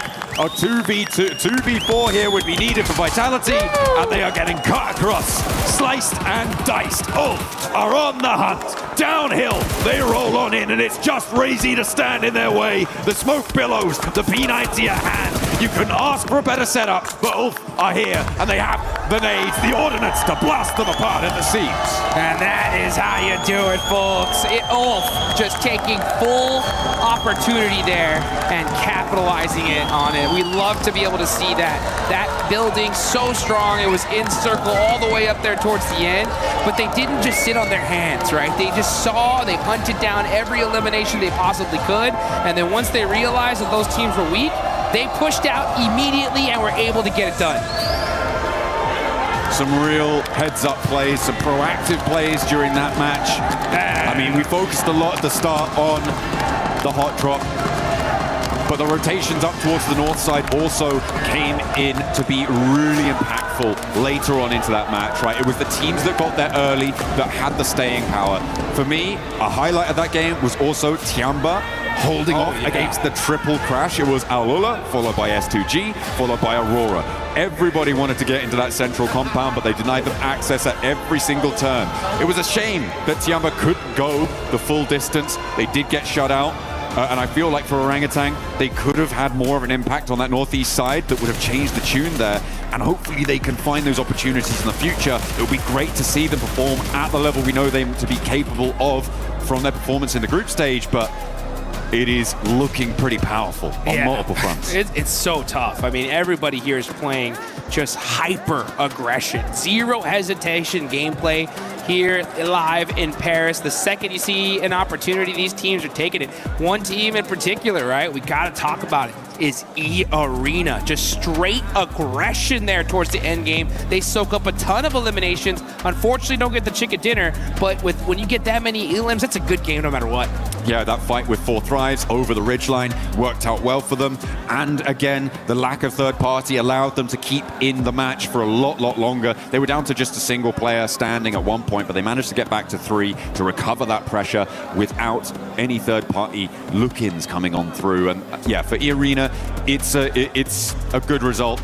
I would even say it's a great result to keep them at the top of the tables, to keep, well, I don't know if they're actually at the top of the tables anymore. We'll have to double check that, but a man who could find out is Kalaris down on the stage with E-Arena. I'll try my best, John Allen. Yes, that's right. E-Arena looking fantastic so far, so let's ask them a few questions about the games here to get things rolling. So first things first, your previous win going up against Furia. Were you surprised by Furia's approach to the late game? And talk to me about that late game in general after you got the win. ในเกมที่เราต้องเจอกับฟิวเรียนะฮะในเกมที่เราชนะเมื่อสักครู่เนี่ยฮะตอนที่เราเจอกับฟิวเรียฮะเรารู้สึกเซอร์ไพรส์ไหมกับวิธีที่ฟิวเรียเล่นเพลย์สไตล์ของฟิวเรียในเกมนั้นครับก็แปลกใจครับแต่ก็รู้ว่าเขาเล่นอย่างนั้นอยู่ครับก็เลยไม่ได้ตื่นเต้นเลยครับ Well, we expected, but we still surprised with how they're approaching the teams. But even though the last result is that they're winning the games. Okay, so you guys got very close to qualifying via the group stage and then came really close to not qualifying via the survival stage. So has there been any difference in approach here to the final? What has the team talked about to adjust here coming into the finals of PMWC? ก็ขนาดที่2นะฮะในกรุ๊ปสเตจเราก็เกือบที่จะได้ควอลิฟายแล้วส่วนในรอบ survival stage ฮะเราก็เกือบที่จะตกรอบแล้วด้วยซ้ำในตอนนั้นอยากถามว่าในตอนนี้ฮะรู้สึกยังไงบ้างครับก็พอเราเข้าไฟนอลมาได้ใช่ไหมครับก็ทุกอย่างก็เริ่มใหม่ครับทุกคนเริ่มจากศูนย์เราก็เริ่มจากศูนย์ก็เลยไม่กดดันอะไรครับ Well, right now we have zero pressure at all. So we are here to win, of course. And it's since everyone, this is a new day, new group. So this is a champion group now. Everyone's starting at the 0 point. So that's no different. And we're gonna claim all the glory back to Thailand. Okay, so that does it then. Well, thank you very much for the answers. That does it down here on the stage. We'll be with you for more from PMWC in just a moment.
Today, our players are taking on a brand new challenge, Drop Hunt. Each team will be split into 2 pairs, with each pair receiving their own map. 5 locations are marked on the map and hidden in the player lounge area. At each location is a mystery envelope. The mission is simple: find them, grab them, and bring them back. But there's a catch. There are only 5 envelopes, and each one is worth 20 points. The team that collects the most envelopes wins Drop Hunt. Ready, set, hunt. Mana kita? Iya, so. Mana ya? Sini bang. Sini bang. Kita stiker di sini bujang. Kita di sini aja. Coba tengok mapnya lagi. Mereka mana tengok di daerah sini? Kayak mana cara dapat amplopnya anjing? Tengok tahu cara ambilnya mereka.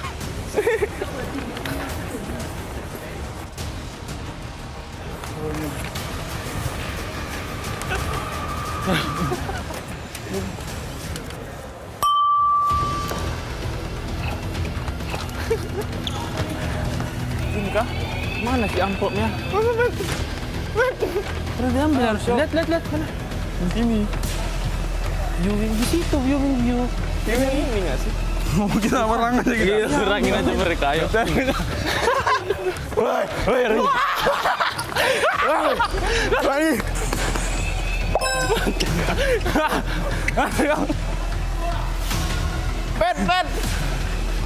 Pet. Sini, Pet. Kau mati juga kan jangan. Ini, Pet. Ambil, Pet. Lari, Pet. Lari, Pet. Jam.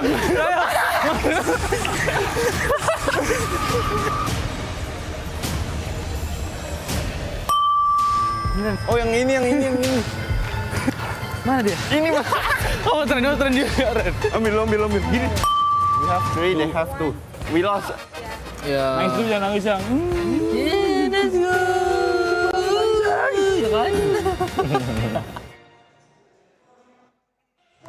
Today is going by so quick. It feels like a final here at PMWC at EWC 26. And these players are currently putting up the numbers. By the way, for everybody currently watching home, don't forget about the PMWC Lucky Spin that is currently in the game. Log into PUBG Mobile and get those PMWC skins. They are co-created with PvP creator, none other than Nana. You guys want to check them out, make sure you do so. The Alien Fusion Grossa looks absolutely stunning. On top of that, the Electron Energy set and the Proton Power set. Maxman has all of them, if I'm not mistaken, and I personally just want the Grossa. Yeah, I do have the Groza. Unfortunately, I don't use it much because I cannot control that recoil. So I just stick to the AUG because I'm basic like that, 7. But the AUG is cool. I'm with you, honestly. I won't be able to control the recoil, but I just want to see it. I want to see it glow, even if I'm able to get at least 1 elimination. One team that was able to glow in this last match, being able to keep all their 4 players alive, none other than Ulf, Natura. Oh, finally. You said it, right? We're finally getting a play where we actually have all of Ulf still around, still here to fight for the end game, to fight for that chicken dinner coming on through. Yeah, really nice to see. I mean, yes, they didn't have to contest it too much. They had 1 or 2 fights in the mid stage of the game, OG more notably, but then they were able to just hold their position, wait for the right time, and then once that time struck, Max, they were all over that final circle. Yeah, I mean, really able to get himself some good presence at the end, keeping 4 players alive, which is my biggest issue with them since PMGO Season 1 in Jakarta this year. And you know what? They're able to finally get it done. I told you they're a slow starting team. We're getting to the finals. We're finally starting to see these more dominant finishes from Ulf. But second place, Nemo Galaxy. I got a segment later on, but you know what? It's good to see that once they do get out of the hot drop 7, they can actually put up big points. They can put up those big points. Talking about big points here for some teams, it was none other than Godlike and OG. This was a match that they really needed laced because the middle of the pack teams were eliminated very early on. They needed to be able to catch up, but both teams were only able to catch 5 points apiece. I mean, look, it's still a great improvement from them. And being so, they had like that kind of control in the middle of zone. So they were there for that early rotate. I would have liked to sort of see, I guess, OG apply a little bit more pressure to their eastern side. But still, to get to that point after the first couple of matches is a better thing for them. Obviously, we talk about slow starting teams, and they are one of them. But I do believe that coming into like the next match, we're probably going to see them a little bit more active. I mean, they need to be a little bit more active in that, but to get to that, I guess, spot that they have, it's a lot better than the previous match. It is. And one team that was able to, that's also been starting off slow, but finally being able to wake up, Max, none other than 4Thrives. 4Thrives getting 8 eliminations this last match. Good to see. Finally, good to see it, especially a lot of those eliminations actually secured on 2 teams that were interesting. You had Team Flash a little bit early on in that game too. That was fun to see how they won that little bit of an encounter. Huzaifa in particular, he carried that fight from start to finish. Did. Really good numbers from Huzaifa. But they had a very good early rotation, and you could say a bad rotation from Nongshim Red Force, where they catch them off guard. They didn't expect to clash next to Potato Hill. And you know 4Thrives, right, Nipchiro? If they can take a fight and you are in a weakened state, they're going to chase you down until the edge of the earth, and that's what they did, and Nongshim Red Force took a massive L there. So 4Thrives, if you know where they're going to rotate, I would try and avoid them because they don't like having neighbors around them. No, they don't. And even in this state of where we're seeing them of just kind of indecision, I think they don't really know what's going on. But it is nice to see that, yeah, they're still a threat even in this state. And it's just been really difficult for me to watch 4Thrives because I'm used to a very confident team that knows exactly what they're doing at all times. And I can tell that they're not sure what's wrong, why this isn't really happening. There's a little bit of the old spark there in this last game, but I think really it's just indecision. They're hesitating just too much. Did you say like something about T24 going out a lot early recently? Like that's been a big issue, right? Early. Yeah, and he's one of the big fraggers. He's really up and coming as a big fragger for the team. So for him to go out early, yes, Huzaifa is able to clutch, but you know, T24, they need a 4th player. They need somebody like him on that squad to just stay alive a little bit longer. Yeah, T24 was able to start slow during groups as well. Then he was able to pick it up. But right here in the finals, you don't want to be starting slow. So that's one team we'll definitely be looking to see bounce back. One team that has been really consistent, especially with eliminations, we talked about it earlier, Lace, is none other than Tiamba. Tiamba just keeps putting up those eliminations in a big, big way. They absolutely have, and I also want to add into that, like, keeping up those sort of eliminations. It's also E-Arena. Like, we sort of like look at these 2 powerhouse squads, and we're gonna have to get a mashup with these 2 teams because they are making it in those top 5 positions. They are clearing their space. They're grabbing the eliminations along the way. Even in a fight where I think it was Nigma Galaxy could have pushed E-Arena a lot earlier in their position, but for whatever reason, I'm sure Max will cover it, they didn't sort of get into that contention, but E-Arena just kept making power plays for the spot that they want. Tiamba is also making those power plays to get the position that they want. And obviously early eliminations, especially in today, is what will capitalize you for going into tomorrow. So this steady, I guess, excel in eliminations has been awesome from both of these squads. Yeah, especially for E-Arena, right? Remember what we saw of E-Arena in day 1 of their Group B? Big they bang, were able to get those 29 eliminations in Rondo, and then after that, they kind of just ended up dying off us. We're actually going to be looking at a comparison between Group Day 1 and also what they're doing here in the finals. And something that I want you to keep in mind is the placement that this team is currently being able to put up, being able to survive even longer, and the eliminations are even higher because they have been consistent with those eliminations. They have been very, very consistent. It's been back-to-back-to-back games of just really good placement, good strategy, good synergy with the team as well. They look fairly confident. The lobby is hard. I'm going to say that. It is a very, very difficult lobby, night and day from the group stage, from the survival stage, but they are handling it very well. I do want to say very quickly, what I loved about the fight with 4Thrives, right? That dip, the way they use the terrain, because there's a bit of a cliff area there, it's a dip, and then you got those 2 cliffs, and what actually they ended up using is they went off the cliff, back behind 4Thrives, and then used that terrain where they couldn't actually see to move around in front of them as well. So it gave the illusion that they were everywhere at once when really they weren't. And for a team that is slightly struggling like 4Thrives, that was just the death knell. So very well played by EA. Good knowledge of the terrain and great synergy overall. It was a magic trick almost. It was. It really was. Max, there is something that has been pretty much pissing us off when we talk about Erangel, and that is the hot drops that we're seeing between Nigma Galaxy and none other than Ida. It's good for Nigma Galaxy right now, but Ida is just, they're just squandering their hopes. Yeah, I mean, Nigma Galaxy, you saw what we could do when they can actually get out of the hot drop, but here you go, Pachinki, Nigma Galaxy dropping there since the 1990s at this point, and Ida going to be joining up on this one. And initially I was like, okay, Ida, you should not be going for this hot drop. You know as a clear-up fact that Nigma Galaxy will never give up this location. And it's almost getting to the point for me, Nipchira, where I'm thinking Nigma Galaxy maybe this would be a good opportunity for you to start leaving, because EDA are not just ruining your Erangels, they're ruining your entire tournament run so far. Yeah, it's really weird, right? Because for Enigma Galaxy, it's like EDA is the newcomers. They need to get out. Clearly, it's not working for them. They have 2 points over the entire day. 1-2, that's it. But you're right, Enigma Galaxy is ending up ruining their tournament chances as well, because we are seeing really good performances from Enigma. I love how they've been playing, but they're just entering the zone way too late because of EDA. Yeah, of course, we did say this game was good, right? Because they got out of the hot drop as a 4-man team. They lose a single player. I promise you, they do not get a finish like that. They do not get that many points. So right now, Enigma Galaxy, I would say there are other options available, and I understand it's your drop. You've been there for the longest time, but I do not care at this point which team leaves. One team has to leave. This is a waste of time, and it's making me angry, and I'm just looking at that on the early game. Can I also just interject here and go, EDA, what are you doing?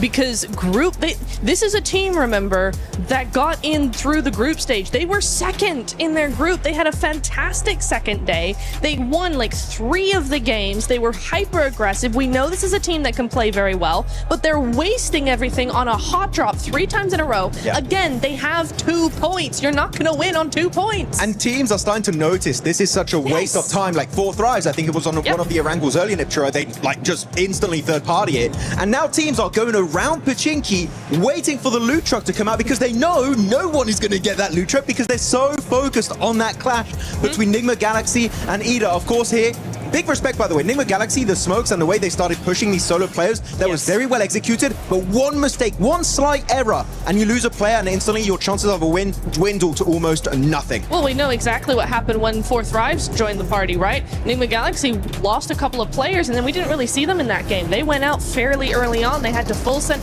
Game 1, they had to full send to the beach and just kind of stay there. There was no opportunity for them to get any points whatsoever. So, yeah, for Enigma, this is bad on both sides. I'm mad at EDA for initiating this every single game, but Enigma need to figure out how to adapt to this. Yeah, we'll have to figure out how to adapt to this. If I had to pick one team to stop hot dropping in Pachinki, it wouldn't be Enigma, because Enigma has been getting the better end of this, especially they showcased what they were able to do in the last match. They're getting the eliminations too, so Enigma Galaxy, keep on doing your thing. If you're EDA, get the heck out of town. You need to find a different spot. But when we're talking about someone, you're gonna pretty much see here just the finish of this engagement between these squads. You know what, Max, Lace, who would you want to see just give up this hot drop between Enigma and EDA? It's got to be EDA, right? Like it has to be. Like, they're not even getting any further into the late game. They should have just made the decision to sort of rotate from this position. I mean, you know, I was kind of touching on, I think, Enigma Galaxy a little bit later into the zone, how they're making slow decisions. But again, this is slowing their decision. But EDA just, Look, by the way, look on the left side of your screen. While they're still in their looting stage, technically, right? So hot drop's a bit weird, it's a bit different. You have Nongshim Red Force fighting 4 Thrives on their first rotation after the looting stage. This is, look, even here, you have the fight, Orangutan fighting Ulf. Everything is happening in the game. Teams are not going to wait for you. And while that's happening, you're still in your initial drop location and you have no scouting done. The loot truck, you can see on the left side of your screen, he came back for round 2. Round 2, and the fight is still not done. What are we doing? It's okay, Max. This is Picado Red Buildings all over again. It's really annoying. It's Picado Red Buildings all over again, Max. I mean, we get so mad at that hot drop, and we still have the Miramars to go. So if either of you hot drop Red Building Picado, I am going to come over to your table, and I'm going to moonwalk. Be aggressive. Yes, I'm going to moonwalk. Look, okay. I'm going to hee-hee at you very aggressively. TLDR for the entire segment, we don't like it. End of story. Yeah. Unless you're Enigma Galaxy. Enigma Galaxy currently in 3rd place. You have E-Arena right now in 1st place with 48 points. Tiamba continuing on those consistency of eliminations. This is the main story for Tiamba right now. 45 points, 37 coming from the Elims. And if we start going down, we are seeing one team that has been going down as the day has been going on. And it's none other than Aurora, Max. Yeah, unfortunately, I still have not seen the comeback of Doc, right? I would even take the dockening at this point. I would be like, I want to see something come out of it. But yeah, they've definitely been slowing down quite significantly. Keep in mind, they've got 11 placement points, sure, but they got 2nd place on the first rondo. That's 6 placement points. After that, the rest of the day is only 5 placement points after 3 Erangels back to back to back. Quite disappointing, especially when it's just outside of Ferry Pier. I was expecting way more. They're slipping down, and especially when Ulf now, they just got a 4-man finish. You know, Ulf are going to be chasing for that podium spot. I mean, for me, I'm not too worried about Aurora right now. They've had a good start to the day or start to the finals, and we do know that this is a team that really waits until the last minute to actually do something. They just do just enough to stay ahead. But the problem is when you're seeing teams like ULF, like Vitality, we haven't even seen Vitality at their best yet. You know, teams like this that are going to be coming up and gaining that momentum as the days go on, Aurora are going to get left behind pretty quickly. So you are worried or you're not worried? I'm on the fence as of right now. At the end of the day, I'll be a bit worried. Okay, because you say I'm not worried, and then you started sounding very worried to me. I'm not too worried. It started to sink in. She's like, oh, actually, this isn't looking too good. She just kept saying more teams, and I'm like, okay. That sounds like you're contradicting yourself here. Fourth Drives ends up finding themselves here in the first page, but going here towards the second page, we really haven't seen much lays out of S2G. With Furia, it's been a hit of a miss, and then we got some of the other squads there. S2G are getting busy, right? But they are sort of like losing the contests on these fights. They're able to get the placement points. It's been great. Chicken dinners are coming through, but it's kind of like more of a gifted scenario in a lot of segments. But you've heard me about Fury, guys. I'm not going to go on about that. But what driver's license. I won't carry on about that. But look, I even just want to touch on Vitality. We didn't really get to talk about them. They are playing incredibly scared. So Neptura, after your sort of worried statement, I am also worried in that sense because even in that final zone there, they had the western side to sort of scoop up behind Nigma Galaxy, and they did nothing. Yep. One team that I want to see more out of, especially towards that second page, is none other than Godlike. And I would love to see the player stats so far today because this is a team that a lot of people were expecting to actually finish pretty high. And it has to come with the fragging power of S-Power. And right now, for S-Power, to give him a break, he is the only one that's performing for the squad, being able to average at least one. But the rest of the squad is just not looking good. It's looking pretty bad in terms of eliminations, and the reason why the eliminations are so low is look at their survival time. They're not even breaching the 20, and some of the players not even the 18-minute mark, which is not good in a lobby of this caliber if you want to be contending for that, let's say, top 5 situation right now. So Godlike, even looking back on this game, they should have pushed up onto, I think it was Ulf's compound, but they got very idle because the thing is, compared to the group stage where some teams might do mistakes and you might be able to weasel your way in, here you have to take fights head on if you want to have a chance to get very late into those games, get those placement points. Godlike, in a lobby like this, you cannot be hesitant. We've seen in your group stage, you have that raw fragging power from S-Power, from Admino, even Sommei. And Manya is a great IGL, but you need to utilize it and take your chances. Yeah, what I've noticed is Manya is making these sort of scouting power plays, but the rest of the team is not supporting him, which they're getting caught out. So, I mean, it's surprising to sort of see that level that they're at right now because Manya is making incredible decisions, but it looks like a few other sort of on the team are just kind of tunnel visioning into the wrong direction, and then that's when they're getting caught in. Yeah, I think also one thing that we really need to think about, or they need to think about, is it seems like they keep going for positions that put them in a position to have to fight teams head on, and they're not succeeding in winning those fights. So if you want to make sure that you're actually going to get a position and be in there in the late game, you know, if you know that you're not really fragging out against these squads in the finals, then stop putting yourself in these tight positions in between teams that mean you have to frag your way out of them. Play a little bit more like Vitality, the way that they're on the edge. Nigma Galaxy as well, they're on the edge. They try to just wait out other teams, take a fight here or there, but just survive and keep their players for later. Survive. That's the name of the game, all right? Just survive. It's so easy. Why don't you do it, Godlike? Actually, I believe they'll be able to turn it around. It is their first time here in the finals international event for a lot of its players. S-Power, I'm still proud of you, brother. You're still putting up the numbers, and I think you're going to do even more as the day goes on, as the days do end up going on. But for right now, let's send it over to none other than the stylish man, Blank, and our special reporter, Kalaris.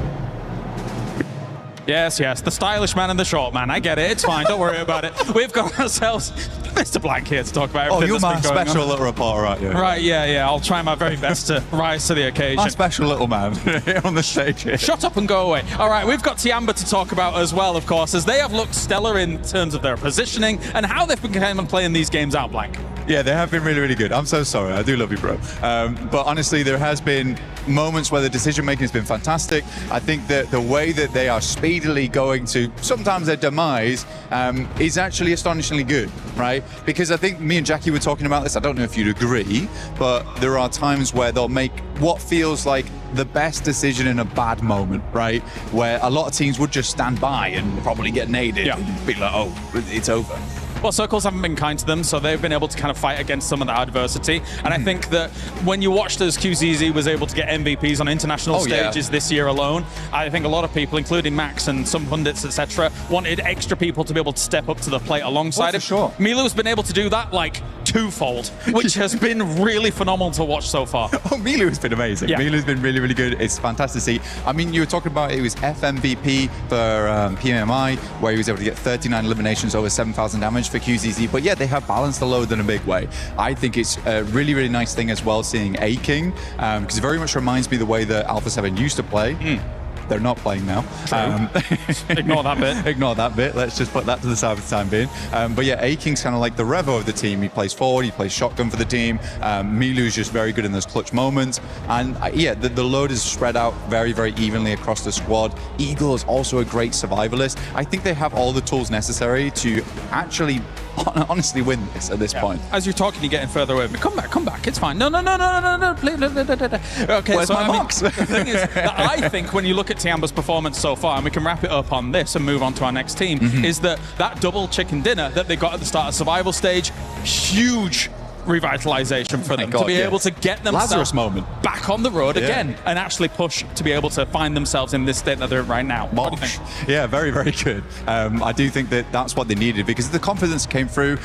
Every time I look down at Milu on the stage, right, it's very... Like Milu. I do like Milu. It's very heartwarming because there's... I like it when players are enjoying themselves, and Milu definitely enjoys himself. He's one of the smiliest guys I've seen. QZZ is a little bit more serious, I would say, other than the winning moments where, you know, he almost breaks his fingers on the high fives. That was funny. But I do think that for Milu, it's just nice to see a guy who's so good at the game, but also very much is passionate and enjoys his time in it. And he should be, because he's having an unreal run. All right, let's move on to another team then, as we have Ulf, who has looked, I would say, towards some of these latest moments, pretty good as well. Obviously, they qualified off the back of having that last game survival win, which was extremely important for their campaign as a whole. And they are one of the teams that a lot of people thought was going to be able to attain those top spots. Right now, their space control is looking good, especially in this last game. Yes, very much so. I mean, I'm one of those believers. I'm an Ulf believer. Everyone knows that. Everyone knows that Eren is one of my favorite players.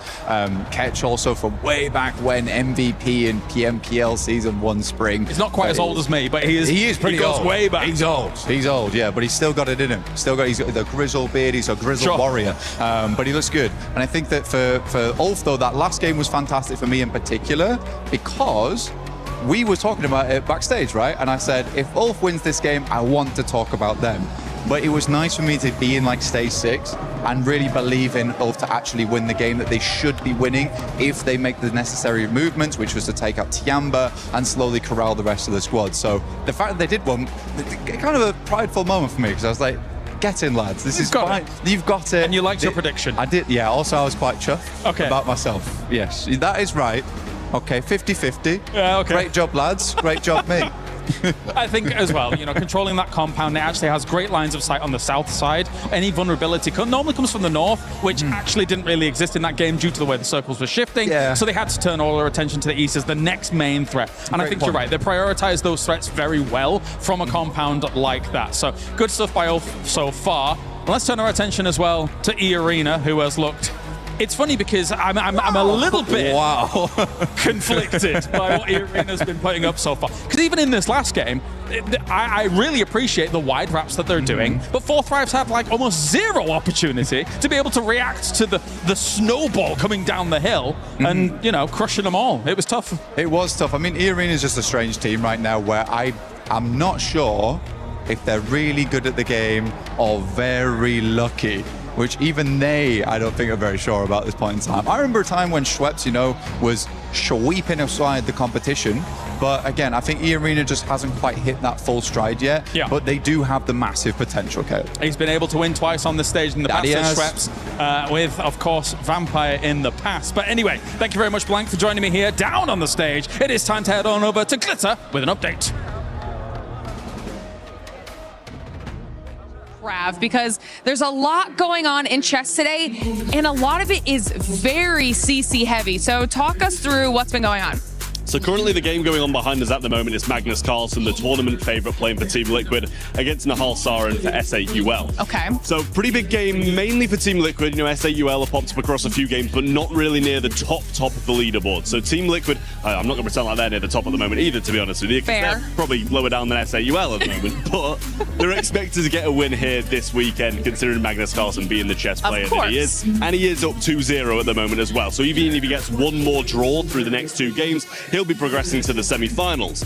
Earlier today, we had the first quarterfinal, which was Denis Lazovic playing against the Na'Vi representative, and he managed to get a win. So that's huge for AGL as well, considering they're trying to keep the top of this leaderboard. They pretty much need to outperform Falcons, which in itself, you know, it sounds kind of doable, but then you realize they've got 2 players.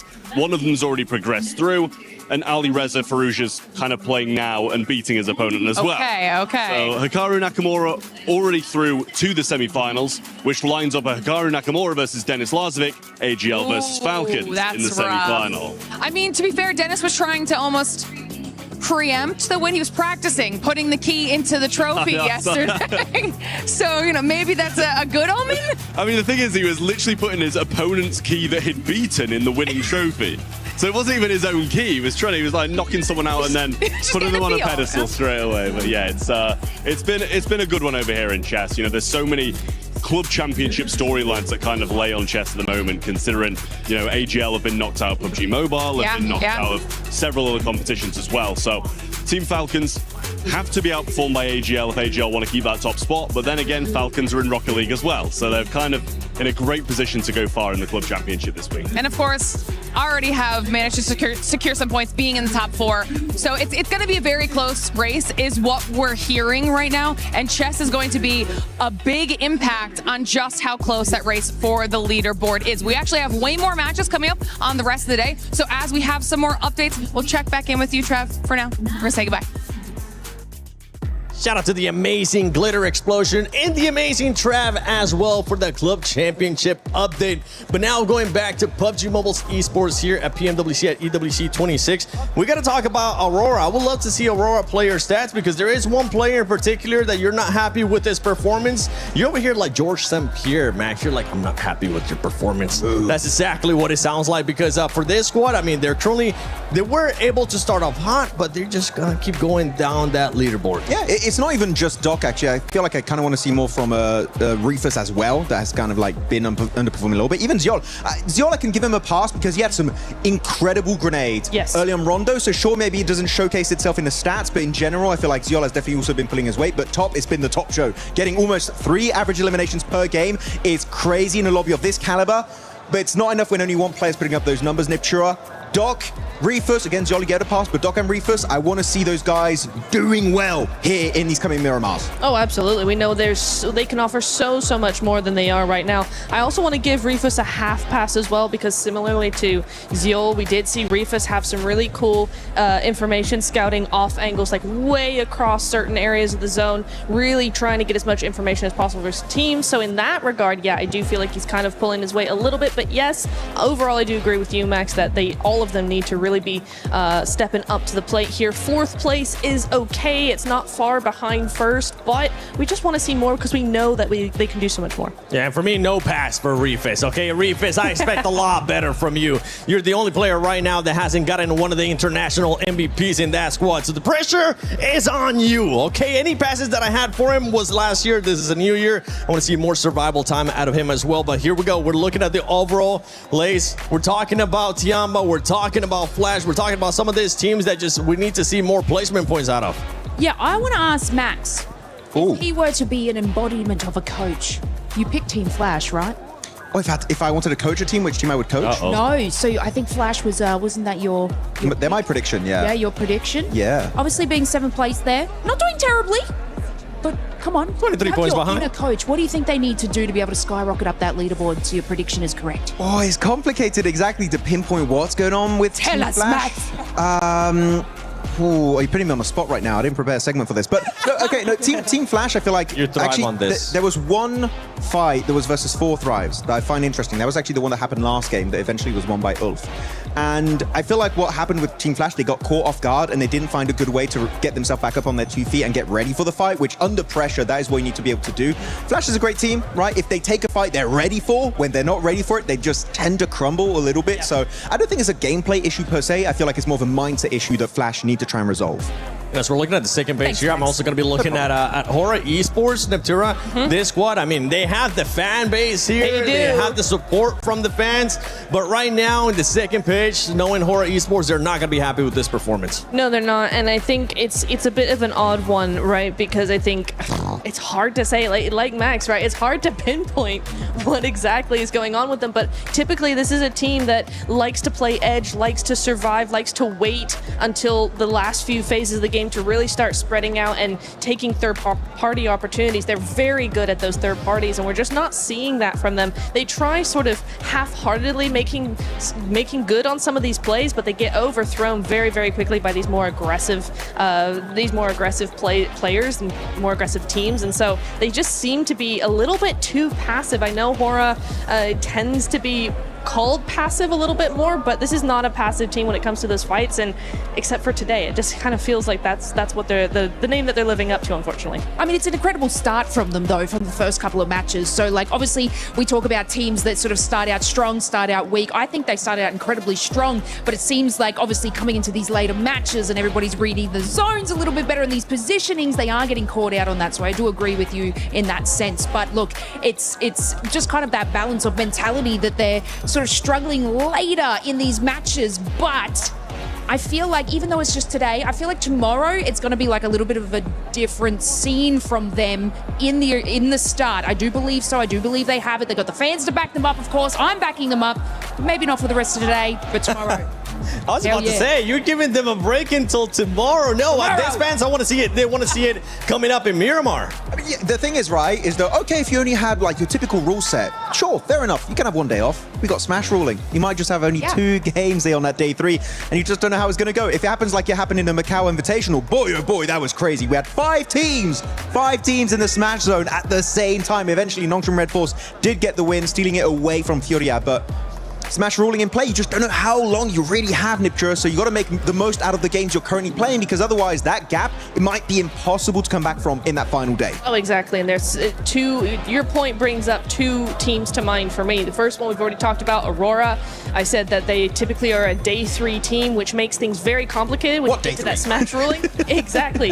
What day 3, right? The other one is for Thrives, because again, they do very well, typically, very well on day 1, because day 2, they tend to dip. The momentum just drops significantly, and then they can bring it back up on day 3. Again, what day 3? We could very well have a scenario where day 3 is really non-existent. So for those 2 teams in particular, that's really scary thought. Yeah, day 3 will still happen, but depending on how the leaderboard is looking, and depending on what other teams end up doing, we could end up just seeing 2 games because Smash Rule is in effect. So just to remind everybody, the way that ends up working out is when we end up going to Smash Rule on the last day, whoever's in first place on the previous day, you get plus 10 points if I'm not mistaken, and then that becomes what we like to call the Smash Zone. Once a team is able to pass that threshold, in the next game, if they do end up winning, or whichever game after that, if they do end up winning, they would end up winning via Smash Win. This is something that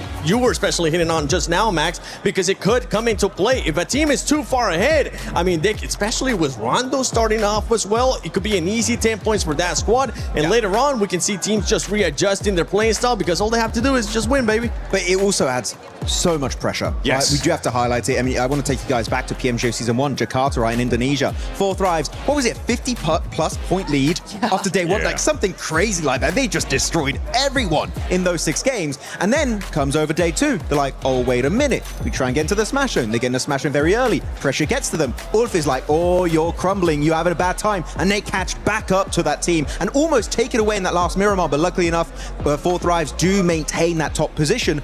But the Smash ruling is a blessing and a curse based on how you approach it. And for 4 Thrives, I am scared if they do get into the Smash room once again, how are they going to perform? Because back in that last event, it was looking shaky. They can't afford to shake up badly here back to back. Yeah, that team, they ended up pretty much just showing us what we have seen in the past with 4 Thrives, which is the biggest question mark, and that is the mental state of the players, because when things don't end up going their way, they do end up getting into their mind. Yep. For them, being able to be champions, though, for 4 Thrives is going to be looking different. For a team that's wanting to become champions, none other than Enigma Galaxy, they have had a great start here today, but I know Jackie got a chance to talk to them. Hello everyone, Jackie Powers here, live from PMWC at Esports World Cup, and I'm joined by the legend himself, Ralph, from, of course, Enigma Galaxy. Now, buddy, I gotta get in there and ask, the pop-off moment, Ida's been hot-dropping you every game. It feels like every time we're in Erangel, they're willing to sacrifice their own points to target your team. What's going through your mind in these moments, and what was that like, kind of asserting the dominance of, we keep winning this, and I'm gonna prove it, standing up on the stage? I mean, Ida knows we've been landing and pushing me personally for 7 years now. So they want to challenge us. They want to prove themselves as a new team. But they know we won't change, and they know we're better than them. So just a waste of time for them. They're just giving us 3 points. First match, they were scared to fight and they ran away. The other 2 matches, we fight them, we push them, and we just kill them easily. So, yeah, that's why I pop off, because it doesn't make sense. Oh, exactly. I mean, we kind of mirrored that on the cast in the moment, thinking it's doing more damage to them than it is you guys in these moments. Obviously, let's talk a little bit more on a positive term. It's been pretty good for you guys so far in finals. It feels like the comms right now on the team are really clean as well. Do you think this is going to be Enigma winner? You're looking to take the trophy home this year? Yeah, definitely. I feel like we're prepared more than ever to win the trophy. We're trying our best. Everything is going our way for now. It's a good start, but the tournament is still long, so we keep it up, keep the momentum, and try to grab that trophy. There you go. Respectful as always with some brilliant takes. Always lovely to chat to Ralph. There you go. Enigma Galaxy. Let's see if they can do it. I see the Key Crusher on stage, I think, yeah, that's cool, but it could be cooler. Yeah, baby, all the way! Oh, hell yeah! That's why I found a crusher of my own. Through totally legal means.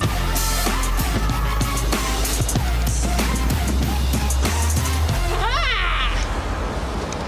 Now let's crush this watermelon.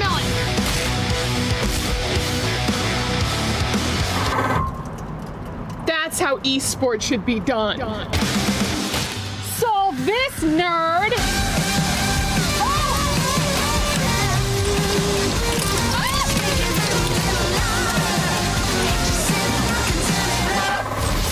Yeah!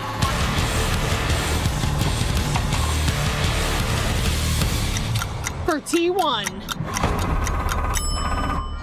Okay, France was stronger than I thought. Don't need soap when you're in esports.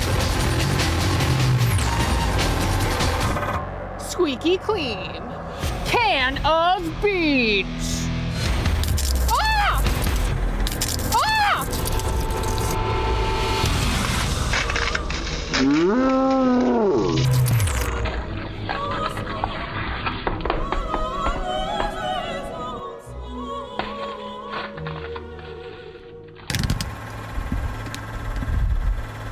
Can of cola.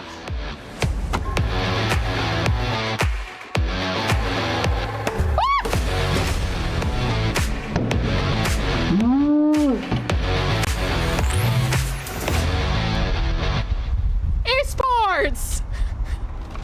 What time is it?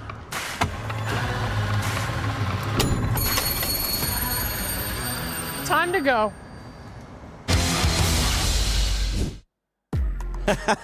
I love seeing that. I love seeing them just crashing other stuff, you know? What's one thing, Lace, what's one thing that if you had the power to crush it, you would end up crushing? Besides Max Man's hopes for Team Flash. Damn it. No. Why? No, I think, you know what? 7. You. Oh! Wait, what? I've got to take the shade off of Max at some point, and I need someone to pick on, and I just was kind of looking in your direction, and yeah. How would you do that, though? What's like... We don't need to go into details. No, Max, no. what would you be crushing? 7 also. What would I be crushing? You know Who what? would I be crushing? Who would I be crushing? No. Ooh, can we do Niptra first? I don't know. No, don't do me. I on the spot. Come on. Come on. I would be crushing the Key of Ida because they're making me very angry. I would take it like this, and the tournament would not even end, and I would just take it and crush it and turn it into a paste and squash it under my feet. So I don't know. I really don't like the hot drop, as you can tell. Probably, I don't like it. It's not fun. How about you? He's looking at me. I can see him on the monitor. He's looking at me very intensely. Is 7, and I don't have an answer. Oh, you're gonna have to find one. You know what? You have to pick something. Oh no! Don't put it on me. This is bullying. Keep it. This is bullying. Come on. What's it gonna be? Instagram DMs. Actually, that's a good answer. That's a good answer, actually, yeah. She's just gonna be printing them out and just crushing them. Mine, I would want to see how long it takes to crush the level 3 helmet for PUBG Mobile. That would be sick. You know what? For next PMWC, how about we crush that? We'd love to end up seeing that. Or maybe one of the Squeaky chicken. The what? Squeaky chicken. Crush that and see what happens. Jeez, come down there in Farmville. As we're going to be going into Miramar, one thing that we've been noticing, oh my gosh, talking about Miramar, perfect time too, as we're seeing some of the bloopers that we have had so far. A PMWC, Aurora with this one. That one hurt to see. But this was honestly ended up working out for EA, especially because they jumped at the same time. Yeah, it did. That was the only redeeming quality, but otherwise it was a sticky situation that they had to get themselves out of. So yeah, GG on that one, but yeah. Did they hit the light post? A little bit. You say they got the light knocked out of it. That one, oh, that was my favorite one so far, That's Max. so good. You know how hard it is to do that? It's insane. Yeah, I mean, you cannot replicate that. Also, XEY, when he was going over with the glider, he was actively getting shot at, by the way. Can't see all of the shots connecting, but some of them do. And before he explodes, he jumps out. That's some James Bond stuff right there in PUBG Mobile, and he makes it onto the tower. And actually, that position was really big for Nongshim Red Force in that game. I wish they got something similar in the finals, though. It's not been the case so far. Oh, this one stinks. Yeah, that one stinks. Just because they're not here anymore. You can even see it with Blank when he brought up Alpha 7. I was like, ooh. Oh, never The reigning mind. champions of PMGC, not in the finals of PMWC.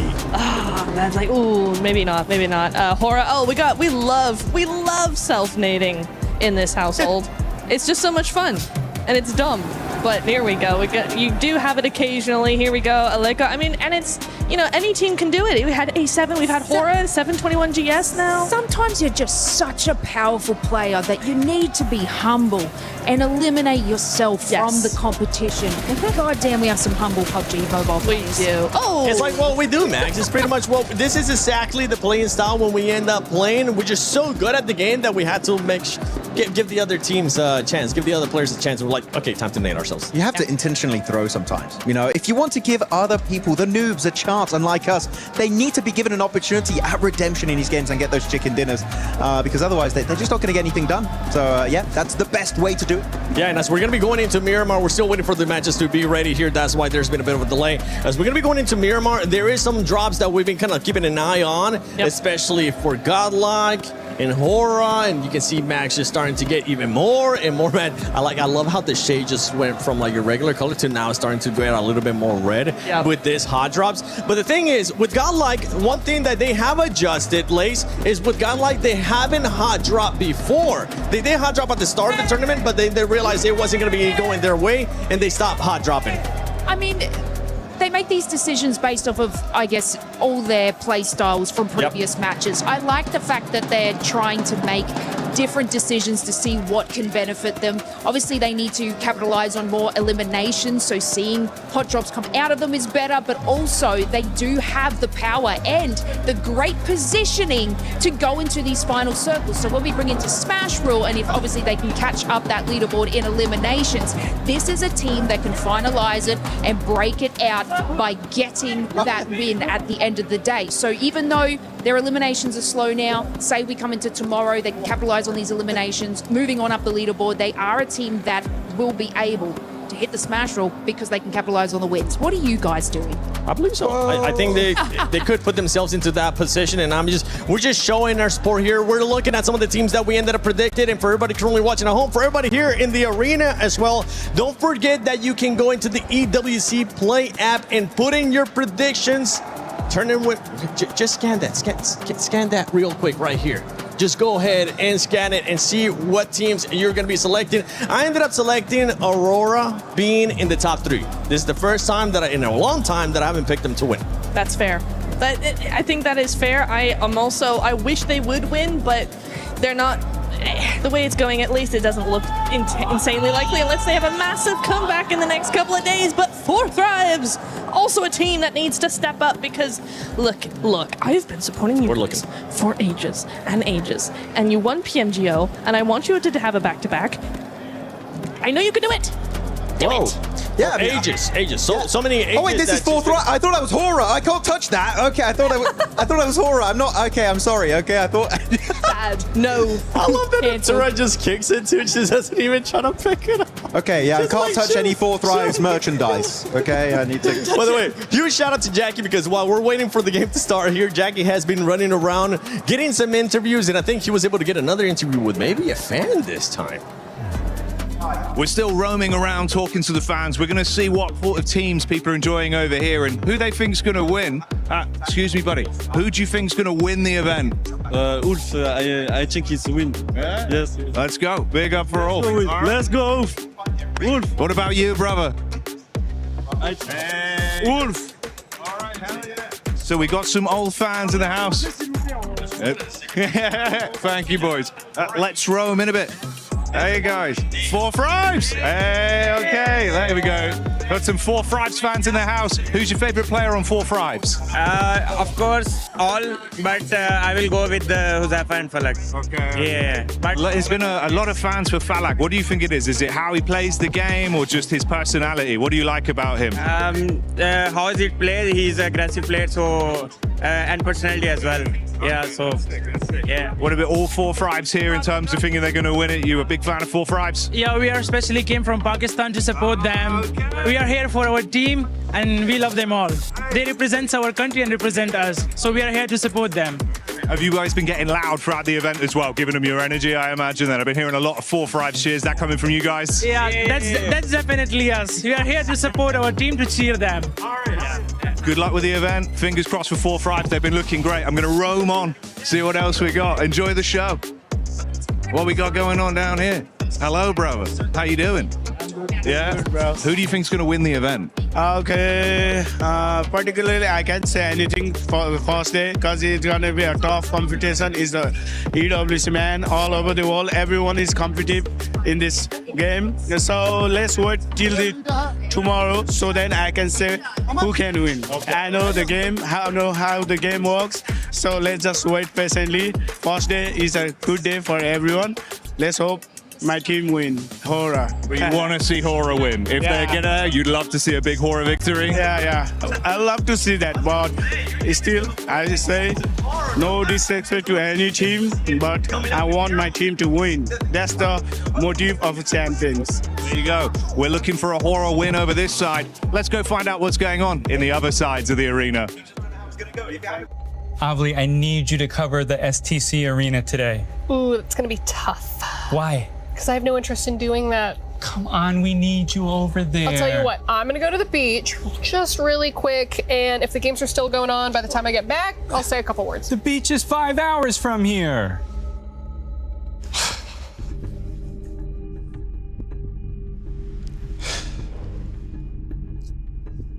I wish Avli cared about esports more than anything in the world.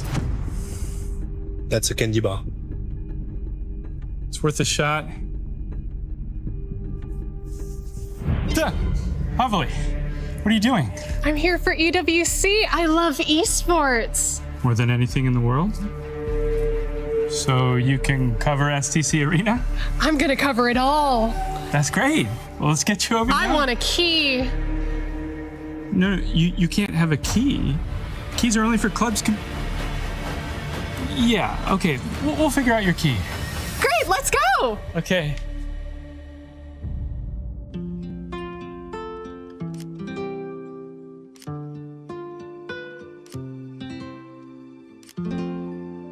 Avli, I just want to say you're doing a phenomenal job. Everyone's really excited about your work.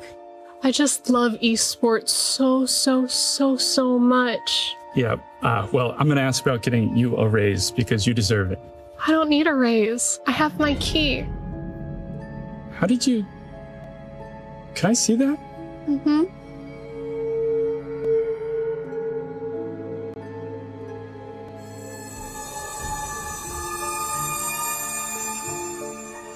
Avli,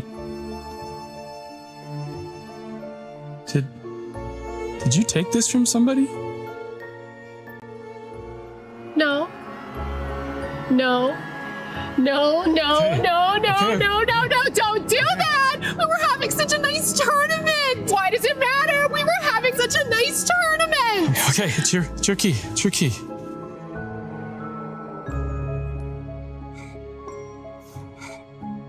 Probably would have got crushed anyway.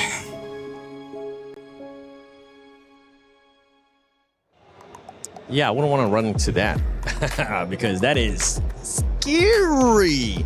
Talking about scary, we had some hot drops that we were talking about with Godlike versus Hora. This squads, I mean, the only thing that would suck for those squads is that they're currently on that second page, Max. That's why we're saying we don't want to see any hot drops from those two squads. Nobody wants to be Eda 2.0. Okay, sorry. You know It's what? fair. If It's you're an fair. Eda fan, I'm sorry. I'm gonna start. I'm just memeing at this point. No, but they didn't do the hot drop in their respective group, right? Which was Group A back then, if I'm not mistaken, or the other one, but one of the groups. And they didn't go for it. But the reason why they didn't go for the hot drops, really, the real reason is because the planes were very focused over to the eastern side and the southern side, meaning La Cobreria was not in reach. I want to see a plane, right, Niptura, where it goes and reaches La Cobreria, and we see as a fact that Hora and Godlike, and hopefully also Chama, that might drop there, will not commit to the fight because, yeah, right now they're not in a good position. They cannot afford to lose points, and I think they're not going to commit to it, but it could get bad. And for the Godlike, I mean, you don't want to go up against a team that's currently being able to put up even more elims than you, that usually ends up being more aggressive, like you were talking about in the stance of Hora. Yeah, no. Again, yeah, if they were doing much better in the last 4 matches, if they had, if they were top 5, top 6, something like that, and they were feeling really good and looking very confident, maybe you could try to contest the drop, right? But the way it stands, honestly, for either of these teams, I don't think either of them should really try and contest this. It really is down to who had it first and up to the other team to kind of figure out where else they want to go, because I'm not confident that either of those teams would win against each other. I think it's a 50-50. Even if you lose a player, right, it just hurts your potential performances Especially onto on Miramar. So, yeah, I do think that Godlike, talking to S-Power, you and me, right, Seven, we had a bit of a chat with him. He's like, you know what, it's not worth it. They had that first hot drop onto, I believe it was Hustler Crew, onto Erangel in their group stage, and like, you know what, it's just not worth it. Let's give it up. And I think that was one of the best changes in this entire tournament, was from Godlike, and I want to see that bleed into Miramar going into today. Maturity, honestly, from the first time being at a global event, especially in finals, and well, during group stages, it ended up happening. But maturity out of that player for S-Power, saying we don't want to continue with the hot drops. We want to stop that. We see that it's going to end up hurting our performance. And Lace, I want you to put your mindset into a coach right now, into the biggest hype coach for some of their squads. Godlike and Hora, which team are you going to be picking, and what are you going to be telling them if they do decide to hot drop, or if they don't decide to hot drop? Just get it together, man. No. Look, Godlike, and because, we were just saying S-Power, their adaptation to each and every game deserves to get a little bit further. And I just hope that you guys can find that great little key that you need to be able to push through into those final zones and capitalize on those eliminations. They have it in them. You've got it in you, and I believe that you will be able to do that. Obviously, we may need a little bit more time to sort of get that, but I just like the way that this team calculates and puts in a strategy. Might not work out for them, but then they'll try a new strategy that they'll be able to solidify a lot more in this competition. So look, I think they can do it. Yeah, especially for both teams being in the second page. You want to be able to build up the momentum. We've seen some teams being able to build up momentum and just carry it on throughout the matches. Only 3 days here at PMWC, at EWC 26, the finals. We've been sending it to Jackie over and over again. Then I want to see what Hot Jukes and Blank are up to. Woo! Thank goodness the group stage and the survival stage is done. Now we can finally kick back and save our voices for a little bit. Playing some pool was a good time. It's been an incredible event so far, honestly, in Paris. Very, very fun. I mean, we're here right now in the Players Lounge, which is honestly ginormous. I think the first place we saw when we came in. I'm trying to hit some trickies right now, but it ain't happening. Also, I just want to let everyone know that I play pool. But I don't really, I play snooker. So this is very different for me. It's not the same thing, not the same thing at all. Matter of fact, I've never even seen a snooker table in real life. This is the game to play. I thought it was only one singular game. Yeah, I'm going to break some rules. Okay, what are you thinking? What are you thinking? I think I'm going to break the rules in terms of where I'm... He is looking to take the shot. Will he hit the stripe? Little bounce shot. There we go. Well, you know, we're getting things figured out here. Let's see if I can finally hit one of these things. Okay. So what have you thought about the tournament so far? I mean, for me, tournament's been great. I've really enjoyed it. It's been insane. There's been some crazy moments. That's a good shot. It's a good shot too. Fourth Thrives look fantastic. I mean, Orangutan, Godlike coming in over towards that top 5 is just some crazy stuff. Couldn't believe it. I think everyone I've talked to whilst they're being here saying they're having a really good time. Again, everyone's really taken care of here as well. Plenty of stuff that we're taking advantage of as well. Honestly, that's the big thing. Like we're having actually kind of a pretty damn good time here. All right. Yeah, we got our 3 games in. I do watch the other ones, but afterwards I like to come chill here. It's a lovely spot. This place is stupid, to be honest. It's ridiculous. Dude, the by far some of the best food I've ever had at an event ever. And this place really does have it all, dude, right? I mean, like every game you can imagine, manicurists on stage, and dude, that lady's insane. Like I've seen some of the girls walking out of there, and now she's like booked out for 2 weeks, which is wild. But I might even get a haircut in a second. I love it. I love it here. You're so hyped about you taking the mic back off me as well. Yeah, no, I'm about to get a manicure, dude. I'm getting ready. I'm getting ready for mine. Yeah. But overall, genuinely, PUBG Mobile is always, I think PUBG Mobile might be the greatest event at EWC. PMWC, EWC, so good. We're biased as hell though about that, but we do get like 2 good weeks out here to enjoy the vibe. You know, it's been in Riyadh quite a few other times, but even there it's been very, very fun coming to Paris. For me, Paris is good because it's a 1-hour flight as opposed to an 18. But I'll still take the 18 to go to Riyadh. Very, very good time. But it does mean I don't have to get a massage while I'm here. My back is not ruined. Yeah, I'm in the same dang boat. I mean, when I heard that there was massage therapists actually available, I was like, please, where are you at? Because my flight was a whole lot longer than that. But yeah, man, so far this has just been a crazy journey. And the survival stage just finished. It was tough leaving the hotel room this morning and seeing like 10 teams go home. But at the end of the day, someone's gonna be the champ. And another team is going to be the not champs. I don't even know what I'm saying at this point. I'm just watching. I saw him shoot 2 different color balls. He really does play snooker here, folks. And that was close. That was close. I like it. Look, I'm just hitting balls in holes right now, okay? I'm playing the equivalent of golf, just with a long stick. I hope that's fine what you did. I don't know the rules. Tell me the rules. Right? That's fine. I got you, bro.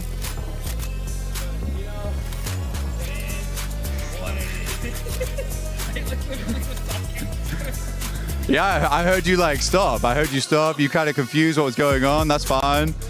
Yeah. So you're solid, I'm stripes. Is that how that works? Or the numbers? I just know. I just go for colors. That's where I'm from. It's just colors. It's so much easier. Black goes in last. Boom. It's easy. That's all I need. So I'm stripes. Okay. Okay, he's locked in now. Okay. But what's one thing that you really need to make sure whenever you're playing any game is understanding the rules, right? But even if you don't understand the rules, sometimes you just send it, baby, right? You just put in the work and you might come out on top.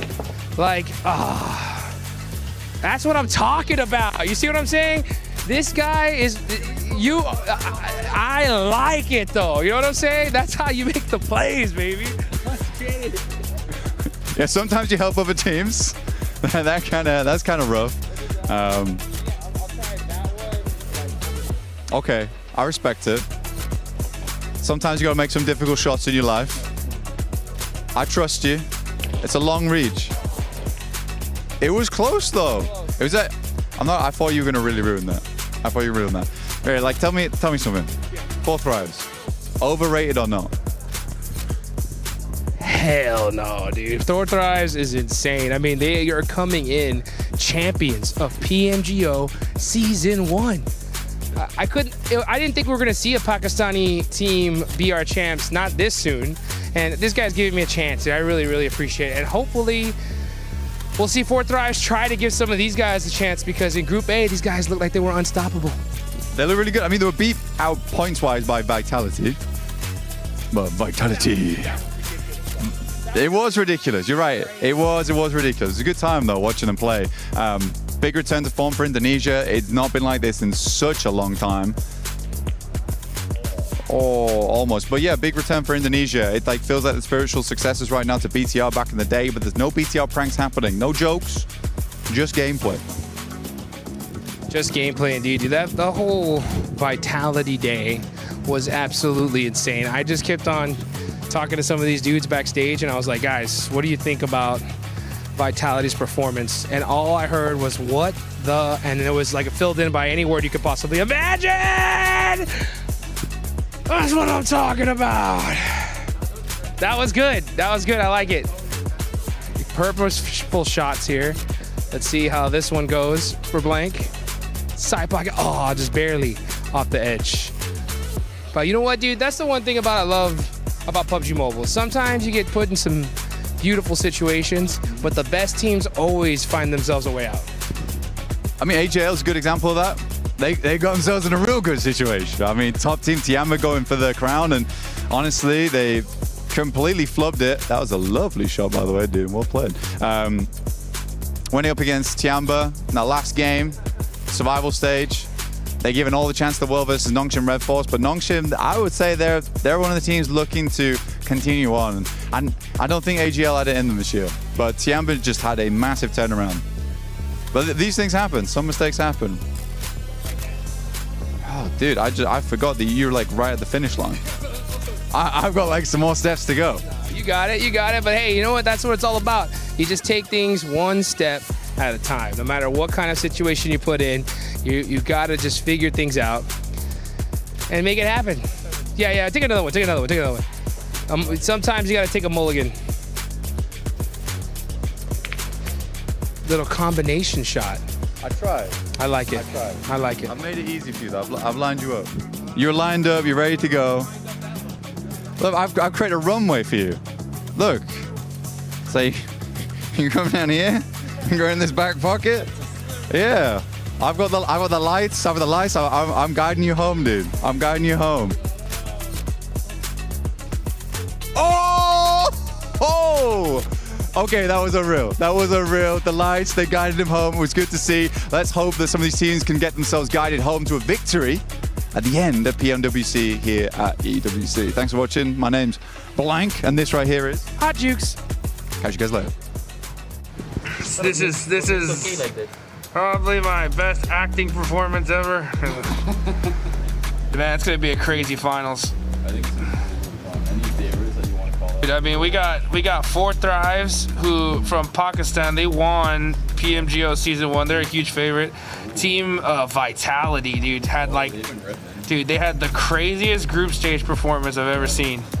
Godlike. Yeah, we got OG. Yeah, they're insane. Dude, anybody could really do this, you know what I'm saying? Team Furia is a huge favorite of mine. They qualified in through survival stage, but it's one of those things where like, I feel like this year we're gonna see a team nobody expected win the whole thing. Okay. Which should be fun to see. All right, $5. Who is it? Who could it be, dude? It's gonna be so wild of a pick. Honestly, if 4 Thrives wins this, it'll be like the nuttiest thing ever. Yep. It would be crazy. What do they got to do to win? Get a little lucky, obviously. But what else? What can they do to set themselves up? That's the biggest thing, right? Like PUBG Mobile is a game. It's such a team game that even if you don't get those lucky circles, you got to put up consistent points no matter what. You know, I mean, and if you don't, it get a little, just even the slightest bit lazy, you're going home. You know, like one of my personal favorite teams, because their NA team was the Wolves. They made just the tiniest little car mistake. They end up losing and went home by 1 point. Wow. And the margins here are insane. And if you look back at the videos, like there was one play where one of the players accidentally just drove into a wall, and they ended up getting pretty much flushed because of it. And you just think like if just any little tiny mistake was avoided, they could have got that extra point and went. to the finals. But don't you have to risk it to get the biscuit? You gotta risk it, dude. Sometimes the wall looks too juicy. There's those coin flip decisions, dude, right? And you can go left, and if it works out, you're a genius, you know?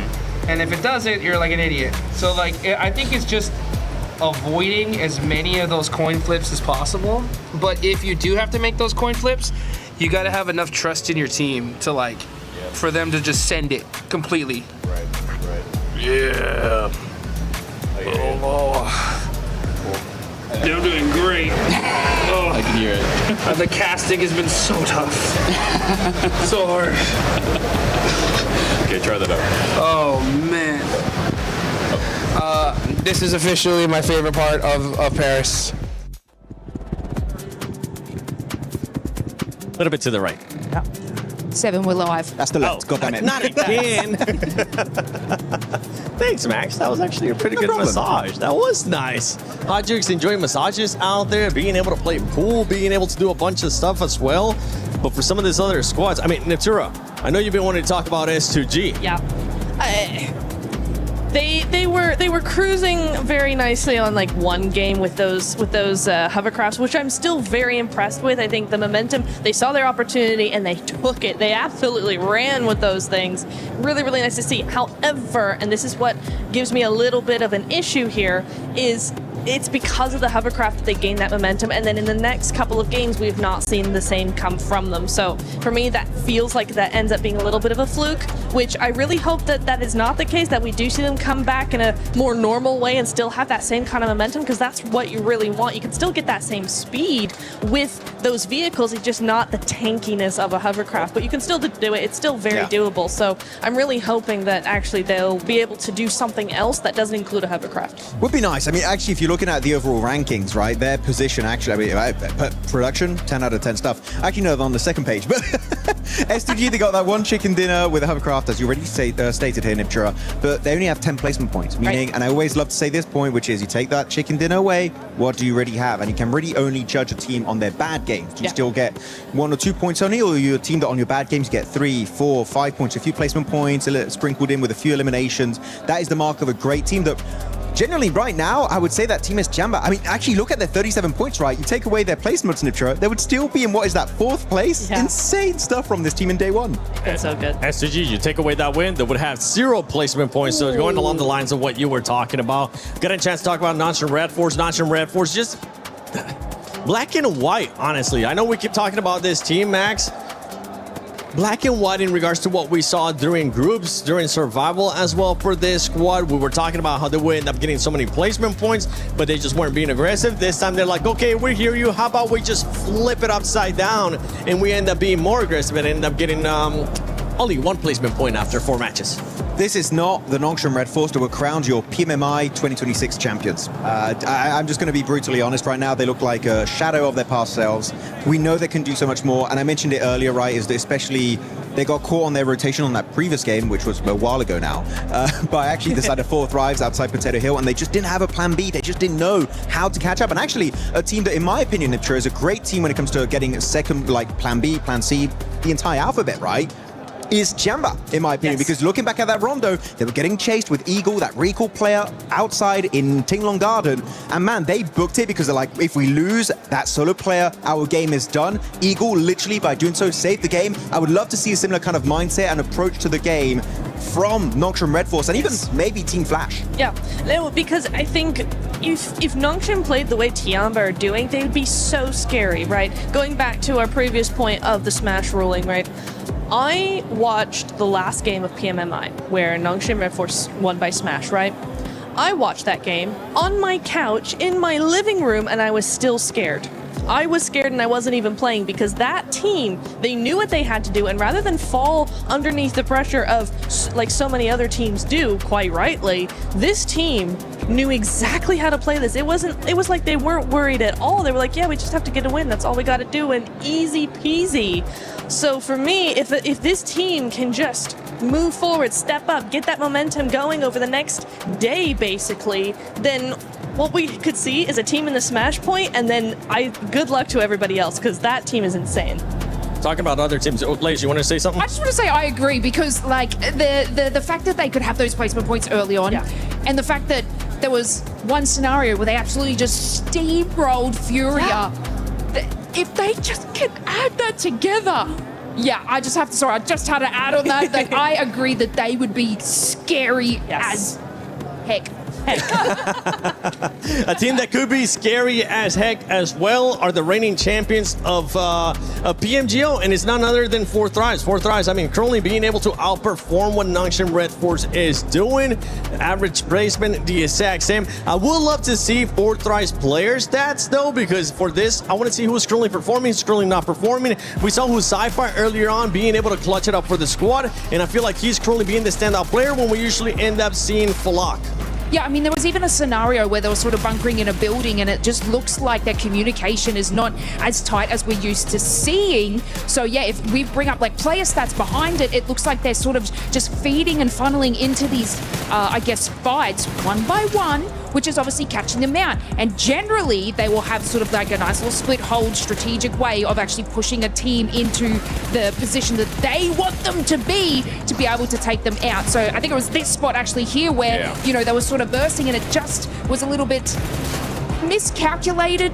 Still a great sort of, I guess, push from them, but it just isn't as fast-paced as 4Thrives when we used to see. Yeah, I fully agree with that. And also, we kind of saw that when you were pointing it out. Max, the one we saw where 4Thrives just decided to coexist with Hora Esports, it ended up hurting them in a big way because we saw, who was it? No Fear that ended up actually clutching up that 1 versus 2. For 4Thrives, I would have loved to see them being a little bit more aggressive, making them back off and not just waiting the longest time when they actually have to just fight. Usually we tend to see 4Thrives being a little bit more aggressive as we're looking at the player stats, and it's actually Falak that's still putting up the numbers. Yeah, I mean, he had some crazy good grenades, but actually, I wouldn't fully agree about them being more aggressive. I feel like they're aggressive enough, especially in the early game, right? They love to do it. They were going for it in Pachinki. They even were chasing down Nongshim Red Force at some point, clearing out the entirety of Team Flash. I feel like the issue is sometimes they linger too long on their splits, like that, a 2-2 split inside Fairy Pit, which I liked it. But then you saw Sleepy from Hora, and Sleepy is a very sleepy, sneaky man, okay? He spots you with a mini 14 or even like ARs that pretty much are just, long-range AR snipers. And he's just gonna tear you down. He did that on Falak. They were able to get the reset, but it really goes to show that a split like that, if you're holding on for too long, you are going to be showing a bit of a kink in your armor. I'm not really too scared for 4Thrives. I feel like they're a team that don't really have a big ego. They're willing to change and iterate when they need to do so. So I feel like it's fine, but it's definitely been a rougher opening day than maybe a lot of people were expecting. No, I do agree that they're not in the woods yet, right? No, it's fine. They're not in the woods. They're okay for now, but yeah, it's just that I know the other teams are going to start really playing a lot harder and a lot faster in the second day, and so for them in particular, they really need a good first day, and so far we just haven't had that from them. I kind of agree with both of you, right? Where you're like, they need to be more aggressive. Max says they don't. I think they need to be more aggressive in their momentum, right? Not in getting the not in getting the fights, right? But they need to be snappy. We're not seeing this team be snappy in their rotations. They're not being snappy in their pushes. Their splits are very slow. Yes. They need to slay those rotations. No, I'm sorry. They do. I agree. They do. They actually do. They really do. They need to be really like Nigma Galaxy that we've seen. Like, who else have we seen? EA have been very quick. If a player gets knocked, they are all over it immediately. They're very, very good. Al-Ula as well, quick, being very speedy with those pushes out for info to make sure that nobody comes in behind them. Stuff like that I want to see from 4Thrives. We saw it in the group stage. It worked very well for them. And just now they're starting to be very indecisive, and I kind of feel like they don't know what's going wrong. Just their pacing's off. Their pacing is off. You're indecisive. Trust your gut. Go with it as a group, not one-on-one. Just go with it. Just do it. Just do it. Just survive once again. But for this team, it's spot on. You were talking about the 2-2 splits. I felt like that 2-2 split took a little bit too long. They should have bring it up together, and that's why I wasn't really happy with how long they decided to coexist with Hora. And talking about that too, they've been aggressive when they need to, but I want to see the 4Thrives that we ended up seeing at PMGO. For everybody that's been watching EWC, you know that the club championship is currently at stake. So why not listen to our amazing reporter that's been keeping track of everything going on with the club championship, Glitter Explosion. SEC Arena to check in with Ginny about what's going on over here, what's going on with CC and the fans, really. It's a really good time right now. This is our second game where we have the French crowd absolutely cheering out of their minds. Starting off today, Gentlemates had their game, which was in that lower bracket, and they needed to win in order to be CC eligible, which now they are because they ended up in the top 8. Okay. Same thing for KC. They were second on the second game that we had here in the SEC Arena way back when EWC has just started. So they need another top 8 finish. If they win this game, they'll make it happen. But same old, Vitality Falcons have already qualified. Of course. And Twisted Minds playing later today. All right, so then that means we've got way more competition still coming up around the corner, and it could be massive for our leaderboard at the end of it all. Of course, we'll check back in as we have more information. Hello everyone, Jackie Powers and Blank here. We're amongst it right now, Blank, and we're going to be recapping some of what we've seen today. Obviously, day one of finals for PMWC. We've had 3 games played, all with a very different sort of aura to them, mate. Yeah, absolutely. I think it's been a good day today. Tiamba's done very, very well so far. Ulf been able to get that win over on match 4, I believe it was, which is very cool to see, because I really like Ulf as a team. Fortunately, it has been a bit of a rocky start for them. Their star player, Eren, hasn't really been stepping up to the plate as much as I might have liked him to. But Scarface, though, he was doing great. Yeah, Scarface came out swinging. Obviously, talking to some of the fans as well earlier today. Oh, really? A lot of love, mate. You can see everyone's very excited. There's actually quite a big representation of the Ulf fandom here. Yeah. So that's been kind of cool, getting a different vibe on it. I don't know, it feels like, you know, you've got a lot of Godlike fans, very loud, very energetic for them. Oh, yeah. But the Ulf fans are there. It just feels like they've been a bit more reserved. They're kind of waiting. They were saying, we know they're going to do well. We'll just wait until they pop off. We're ramping. Exactly. Yeah, we're just ramping. We're just ramping it. I do think the loudest fans today, though, of all of them, have been Nigma Galaxy fans. True. They have come out in force. I was surprised by that, but it's good to see them here. They're all giving them a lot of love, which they deserve right now. Coops is doing fantastic. Yeah. I think Ralph's also playing a damn good game. I mean, on that match we watched, I think it was match 2, where he came out with the M249. Great shots over towards Ida. Ida in the bin, by the way, absolutely. I think that one's a cut storyline already. Like, they're just basically throwing themselves at Nigma Galaxy. I think 3 of us at this point from the team here, the talent team, we spoke to Ralph and asked him similar questions. Yeah. And when I asked him about it, you could see that look in his eye where he's just like, I don't know why they're doing it, but it's giving us points and we're going to take it. But you're spot on, mate. Nigma as a team, they've looked great. And honestly, you're right. The fans have been bigging them up and saying, look, I'm pretty confident we're going to win this one. Yeah. He also said himself, I think we're in a good spot. Comms are good. I reckon we can win this year's PMWC. Yeah. You think it's a bit amazing as well, because Coops said it before, he's dodged quite a few events so far with the team. And you really do want to see Coops with the squad. And now they're all together. It does feel like they're a well-oiled squad despite that. So you imagine there's been a lot of scrimming going on in the background, making sure he's been part of the team even when he's not been at events to ensure it's happened. But Coops has just had these awesome moments so far, alongside with Lord a lot, which is great to see. But I will say, one of the teams I've been sort of astonished about, let's put it that way, is Flash. Because we had some really nice moments with Flash. With match 3 today, they're able to get the win. Zeus with the unbelievable quick switch over towards Novia. Yeah. That was fantastic. But again, I wanted to ask you about it because they are the rookie upstarts. When they came through, they qualified to some massive events.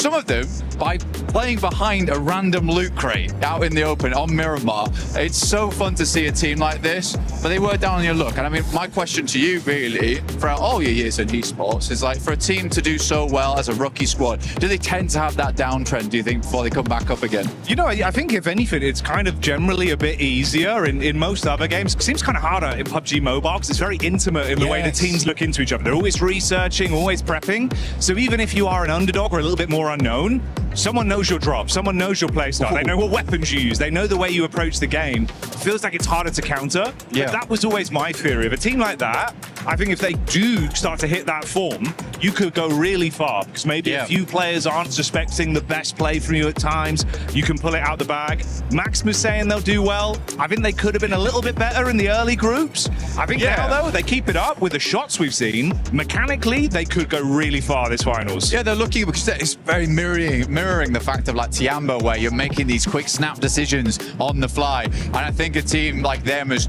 certainly come into this with a bit more of a lackadaisical attitude of just, we just got to get in there, we got to make it happen. Funnily enough, it was like, I actually was getting my manicure done at the same time. Show them off, there you go. Show them off, There these he are is. cool. at the same time as Kamikaze was getting his haircut. Oh, okay, right, yeah. And he came in, he was asking me, who do you think's going to win? And I was like, well, from what we've seen so far, 4 Thrives looks pretty good. Vitality looks really good as well. Safe bets. Safe bets, you know. Didn't want to put it all on the table. And he just went, we're going to win. And I was like, right. But his explanation was quite cool, though. Yeah. He said that we came in groups, we just did not care. Well, they thought that under the pressure would get to a lot of teams, which it has. Yeah, definitely has. There's been too much respect. I think we said this on the card. Oh my God, yes. During groups, teams were scared to kind of make some big plays out of like, oh God, what if we don't make it? We have to go to survival. End of the day, mate, survival's the safety net. Yeah. If you're struggling, you kind of weirdly want to be there because then you can reset and come out better when we're in finals. And I think they're a team that proved, you know what, we'll just play our own game, give it. The fans are loving it. They looked kind of sick with how they've been playing today as well. And Kamikaze's like absolutely ridiculous with the plays he makes, but he can back it up. So fair play. He can, yeah. I mean, then he was just in full Zen mode, getting his quick fade, but which was cool to see. But again, I think for Kamikaze doing really good on the team. He played a long while back actually on a fair few squads. He'd always been like subbing in and out for S2G, and it's finally they believe in him now to really make those moments happen. And he is, because he was sort of the new kid on the block, because you had your Solaces, you had your Silas, Sol K, Ketch back in the day, Kelsey, Hamzy G, and then he would be like filling in here and there. But I think this must be a great moment for him, having such a fantastic time on the main stage. But yeah, I think S2G's doing well. Ulf, on the other hand, there's still a little bit more to go. They're ramping. They are ramping. But it is funny to me because there is some big Turkish rivalry between those teams. It's not brotherly love between those two squads. No, like organization-wise, you can see everyone's firmly in their own corner of we want this team to win. Yeah. It's kind of fun. It makes it a bit more exciting where it's like, no, I love my team, my players. I think that's cool. I did also like to throw it in there. We had the pop-off moment with Ralph earlier. Oh, bro. The fans loved it. You could see we loved it. It was like, dude, this is what I want to see. There's a lot of personality in PUBG Mobile. And I think PMWC seems like one of the better events for it, where people get into that mindset of like, we are superstars. Yeah. And they absolutely are. Best of the best in the game, biggest stages, most lights on them, and they're living up to it. $3 million prize pool. You got to bring your best. So we'll find out how it goes here in the finals.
Ladies and gentlemen, thank you so much for your patience. We have been made aware that members of multiple teams have reported feeling unwell and are currently receiving treatment and the support that they need. Our immediate priority is, of course, the health and well-being of those who are affected, and we are providing them with that care as we speak.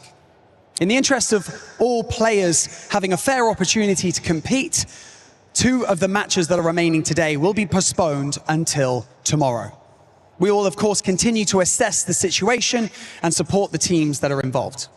We are currently working to fully understand all of the circumstances and will provide updates once that additional information is provided. Once again, thank you so much for your patience. And day 1 obviously could have ended with a bang, but we will have those 2 matches to close out tomorrow. So make sure you stick around. And day 2 of PMWC is going to blow up. It's going to be an absolute banger. And we cannot wait to see you back here supporting your favorite teams. So until then, see you then.